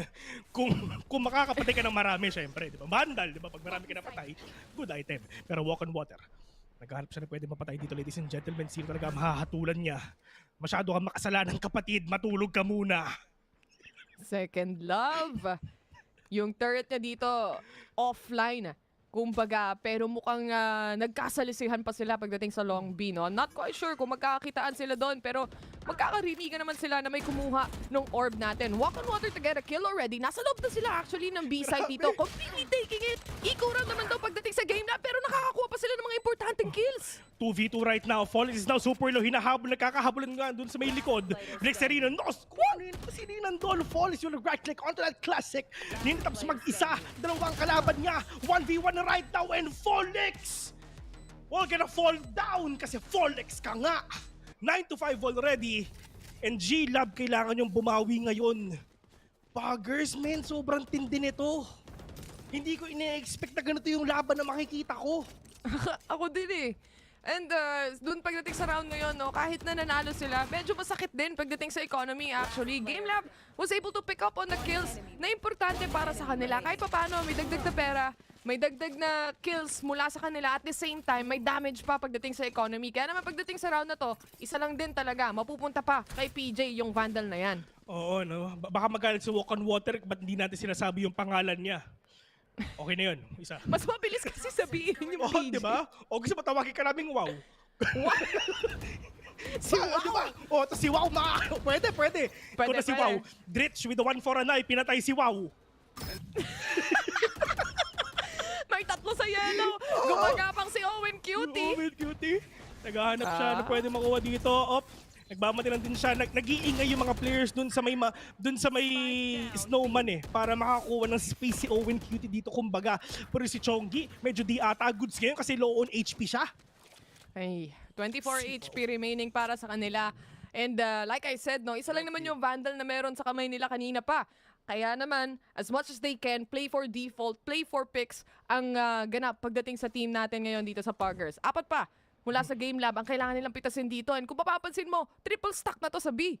Oo nga, talagang i-commit nila to. Ano rotate? Wala sa popularyo namin yon. Walang ganun yun. Blixerino, yun ang sinasabi namin ngayon. Pero Chase, with a pop flash right now, natamaan yung dalawa. Pero ito yung na ginagawa nila. Blixerino kills one. That's another one. Pero ka na second with a big retrade. Boogie mag-isa.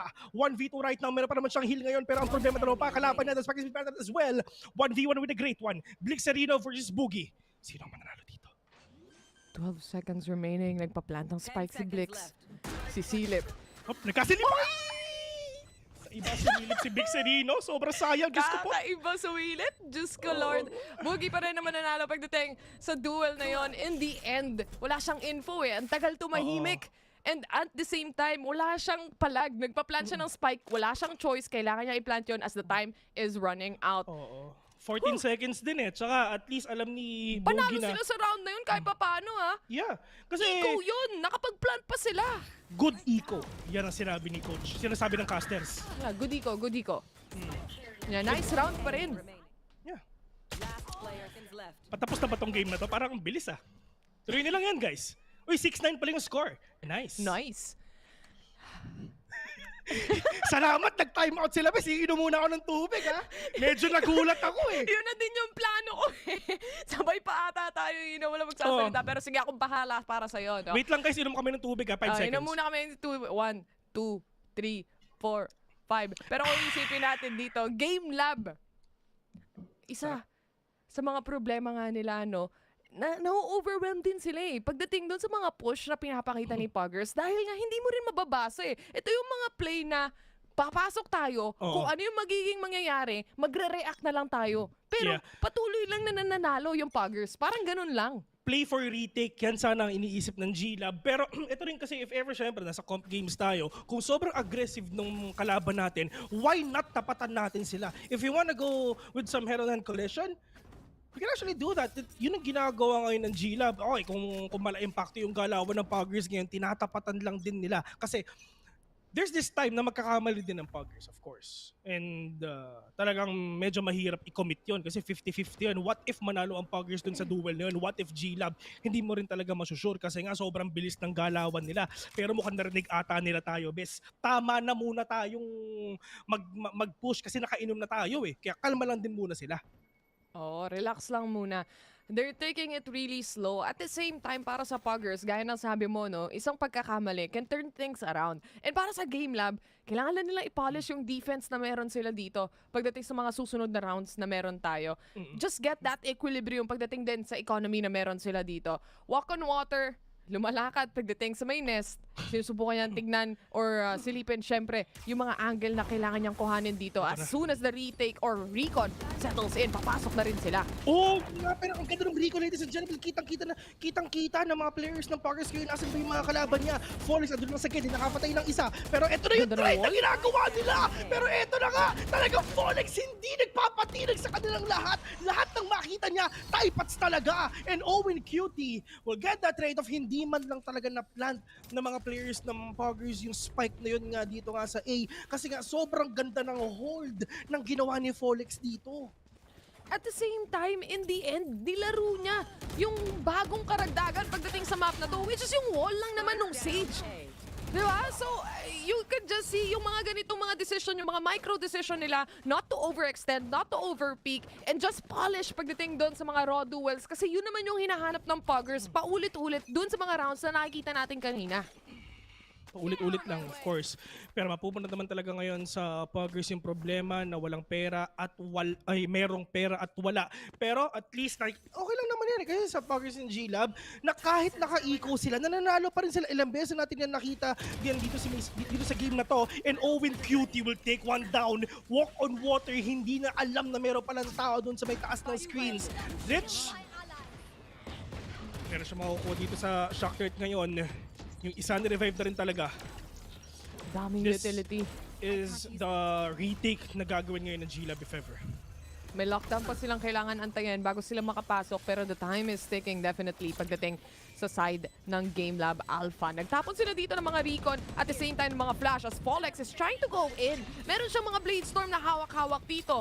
At the same time, wala naman siyang makitang kalaban. Meron na ring Viper Spit na nilapad. Si Dritch nakahanap na naman ng isang Owen Cutie on the other hand. Another kill para sa kanila and Folex to settle on another. Dalawang players na lang dito. Alam na nila kung nasan yung Sova because of that ultimate and the push from Folex. Hindi naman napatay, pero yung buti na napatay niya. Walk on water, super low on HP. At Pug pa rin talaga ang nanalo doon. Yan ang sinasabi namin sa inyo mga kaibigan, na kahit walang pera ang Puggers, sila pa rin talaga makakakuha dito. Okay na sana yung yung ginawa ng Puggers na, yes, meron na akong Hunter's Fury dito ni Chongi, pero it's just na-hold pa rin talaga ng Puggers yung post-plant na yun. What a round. Ang dami rin nilang nagastos na utility doon, partner. Folex, may Blade Storm siyang nagamit. Si Owen Cutie, meron siyang Viper Spit na nagamit din. So, dalawang ultimates na agad yung napaso o yung nawala pagdating sa side ng Game.Lab na kaya-kaya sanang gamitin for a retake. Ito na naman, yung Puggers, naghahanap na naman sila ng duel dito. Nasagot naman agad ni Owen Cutie, pero ipit na ipit siya. Mawawala na rin, and a 2-2 trade lang nangyari pagdating sa Long B. Diyos ko, kakatapos wala nang time wala na taon time huminga. Oo, papahinga-hinga na muna kami. Pero talaga pinapakita talaga ni Wow, no? Isipin mo, wala siyang kill kanina, sa bottom frag siya. Pero ngayon, syempre, nasa taas na siya. Talagang literal na revive talaga. Pero ito yung sweet na ginagawa ng players ng GLAB ngayon. Pero nga lang, Chongi nakapatay ng isa. Pero ang problema rin talaga, si Blixerina, meron siyang Viper Spit ngayon. He can actually use it right now for them to get B. But Folex, that spray and pray will not gonna be successful at mukhang hindi ata nila alam kung nasa batang sila pupunta. Big Center will catch one. Chongi with another one right now and 11-7 na ang score ngayon. One more point ngayon sa Puggers and they're in a match point already. And GLAB walang pera ngayon. Kailangan nilang mag-save and they're actually playing for overtime na talaga. Wala silang choice ngayon, partner. Pero si Boogie and Chase, yes, meron kang rest ngayon, tsaka meron kang null command. And if ever talaga na makuha ni Chase yung null command niya, at least mapapabagal pa ng GLAB yung pag-push ng Pug. Stay safe. para sa Game.Lab, nawawala talaga yung control na meron nila pagdating sa site. Aside from that, no, na-dismantle din yung retake na gusto nga nilang gawin kanina. Maganda na sana eh. Utilities were there pero hindi talaga na-punish. Ito na naman ang Puggers. Naghahanap na naman sila ng pwedeng i-duel dito. Ang daming mga utility na tumatapon o tinatapon sa site. Owen Cutie, already 42 HP. Naririnig niya na rin na nagpa-plant na ng spike dito ang Puggers. On the other hand, damang pogi lang. Huli kam, pero yun nga lang ang problema is nakuha niya yung spike. Blixerino will catch one, pero yun nga lang hindi na alam kung saan siya pupunta kasi wala siyang bala. Chase with a 2K with that Marshall. Wow, super low on HP. Ano ba, magsiswing ka ba o hindi? Second loop nakapatay ng isa, pero that is the spread na ginagawa ni Walker World para hindi natin nakatagin sa successful yun. Yun nga lang, second loop, Diyos ko, 2v1 ang nangyayari kasi yung turret niya, yun yung isang kakampi nila. And Owen Cutie will get that retake done. Na-plant nila yung spike. Sobrang dami nangyari doon. Na kahit sobrang low ni Walker Water, talagang pinupusuan pa rin niya. Napapatay yung mga kalaban niya. Good choice using the revive here. Pagdating din kay Boogie, no? Wala nga silang pera. So, at least kahit papano yung isa makakapulot ng barel pagdating sa kanila. And using that rest, kahit papano, magkakaroon sila ng matinding baon para sa susunod na mga rounds natin dito. At the same time, at least kahit papano, hindi na sila na-overwhelm dun sa pagbigla pagpasok ng Puggers. On the other hand, pagdating sa attackers, inaantay na nila, nagtitiis na sila dito just to make sure na makuha nila yung kills and makuha nila yung opportunity to create that space. The best na intro na ginawa doon, syempre, is natag agad yung nagpa-plant dito. Pero yung natapos sa'yo kasi ito na panibagong game na naman. Diyos ko! Mainit. Masyadong mainit si Wow. Nakapatay ng isa, nakapatay ng dalawa. Sobra kang makasalanan dito ka sa akin. 2v2. Malakas ang Sunday buff ni Kuya Walk on Water. Grabe si PJ. Boogie, Owen, Cutie na naman. Ang combination na matitira dito. 2v1 situation. Blixerino with a kill here. Making things 1v1. Owen, sobrang low na nila. Mukhang magkakakitaan pa ata to sa boiler kung sakali. Or kitchen. Viper versus Viper. Sino ang mas gutom dito? Owen Cutie galing kitchen. Blixerino trying to find that opening for him to plant that spike, and B it is. Narinig yan ni kaibigang Owen Cutie, mga kaibigan. Kitang-kita natin dito sa maliit na screen. Blixerino, wala siyang idea at all. Isa sa taas, isa sa baba. Meron pang utilities ngayon si Blixerino, and now Owen Cutie will get that frag. Will get that retake done. At ito close. Best, kung napapansin mo, if ever na nanalo yung mga players at Pug tsaka GLAB, lagi na lang 1v1, 2v1, lagi na lang ganun. Kasi nga lahat sila palong-palo. Lahat sila ubusan lahi yung gusto nilang gawin dito eh. Literal, swing kung swing. Kahit nga mismo yung KO na may mga ult at may mga utility pa na buo, na iipit pa rin, nakukuha pa rin yung mga kills na yan. In the end, itong round na to, muntikan pa mag-match point yung Puggers. Kung sakali man na si Blixerino yung makakuha ng unang opportunity to kill, siya yung mananalo, sila mananalo doon. Pero unfortunately, sa Game.Lab pumunta yung swerte para sa round na yun. Pero ang problema ng Puggers ngayon is merong Viper Split si Owen Cutie. Meron silang mga ultimates ngayon dito kay Chase tsaka si Drashini nga gagamitin ngayon ng GLAB. Yung Viper Split dito sa A for them to stop the push of Puggers. Para syempre, yun yung parang hold up. Mamaya na muna, kalma muna tayo. Kalma muna tayo, lipat muna kayo sa kabila. Pero habang lumilipat sila sa kabila, andito ngayon si kaibigang Boogie para mag-antay, para i-cut off lahat na magro-rotate ngayon. Na kay Boogie at na kay Walk on Water ang sagot kung makakapatay ba sila ngayon. Pero napahanggan ng smoke ngayon sa side ni Blixerino, mga kaibigan. Ito na. Crossfire lang sa Valorant. Inantay yung opportunity na maging equilibrium yung kanilang economy dito. Ngayon lang sila nagka-operator. So, investing in an operator pagdating sa Game.Lab, napakalaki. Especially yung Puggers, napakainit sa pagpupush. Chongi, wala siyang nakitang good item dito sa B. Walk on Water! With a dash with a fire and not gonna catch anyone. Wala, na-suppress siya eh. Mamaya ka na mag-skill, pero yun nga ang sinasabi natin ngayon. Napaganda pa nga yung pag-aantay ni kaibigang C tsaka na kaibigang Jet nga dun sa may mid at na-cut off nila lahat ng nag-rotate papuntang B. Chongi, 1v4 na flash pa nga, wala siya nakita. Owen Cutie will take him down, 11-10. Pagbangon ng appeal, ladies and gentlemen, at Puggers, wala silang pera ngayon. baka ito na talaga yung simula. Ito yung mahirap kapag nandun ka na sa latter part ng rounds.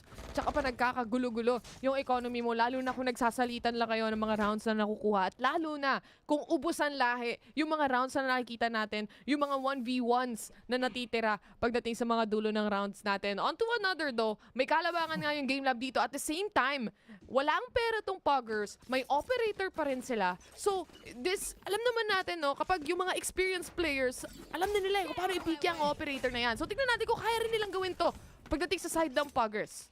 May lockdown ng players ng Pug ngayon. Pwede nilang gamitin yan para syempre talaga mas maging worth it yung round na to. Pero wala eh, kahit may pera o wala talaga itong dalawang players ito, kayang-kaya talaga. Kala, oh well, cute, alam ko kung nasan ka. Pero yun nga lang, medyo kalmado lang siya, hindi siya nagpapakita kasi mamaya pa siya magpapakita ngayon. Object onto walk on water.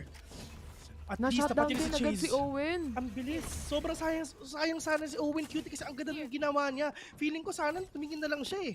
Pero 3v3, meron pang operator si Folex mga kaibigan pero walang gagawin ng mga players ngayon ng Puggers kundi mag-mamba out na. Sila ang may bawi ngayon. Meron silang Narism Grenade, meron silang Viper ngayon, so pwede talaga sila makabawi. Pero yun nga lang, Folex will take one down. Walk on water, creeping out all his way papuntang A. Walang idea ang GLAB na nasa likod lang si Wow. Pero yun nga, nakapatay na nga ang isa. Kailangan nyo tumingin sa likod nyo kasi si Susie dito na. Folex, frenzy from up top, and ito na nga. Kahit walang pera ang Puggers, nakukuha pa rin nila. Kina-cut off sila lagi ni Walk on Water. What a thrifty round coming in here mula sa Puggers.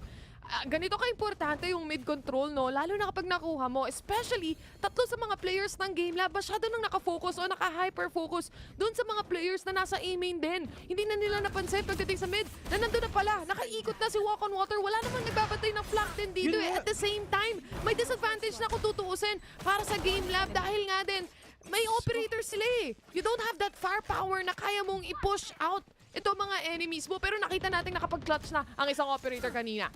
Pero walang imposible. Ito rin kasi yung thing dito sa side ng GLAB, wala silang pang-detect sa flank. Wala talaga. Wala silang Cypher, wala silang Killjoy, wala silang anything. Ang meron lang sila is Chase and Dritch. Which is yun nga yung ginagawa ni Wow. Ba't pa tayo nagagalit? Hindi, init eh. Eh si Wow, ano na rin pala dito? Ay, ayan na! Ay, Diyos ko po! Ay, gusto yan sana ang problema. magpaka-jumong. Oo, gusto niya sanang magtapon ng mga araw-araw. Kaso nga lang, kapag ganun katahimik, lalo na wala namang sumilip dun sa may rafters mo, wala namang sumilip sa may taas, mag-ingat-ingat ka na, baka may gumapang na. Araw-araw, bes. Everyday yun. Korati ko. Kunyari, wala kayong narinig kasi nga si Dritch napatay na nga si Wow. Napatay ni si Dad. Pero okay lang yan. Andito naman, binuhay ang patay. 4 laban sa 5 pa rin na meron tayo dito. They still have a rest kahit papano. Still a doable round kung gusto man tapusin ni close off dito ng Puggers. Itong first game natin. Second love. And alam naman natin, yung kaya nilang dalhin dito, 4 to. Ayun na nga, Diyos ko, nilabas yung snake fight niya. Pero 4 yung katapat mo, kaibigan. Walang malakas sa 4 and second love. We'll take one down. Alam mo, feeling ko, sana si Chase hindi nila kinontest eh. Sana nag-play for retake na lang siya. Lalo na wala ng oras pagdating sa pagkukuha o pagpa-plant ng spike, no? Sobrang konti na lang.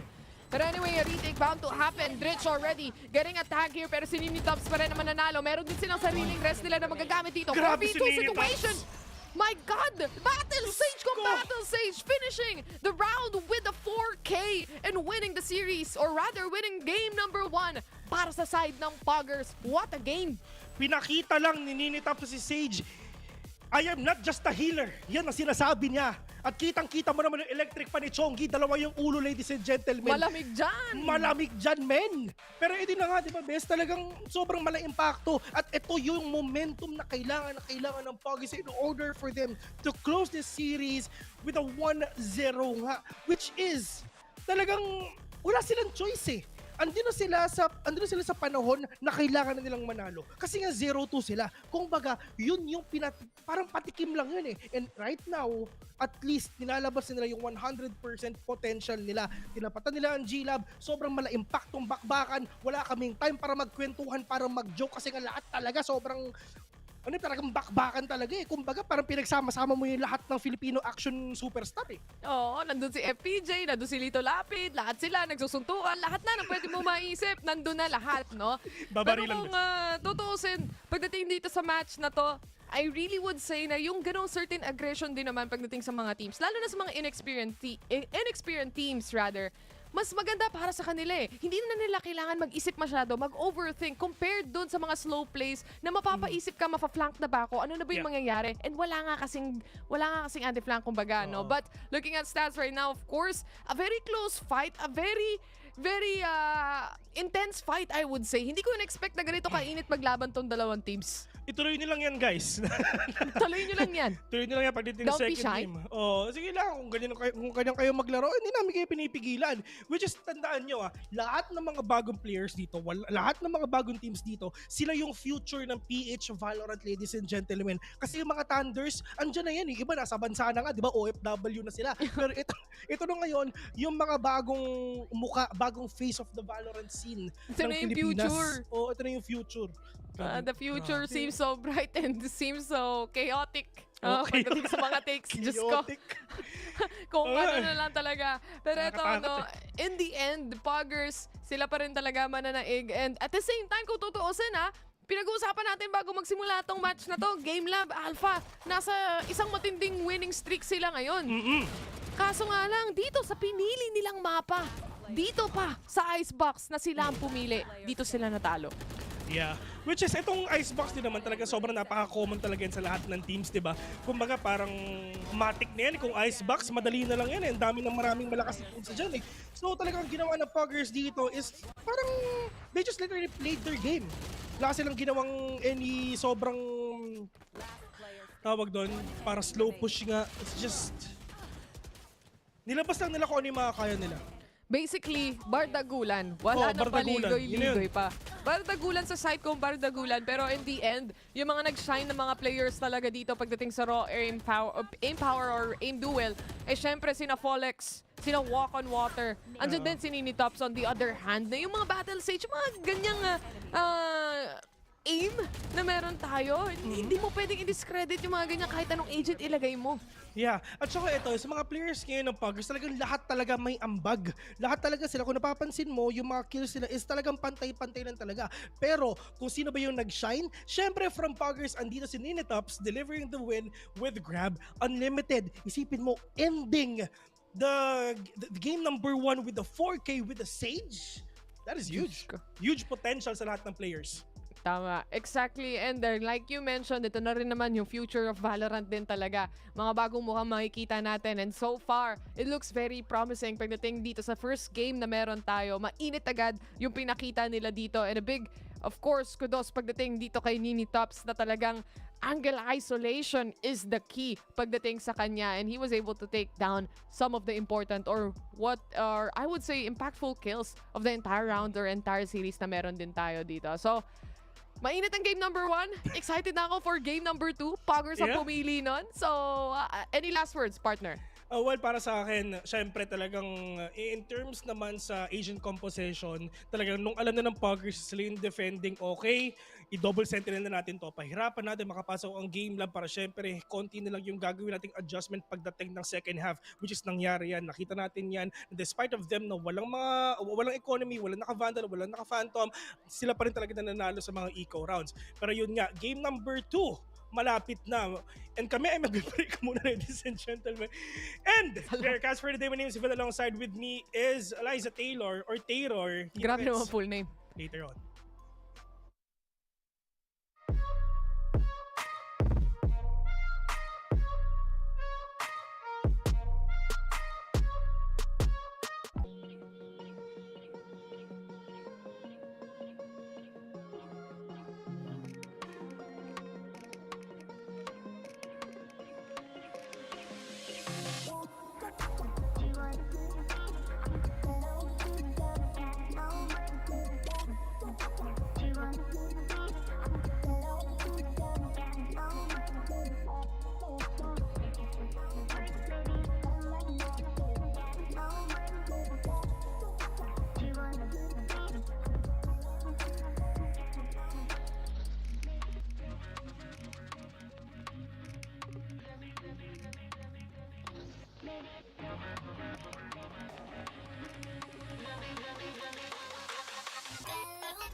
Welcome back, ladies and gents. Muling bumangon na naman at nag-dive palabas si Kuya Movil.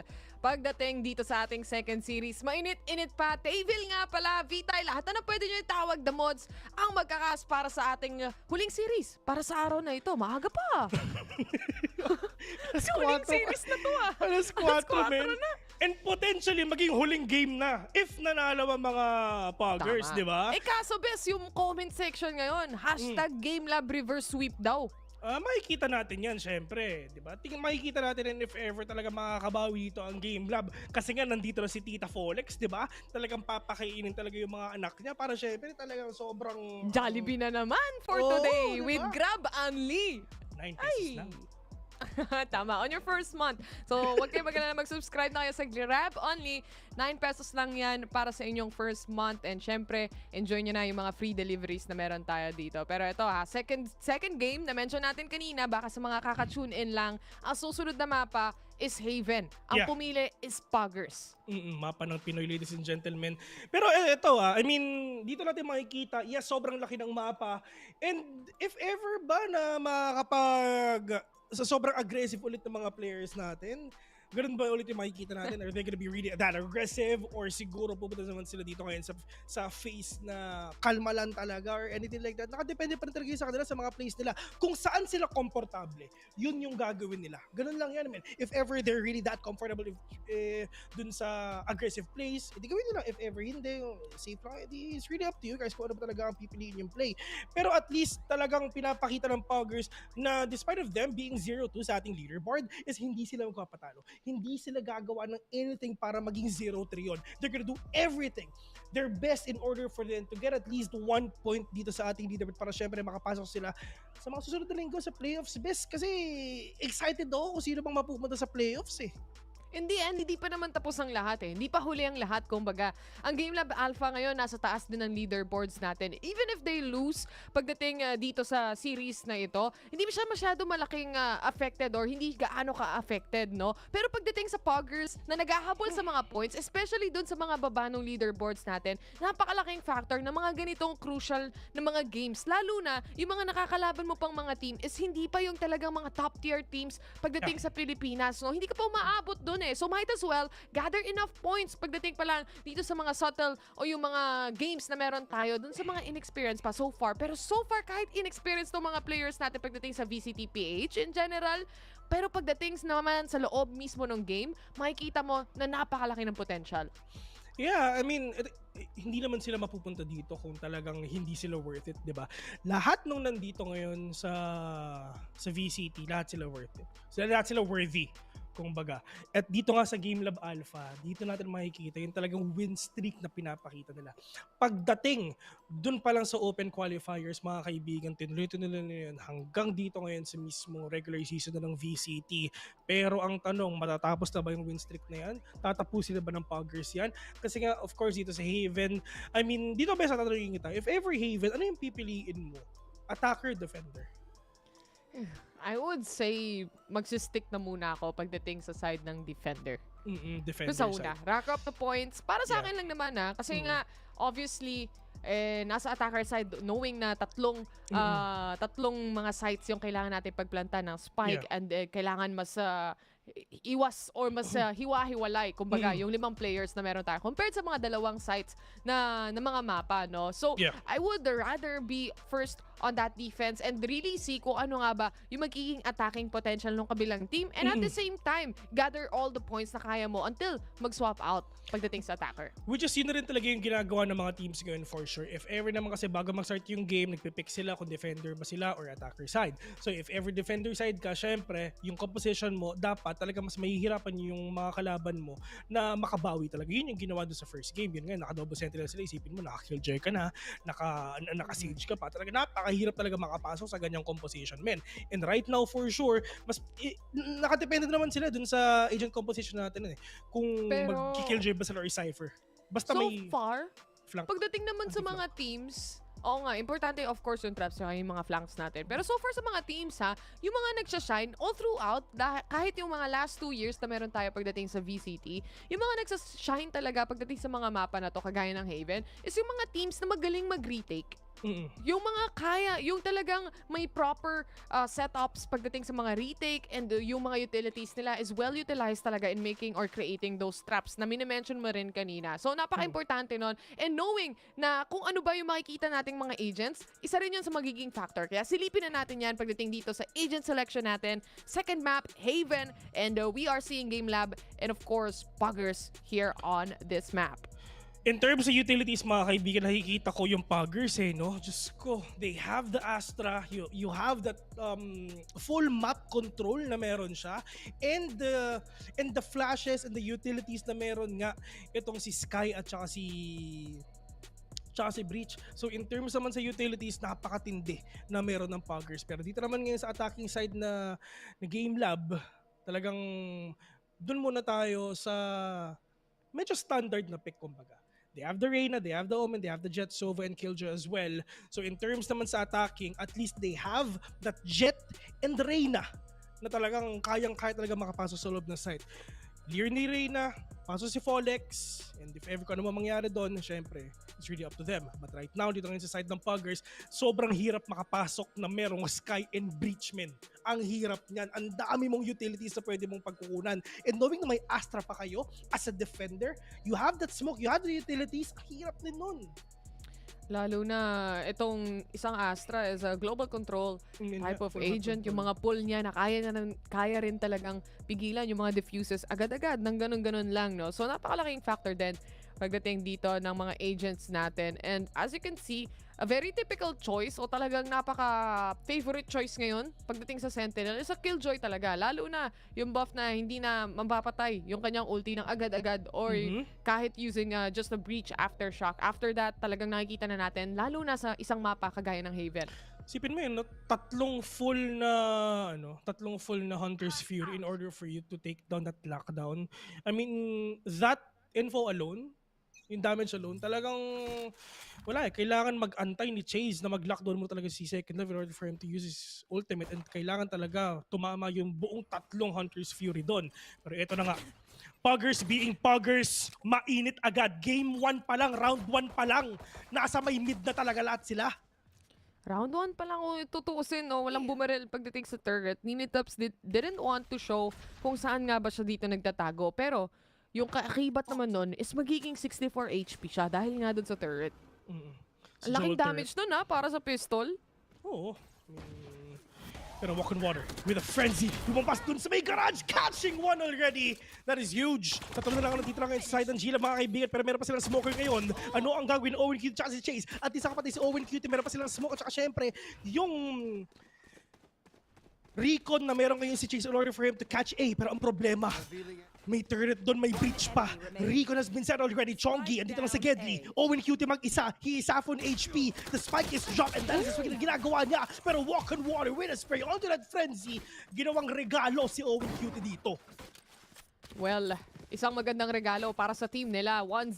Isang magandang panimula din para sa Puggers dito, knowing na yung momentum nasa kanila rin naman from game number 1 as well. At the same time, pagdating sa round na to, makikita mo talaga na inipit nila yung players ng Game.Lab. Si Ninitops, nakakuha siya ng isang kill. Worth it yung pag-aantay niya dito sa gilid. And hindi nila in-expect yun. Kasi wala na rin siyang choice pagdating dun sa location na meron siya. Nag-sova draw na rin. And he didn't have a choice but to peek. Still managed to get one. In the end, Puggers pa rin yung nakalamang dito. Inipit talaga nila yung Game.Lab Alpha. Worth it yung pagpupush ngayon dun ni SKYE. Pero yun nga, tapos na yung game na yun kasi ito tayo ngayon sa round number 2. Walk on water. Si Wow! Nakapatay na lang kasi ito. Spray and pry with a sticker on hand. At ang dami nang namamatay ngayon. Owen Cutie mag-isa. Ano ang gagawin mo? Grabe, sobrang aggressive maglaro na itong Puggers. Alam naman nila na nasa kanila yung advantage, lalo na sila yung may baril. Walang baril tong Game.Lab Alpha. Ngayon, nasa kamay na lang ni Owen Cutie kung ano mangyayari sa round na to. Medyo mukhang imposible. Especially yung spike na drop pa at wala sa kamay niya. Actually, meron kaming term doon na makakampi ko lagi. Buhos, talagang buhos, meaning talagang tara, pasok lang tayo, push lang natin, kumbaga, i-overwhelm natin yung mga kalaban natin ngayon. And now, Owen Cutie, he needs to take down the players of GLAB one by one kasi nga naka-sheriff siya. Ito na nga, Blixerino with that angle. With that kill, we'll give Puggers 2-0 onto our score. Pero, GLAB. Kumbaga, yung peak niya doon, may kasamang dasal eh. Oh. Kailangan kong makakuha ng isang kill, kahit isa lang. Kahit isa lang, men. Kaso wala. Ito, kada push ang ginagawa ng Puggers, meron talagang backup. Walang nagiging bayani mag-isa. Hindi nila iniiwan yung mga kakampi nila. Hanggat kaya nilang samahan, tara, G lang tayo. Kasi, I mean, at the end of the day, wala naman talagang pera ang GLAB dun sa round na yun, di ba? So talagang pwede tayong pumasok. Pero what if bigla tayo nahuli? Yun ang din ang problema. Pero dahil sa mga ganitong klaseng pagpupush ng Puggers, no, nakikita at napapansin natin yung mga rounds na dapat hindi naman sila nakapistol lang o kaya hindi half-buy. Or pagdating dito, especially or specifically sa mga bonus round na nakikita natin, laging may kulang. Hindi nila nakukuha yung mga flawless rounds na yun dahil nga rin dun sa mga aggressiveness, and at the same time, di rin naman nila nakukuha lahat ng info eh. Talagang nananalo lang sila pagdating dun sa mga ultimate duels, kumbaga. Oh, kumbaga, palong-palo lang sila tumutok, ganun lang. Raw firepower, mga kaibigan, raw aim. Talagang meron din talaga ang Puggers na hindi sila magpapahuli. Kahit ganun din ang GLAB. Pareho lang naman talaga sila, di ba? Pero nananalo lang din talaga ang Puggers dun sa mga pagko-commit nila sa lahat ng aim duels nila. Blixerino, kailangan mo tumigil sa may kaliwa. Pero yun na nga, nakita na nga sila. Follex, napakagandang paranoia ni Owen Cutie for him to take down Blixerino ngayon. Wala na silang smoke. One utility down sa side ng Puggers.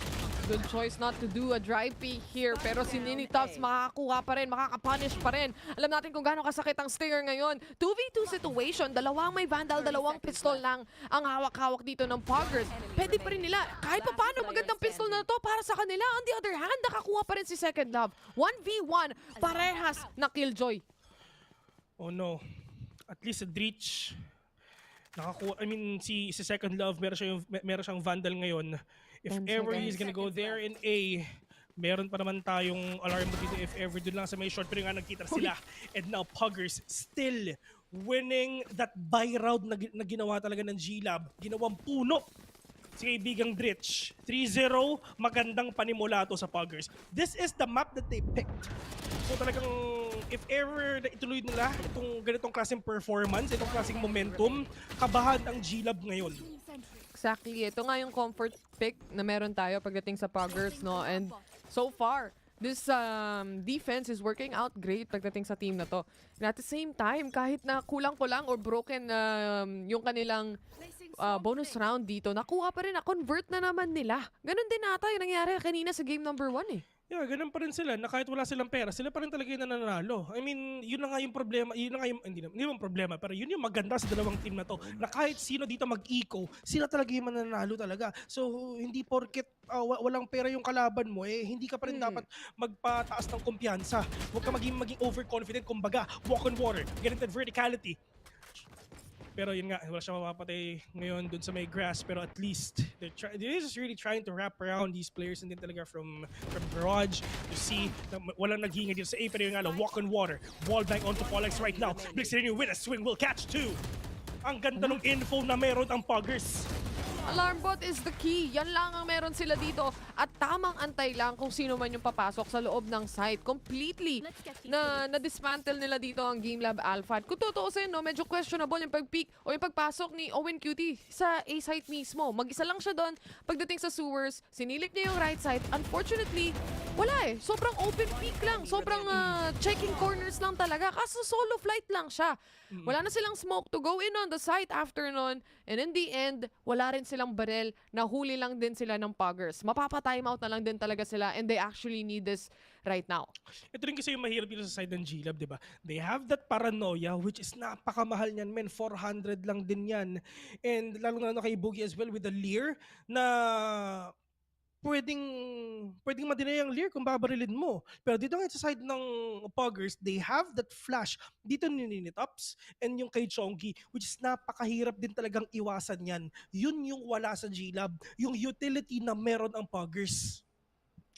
Utility play is the key sometimes. And ito yung mga hindi natin masyado napapansin ngayon eh. Kumbaga buhos nga pagdating sa site and kung ano lang, no? Pero ngayon, nagkakaroon na ng kahit papano system pagdating sa Puggers, lalo na pagdating sa mga traps. Dahil medyo slow play din. Actually, ang pinapakita ng Game.Lab dito.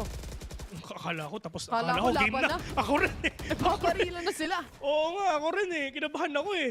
Pero ito na. Weekend ball papuntang A.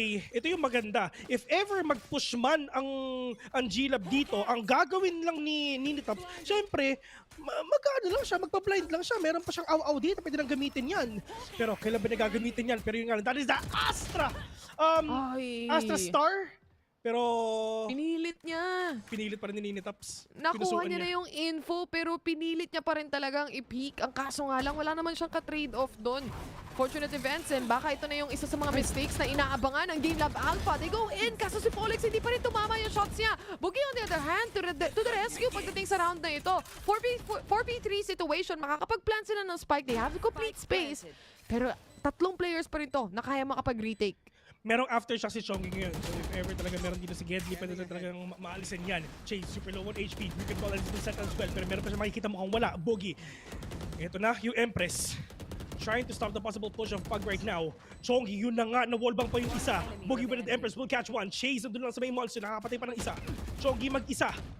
Kaya ba nito? 1v3 is gonna be really scary if ever mapatay na yung tatlong tao na to. Kasi nga, mag-isa na lang siya. He's super low on HP as well. In the end, hindi naman niya kailangan mag-save. Marami siyang pera dito. Alam niyang low yung dalawa and kaya pang kuhanin yung kills. Hindi lang talaga, wala eh. Talagang nakaset na sila pagdating sa post-plant positions nila. Alam nila kung ano yung role na kailangan nilang gawin dito. Hindi na sila nakabalik o kumbaga, hindi na sila sumilip at all. Hinayaan na lang nila. At least yung opening, tinan mo yung pagkakamaling una nga, diba? Si Ninitops, I mean, yes na naka-pick off siya ng isa. I mean, hindi pa siya naka-pick off, pero siya yung talagang inagri niya eh, tinry niya na umaasim kung baga. Okay na yung okay na yung information na meron siya with the first flash, na alam niya may tao doon. Okay na yun eh. Info na yun, that is huge already. Pero and wala instead, eh. wala silang wala silang guiding light kahit papano para ma-stop mismo yung pumapasok na o yung gusto na talagang pumush.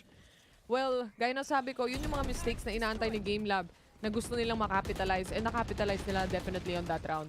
In terms naman sa crowd control, they have the Rolling Thunder, they have the Lockdown, but second love vertical onto Bogey. Okay, -1 na blind na meron ng GLAB ngayon. Kailangan nilang mag-rely sa paranoia ng Owen Cutie na mag-connect in order for them to go in.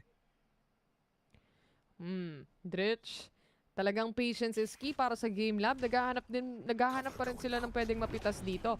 Dami nilang utility pwedeng gamitin ha. They have to be really careful. Ito na yung smoker nila si Owen Cutie. And syempre the entry coming in from Polex here. Meron pang hawak na Bladestorm on the other hand. Second love, mainit talaga yung kamay sa gatilyo. 3v1 situation. It's all up to Chase. May dalawa pa siyang shock darts. Pero tatlo ang kailangan niyang hanapin dito. One might be killed. The perfect setup para sa kanya. Itong Concuss, it will be there. Vulnerable.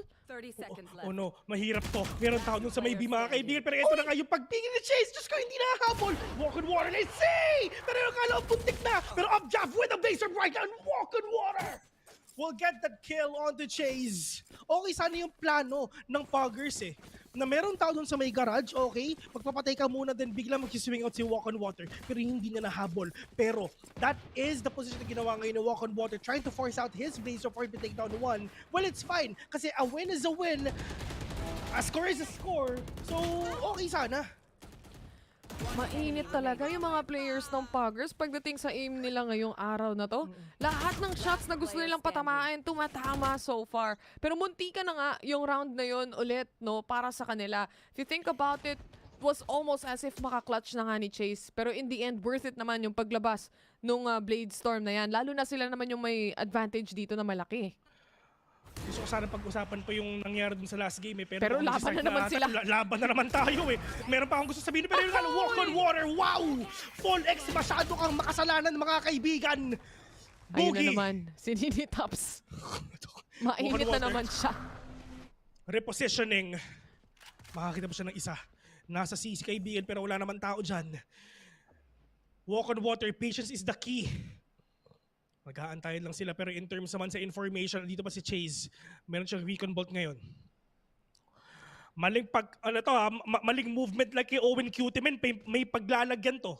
May kalalagyan to, maramis, may kalalagyan to. Walk on water. Nakita na kayo isa. Yun na kayo sinasabi natin ngayon. Para sa reposition na ginagawa niya. Alam ni Walk on water, meron pang isa doon sa may sewer state si Gentleman. One more bullet sa kanyang operator. Meron ba tao sa mahirapan niya? Pero kasi si Chase talaga makakapush ngayon. Chongi catching one. 3 versus 2 right now. Chase, kinupush pero oh no, yung ginawa niya. Hinawakan niya yung pag-defuse sana. 1v1 with a great one. Meron pa siya lockdown. Kitang-kita ni Second Lab. Yung siko ni Elwin Cutie ngayon. Nakakalimutan na nila yung mga angles na kailangan nilang tignan dito. At the same time, masyado na nagmamadali yung Game.Lab Alpha sa pagpasok ng sites. Masakit sa damdamin pero mahirap tanggapin talaga. Lalo na dun sa mga positionings na meron sila. No? Si Chase gusto niya sanang i-fake tap yung spike para lang ma-lure out itong mga kalaban. Pero masyadong open yung pag-fake tap niya sa harap mismo. Hindi na pa nakiklear yung hell at that point. Ito yung maganda kay Jet knowing na meron siyang updraft of course with her mobility and versatility naman syempre talaga makapag-reposition agad. Yun yung talagang pinapakita ng ating walk on water. Walk on water. Wow. Wow Si na lang. Wow. What a trade-off mula rin naman kay Boogie on that shot on the Sheriff. Very crisp. Baka sakaling makahanap ng thrifty dito ang Game.Lab kung sakasakali man. Pero si Second Love talaga isang sakit sa ulo kanina pa. Ito na ang ating 17 years old child star, ladies and gentlemen. Second Love. Ito na naman si Owen. May plano na naman siyang sumilip. Nagkasilipan. Alam ni Second Love na meron tao dyan pero Sheriff lang ang gamit mo. Kapatid, anong gagawin mo? Oh no. Okay, dalawa na kayo dyan. Chase. Alam na niya! Diyos ko, sobrang open ang niya. Napag-recon niya pero at least napaganda pa. Buti tumama yung shots ng Sheriff. Kung hindi madedelay o makakatakbo lang yung Killjoy dito, baka makapag-reposition pa. Pero si Wow! Dumas sa harap! Dumas sa kamatayan! Linetops on the other to save the day! Finally, nag-work out para sa side ng Puggers. 7-1. Walk on water, ladies and gentlemen. Dash sa kamatayan. Kung nagtataka kayo, sino si Wow? Si Walk on Water yon guys. Siya si PJ, siya si Wow. Dami ng pangalan, di ba? You know? Dash sa kamatayan. Siguro, pa-backside dapat yon. Pagilid. Palayo. Right. Palayo. Right. Kaso, mainit na eh. Andun na sa spur of the moment eh. Wala na tayong magagawa. In the end, sila naman yung nanalo. Best, ito pa. Sobrang sakit ng attacking ng Pug. You have the Astra, you have the Beach, you have the Sky. Men, ang sakit niyan. Kahit miski ako, ayokong kalabanin yan. Kahit saan ka tumingin, dilaw yung screen o kaya kulay green. Yun lang yun. Huh? Sino ba? Yung Kay Chonky. mabubulag. Gusto na color green, syempre. Sure. Sure. Polex, saka si Owen Cutie. Naalala ko yung Gumagapang kaso walang nag-aabang pagdating sa may A-short. Oh, no. They get the info ha. Delikado to para sa kanila. Ayan na Nahuli na nga yung isa. Ayan Polex na to go down. Hindi nasabi agad ni kaibigang Reyna kung nasan yung kalaban nila. 3v2 right now mga kaibigan. Chase, kailangan mong habulin yung mga kalaban mo. Meron ka pang recall ball, meron ka pang Hunter's Trigger, pero tatlo pa ang kalaban mo. Pero ito pa yung problema mo. Meron kay Rolling Thunder and Second Love, meron ding lockdown ngayon. Diyos ko, matinding crowd control lang kayang ipakita ng Puggers ngayon.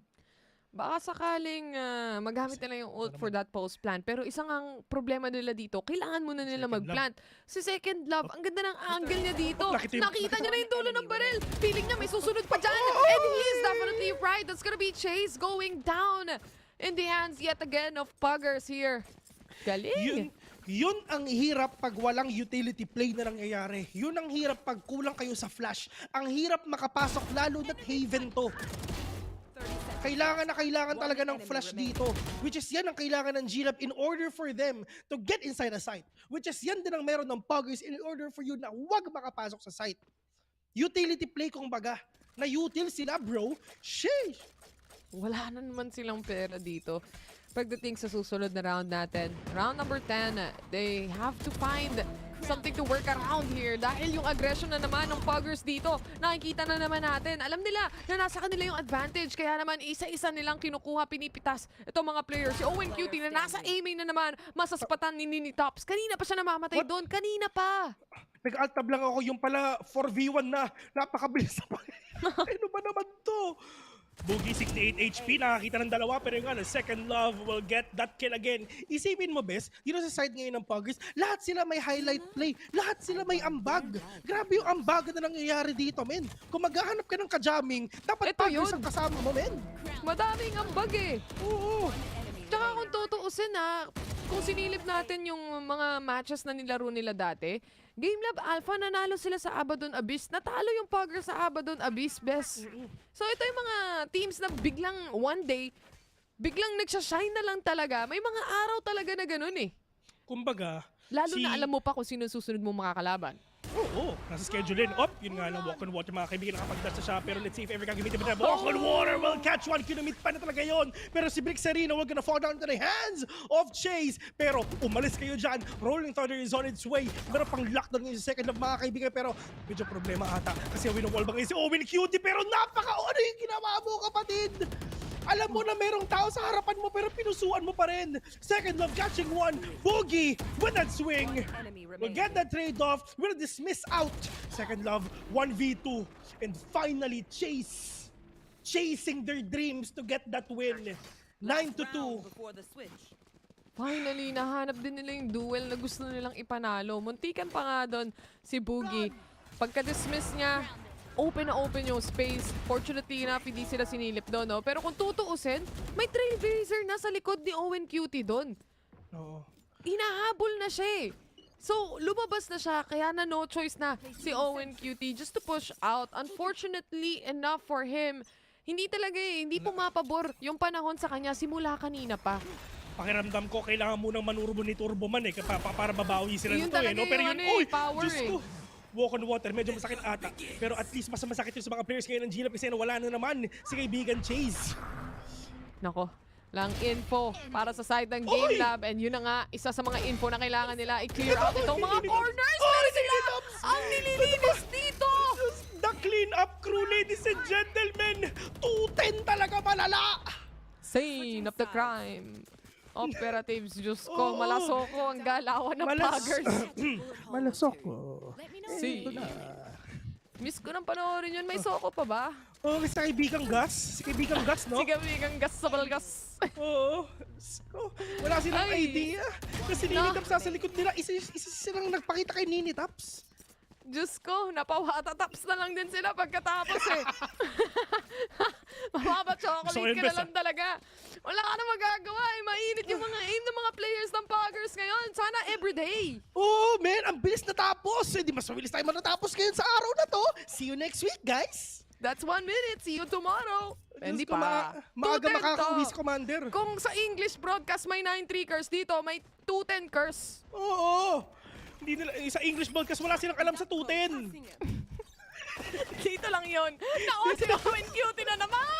Ang best patan. Buti na lang si Tritch nandun. Kaso nga na si Second Love. Mainit na naman. Nagkasagutan pagdating sa mid. Pero dito tayo sa A-side ngayon. Fallex to fall back a little bit.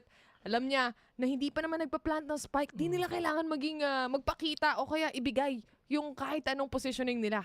Ito na yung raid na ginagawa ni Chongi papuntang A, mga kaibigan. Pero yun nga lang, walk on water. Literal na nasa heaven ngayon. And on Sunday, he rose again, mga kapatid. Naglalakad na siya sa langit. Walk on heaven. Ang bago niyang pangalan dito. Kasi ganito yan, guys. Nung nalaman ng Puggers na Sunday yung game nila, alam na nila, sure win na talaga. Buff talaga. Oo, pero yun nga lang, mga kaibigan, Chongi pinlant na nga ang good item, which is Good ang spike. item. Nakaplant na, eto na. Eto na, nakaplant na. Aantayin nilang talaga nilang tumubo to para syempre sumabog to sa mga mukha ng GLAB ngayon. Fallex, we're gonna push it. Alam, narinig to ng mga players ng Puggers for sure. Walk on water. Asin yung swing. Naka-friendly siya pa sa mga kuha na si pero yung talis down. Fallex will take one down. Pero yung Fallex will take one with a dash pa right. Boogie will gonna diffuse. Maraming salamat sa diffuse. Si Boogie. O sige, tapos ka na pare, sige. Tapos ka na ba? Tapos na. Trabaho ka muna dyan, ha? Trabahuin mo muna yung dalawang natitira. Magde-diffuse lang ako. Yun ang usapan. Nabuhat. Na-boost pa nga si Kuya Bubugi. Grabe naman talaga yung Fallex boosting services. Ay, joke lang, ha? Siyempre, magandang welcome to sa mga VCT teams natin. Kapag ginagawa na natin sila ng mga nickname, ibig sabihin, tumatatak na sila sa isipan natin. Oo, man. Yan ang importante. Okay, Chongi, konti na lang, Mapipideya ka na. Mapipideya na to, di ba? Isang letra na lang, men. Isang letra na lang. Delicates yan. May kalalagyan ka, Owen Cutie. Sige, sobrang open mo, kapatid! Pero nga lang makakapatid sa isa. Another one right now! Si Turbo Man! Gising na! Napatawad na kita sa mga lahat ng mga picks na gawa ko kanina! Kalimutan na natin yun! Ito pa yung isa! Lahat ng ginawa ng GLAB kanina, kalimutan na natin yun kasi nananalo na sila!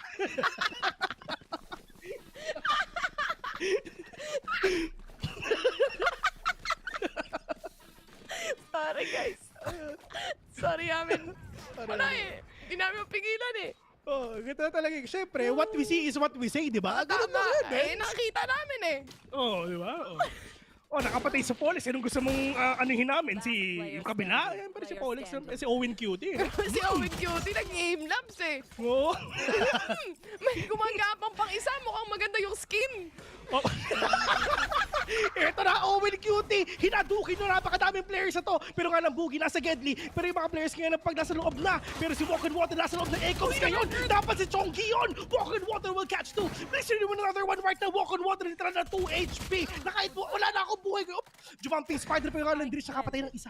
4v2. Fallex may sniper ngayon. Sipin mo sa sobrang bilis mag-cast ni Vil. Pero ito, napapagod siya. Ganon kalala yung ramp god nyo, napagod na. May ibang god dito, men. Si Walk on Water yon. Si Dritch nandito na naman, tumak ng spike pero merong mga traps. Swing sa 4 mga kaibigan. Isa-isa lang nawawala ngayon. Fallex. Scope. Makakapatay ba siya? Kumalampag yung papag ngayon ni Fallex mga kaibigan. Pero kaya ba? Pupusuan ata ni Fallex ngayon. Fallex situation na naman. Ito na naman. Oh my God, na-defuse! Hindi pa na-defuse! Fallex! Napapaligiran ka na namin! Lumabas ka. Andito na yung raid! Andito na yung mga parak! Lumabas ka na! Napapaligiran. Asan ba yung ano ko? Meron akong dito, yung voice changer ko, yung megaphone ko. Fallex, umalis ka na dyan, Fallex! Sige, labas mo. Pero kung papansin nyo, pagdating sa mga rounds na to, napaka-close match. Oo. Sabi ni Eddie Harden, good item. Tut, ata caster. Oo, pare! Oo, pare! Grabe, ang Puggers ngayon, gumising sila at pinili talaga nilang mag-VALORANT magdamag.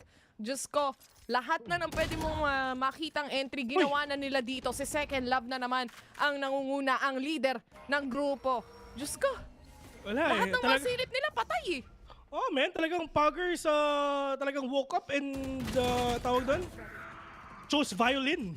Oo, chose violin eh. Si Walk on Water, ganun din. Tignan mo, wow na wow. Owen Cutie na maalam na naman. Wala na namang smoke ang Game.Lab. Oh, wow na wow. Alam ko yun Dati sa TV yun Ako na talaga, di ba? Pero ito na, Folex. Okay, ayoko mo ng operator kasi wala nang tumatama. Folex, ladies and gentlemen, let's see if ever makakapatay na siya. Pero yung kala may problema, nasa harapan niya yung isa. Ninitops, nagbabantay. Oh, alam niya na meron talo si Duki. Pero yung kala, Chase, ano ginagawa mo dyan? Wala. Tapos na. Naipit pa rin talaga sila doon, Bessie. In the end, nakukuha pa rin talaga ng Puggers yung control sa garage. Yung overwhelming factor ng aggression nila dito, hindi talaga mapigilan ng Game.Lab eh. To the point na gusto nilang tapatan yung mga raw duels na yun, samantalang ang dami nilang utilities, nasa defense sila, may mga smoke silang kayang paglaruan, pati paranoia, pero hindi, sisilipin ko. Ito, if ever magtanong kayo guys kung paano nanalo ang Puggers sa GLAB, men, utilities, yun na yun. Utils, bro. Sakit na nalalamunan ko sa match na to. Oo nga, hindi mo ba tapos to? Hindi. Eto, one more round para sa side ng Puggers. Ang kailanganin nila. Sumilip si Boogie, pero hindi talaga. Hindi Mag-isa, talaga. ito na naman! Ay, naku mga kaibigan, ito talaga ang Valorant Got Talent. Chase, hinahabol lahat ng kalaban niya. Second lang, ninitapos, dalawa na sila dito na ngayon. Chase, we're gonna take one down, ninitapos mag-isa. Naghahanap ng golden buzzer to Oo, gusto ko yan. Ganda ng One skin mo, pare. v3 situation. Up to Ninitops, matatapos na ba tong match na to o hindi? Yung Spike, Diyos ko, 3 nagbabantay niyan. Baka mapo. Diyos ko, etong tuloy na lumabas ka na, napapaligiran ka na namin. May alarm bot pa, Diyos ko, Lord. Sumuko ka na, Ninitops. Ito nagpakita yung isa. And Owen Cutie, si Turbo Man, dinala ka sa impyerno, mga kaibigan. Ito pala si O. Baka ito na yung hinahanap nila na, guys, chillings lang kayo. Masyadong mainit yung mga rounds eh. Last round na, kailangan na natin mag-ingat. Pero yung mga minsan talaga, yung mga pinipilit nilang silipin dito, hindi talaga nag-workout. For example, yung times na nasa short si Boogie or nasa sewer si Boogie, na ang dami niyang beses sinilip yung mga players dito. Dry peek lang kung dry peek. Pero hindi talaga tumatama yung shots eh. Magaling magano eh. Sumide step eh. Parang ikaw. Oh man, mali LeBron James eh. Shaking and bacon eh. Shaking and bacon. Ito na nga, nagkakasilipan na sila. Chase nakakita ng isa pero yung nga medyo wala yata tumama. Nang-grit ni Pico. Oh no, alam ni Chase. Alam niya. Pero tama ba sila? Diyos ko po! Walang pakialam si Chase! Huwag na tayo pero right now! Natamaan! Sabay sa mukha! Ninitap sa kadalawa pa! Nilabas niya ninitap sa kanyang pechay mga kaibigan. Hinahabol niya mga kalaban niya. Si Chongi! Owen! Chongi! Diyos ko, yung paranoia na yun, sapul na sapul na. Sapul na sapul sila. Dalawa na lang natitira dito para sa side ng Game.Lab. Si Chongi, meron pa silang kalampag ng papag. Ang dami nilang pwedeng gamitin dito na utility buhos. Pagdating sa round na to para tapusan, pero mukhang makukuha pa nga ito ni Folex. Si Folex nakapitas ng isa, pero nga lang, Blixerino, better gun, better damage. Malamang! Ito si kaibigan Drish with the one for anay. Let's see if ever makakapatay ba siya. Hindi alam ng pag kung nasa ba yung kalaban niya. Dritch, waiting patiently. Nakakita lang isa pero yung kalakasan yung pangalawa! And Blix Arena will gonna end this game with a 2-0! And Puggers, ito talaga ang pagbango ng api. What a match, what a series. And tama nga yung sinabi ko simula kanina. Puggers takes the win on the series here with a clean 2-0. Pinauwi ng maaga ang casters. Nasa bahay naman sila. Ay naman ako si Chongi, ladies and gentlemen, partida. Hindi pa nakabukas yung electric pan yan. Dalawang ulo mga kaibigan. But right now, Puggers, bumabawi. Isipin mo, Bes, sila yung team na talagang sobrang bata. 21 years old yung pinakamatanda, 17 yung dalawa. At talagang pinapakita na ito na talaga yung future of PH Valorant, mga kaibigan. Pero ito yung thing tapos na ang win streak ng GLAB. Yun na nga eh. Puggers pa yung tumapos nung win streak na yon. So sobrang lala ng match na yan habang nagkakast kami. Hawak-hawak ko na literal yung bote ng tubig. Oo nga, siyempre ako rin. Pero Diyos ko, grabe tong series na to ha. Hindi ko in-expect na hindi ko in-expect na ganito kabilis. At the same time, Salamat sa nag-schedule sa amin. Hinanda ko ang sarili ko sa 3 games, ha? Hinanda ko ang sarili ko sa 3 games at hindi ko alam na ganito pala ka-enjoy ang mapapanood natin ngayon. Isang linggo ko nagpahinga at ganito ipapakita nyo sa akin. Okay lang. Tama-tama lang din, no? Kasi tagal din natin hindi nagkasama. Diyos ko. And para sa ating mga players dito, syempre yung ating stats, no? Stats don't lie, 13-5. One-sided match is what we're looking at. Pati na rin sa game number 1, kahit na napaka-close nun, makikita mo rin talaga yung power na kayang ibigay ng Puggers dito. Tsaka nasa kanila talaga yung side ng momentum and yung advantage all throughout the entire series. Yun nga to, yung sinabi ko kanina, talagang it's all about the utility play na meron talaga ang mga players ng Puggers. Isipin mo, you have the Astral utilities, you have that Breach utilities, and syempre, yung meron din yung SKYE. Information-wise, meron kayo. Crowd control-wise, meron kayo. Kompletos recados talaga, parang tinola ng mama mo. Walang thrifty round kahit isa sa match na to. Walang clutches kahit isa sa mapa na to.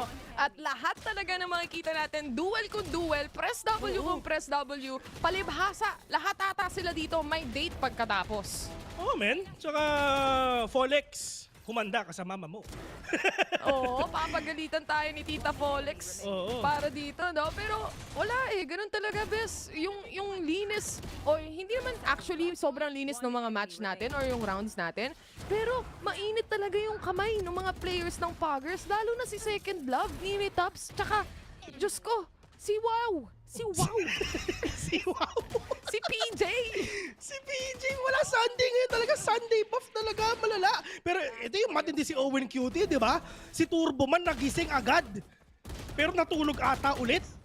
Wala, pinatulog muli ng Puggers pagdating dito.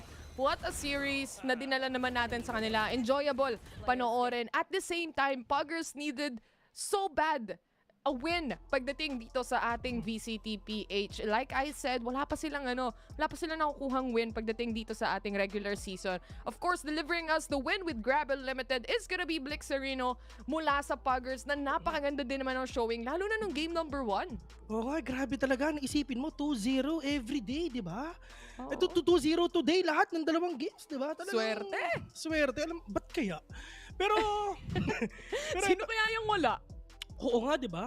Parang alam na rin ata ng madla kung ano ba talaga yung gagawin nila. Kasi nga, talagang tapos na ang VCT ngayong linggo. Kita-kits ulit tayo next week, guys. Kasi itong, at least, di ba, natapos ang linggo na ganito kasaya, na hindi natin ina-expect, bes. Maraming salamat kasi masaya. Ayan, wow, nagdrama pa si kuya mo. Pero ito aside from emo na Kuya Vil na meron tayo dito, maraming salamat syempre sa lahat ng nandito at nanonood sa stream natin, sa sumusuporta. And nag-enjoy kami ni Vil, sana nag-enjoy din kayo. Pero right now, papasa na namin kayo sa ating panelist na sina Laika at ang kasama niyang mga Konyo Boys. Laika, kamusta dyan? Konyo Boys. What?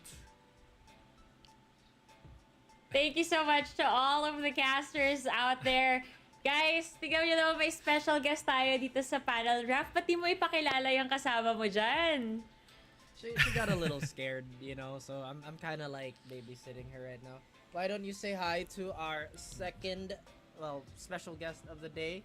She's smarter than Asarai, right? Wow. Asarai, ano sagot mo dyan? Maybe is that the reason why she got scared? Is because I actually got a prediction right? Wait, look at this. Let's ask her. Hey Manju, do you agree with Asarai? Yes or no? I think that's a no. I think that's a no, right? Just there. If you agree, kiss me. If you agree with me, kiss me. No, she's looking away. She doesn't agree with all our opinions. Yes, thanks, Manju. No, you had Cutie my back. Manju. Pero yeah, like Asarai said, tama yung prediction niya. Puggers ang nagtagumpay dito sa series na to versus Game.Lab Alpha. Narinig mo yun, Raph? Mali tayo ng prediction. Mali tayo ng prediction.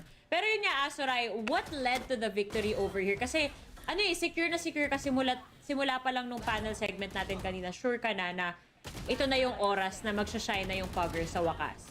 Yeah, I think from my end, what I kind of saw here for the most part is Puggers just had the better contact game out of the two teams that we've seen right here. And I think that's more prevalent when you look at how Haven was played out.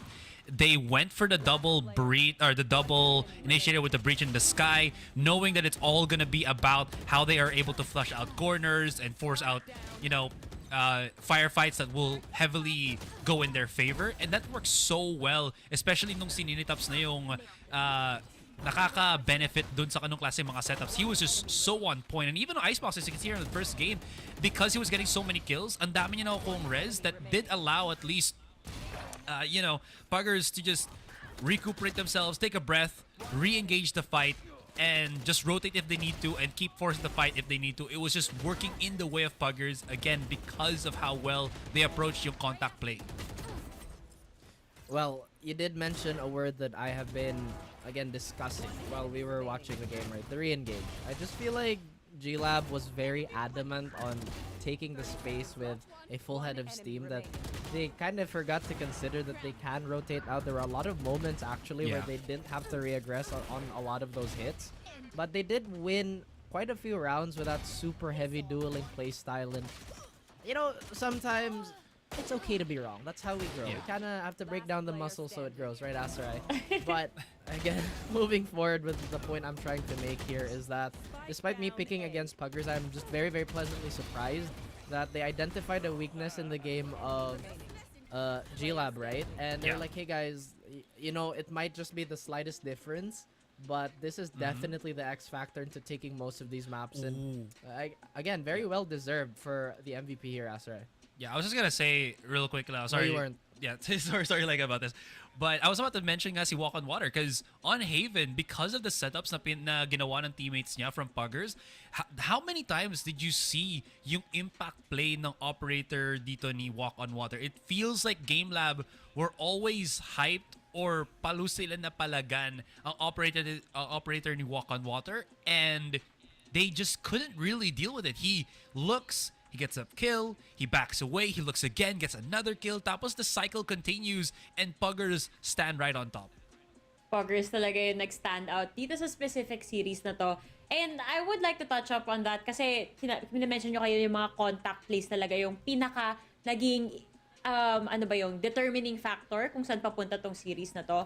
And it really reminds me, Raf, yung napanood nating game between Puggers and GLAB Alpha and Abaddon Abyss, kung saan firepower lang talaga yung naging labanan dun sa specific series na yun. And I think that what happened there, medyo nadala rin nila dito as they went against Puggers, diba? Oh yeah, and a team like Abaddon that's, you know, somewhere that's renowned for just raw firepower. I'm just saying, there's no bias here. But in any case, it really made the small differences, and I'm glad that they did break the streak. You know what I mean? Because Puggers have been on a bit of a dip, and now moving on to our next week, I believe they'll be a little more confident because I actually touted them to be the team that might actually have the most problems this week. But again, hey, I don't mind being proven wrong because that was super entertaining still, and we love how none of them really backed down. And again, maybe there's just those signs of, oh, hey guys, maybe we shouldn't take this fight. Let's just back out, just even for a tiny bit. Back out, even for a tiny bit. Yan na nga yung mga kaganapan dito kanina. And yung mga errors na napag-usapan natin dito, sabi ko nga, di ba, para akong clinical doctor for the day. Parang lang, take note of that word. Hindi po ako nagkiklaim ng kakaiba. Pero, ito yung mga bagay na kailangan iremedyo ng ating mga clients ito or mga patients natin rather. Yung mga small mistakes na nagiging costly talaga yung punishment later on in the rounds. Pero ito na nga, alamin natin ano ba yung naging resulta, ano na yung updated standings natin as we move along into day number 6 of our VCTPH. Ayan, Oasis Gaming still sitting pretty at the top right now. Pero Asuray, makikita natin medyo nagalaw na syempre yung mga ibang scores dito, especially dun sa mga teams na nakita nating naglaban ngayong araw. Yeah, I think ang naging story talaga natin dito is the only one with the perfect record is Oasis Gaming. Other teams, we still see them having certain discrepancies na kailangan talaga nilang ayusin dito. I think if you look at yung second right under Oasis, that's NAOS Esports, they look dominant in in a certain game. The next game when they go like game 2 or game 3, dun sila nagkakaproblema, whether it's they don't know how to finish off games or they're just having difficulties figuring out kung ano yung setup ng kalaban and how to adjust that. Takes them a while. However, whatever the issue is, they definitely need to adjust, and same could be said then with a lot of the teams here. But we don't have a lot of time to talk about all of that. But there definitely is a process that's needed by these teams to adjust on. para makahabol. We still have, quite a number of days to play, and very well timed. As my goodness, I'm just a little worried about SKYE Empire if it wasn't obvious enough in the game that we casted earlier, right? Because again, this is a team that supposedly has a pretty decent floor. Again, I feel like decent is an understatement. Sorry. It is a pretty good floor with a relatively high ceiling. So to see them at the bottom, it is just not a pleasant sight for a lot of us. I completely agree with you there, Raf. Lalo na kasi kilala na natin yung iba sa mga members ng SKYE Empire. So yung expectations natin, a little bit higher with them compared to the rest of the teams that came from open qualifiers, diba? Yeah. Yun lang naman yun. But that doesn't mean na we believe na ito na yung potential na pinapakita nila. I believe that SKYE Empire still has a chance. And tulad nga na sinabi mo kanina, this is just day number 6, marami pang araw na paparating. Pero kailangan lang natin i-reiterate na napaka-importante ng bawat araw na nadadaanan natin dito. So with that, let's actually take a look at kung ano na nga ba yung mga matches na makikita natin in the coming week. Medyo painit na talaga yung mga laban dito eh. Pero Azuray, as we see the list of teams over here, top of your head, sino yung mas gusto mong makita first? Oh, for sure, first series. NAOS Esports as well as Action PH.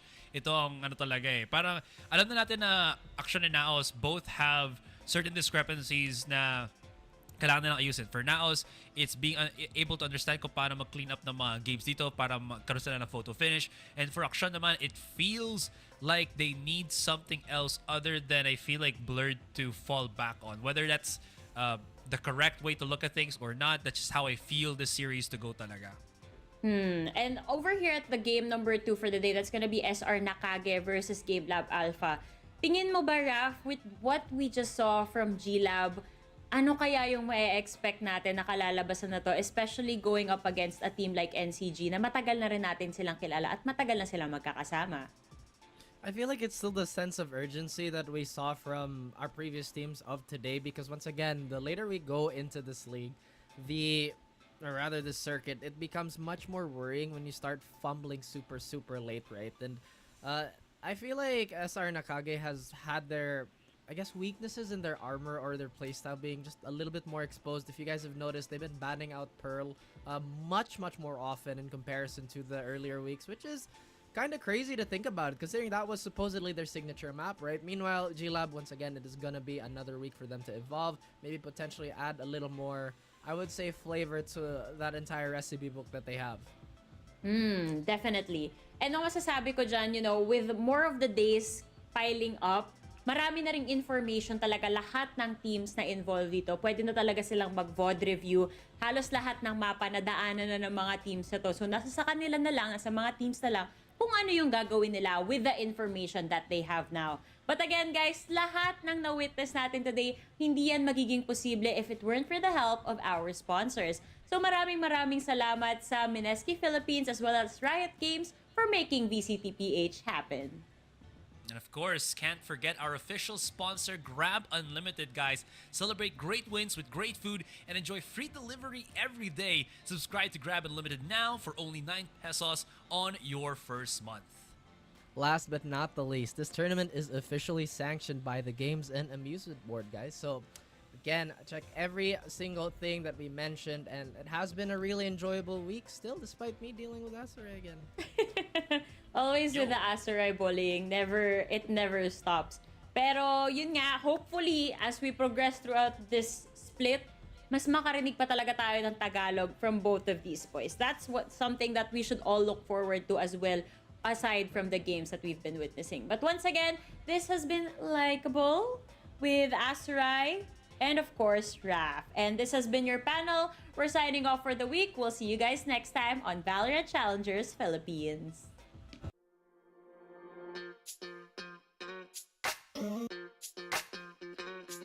We're soaring up high, got no clue.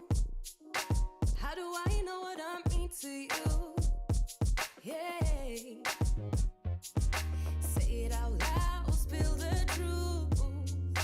Tell me how I'm gonna get close to you. Yeah. High and low, in between, acting out, make a scene. Working on our body language, working on our my body language. Baby, now tell me exactly how you feel.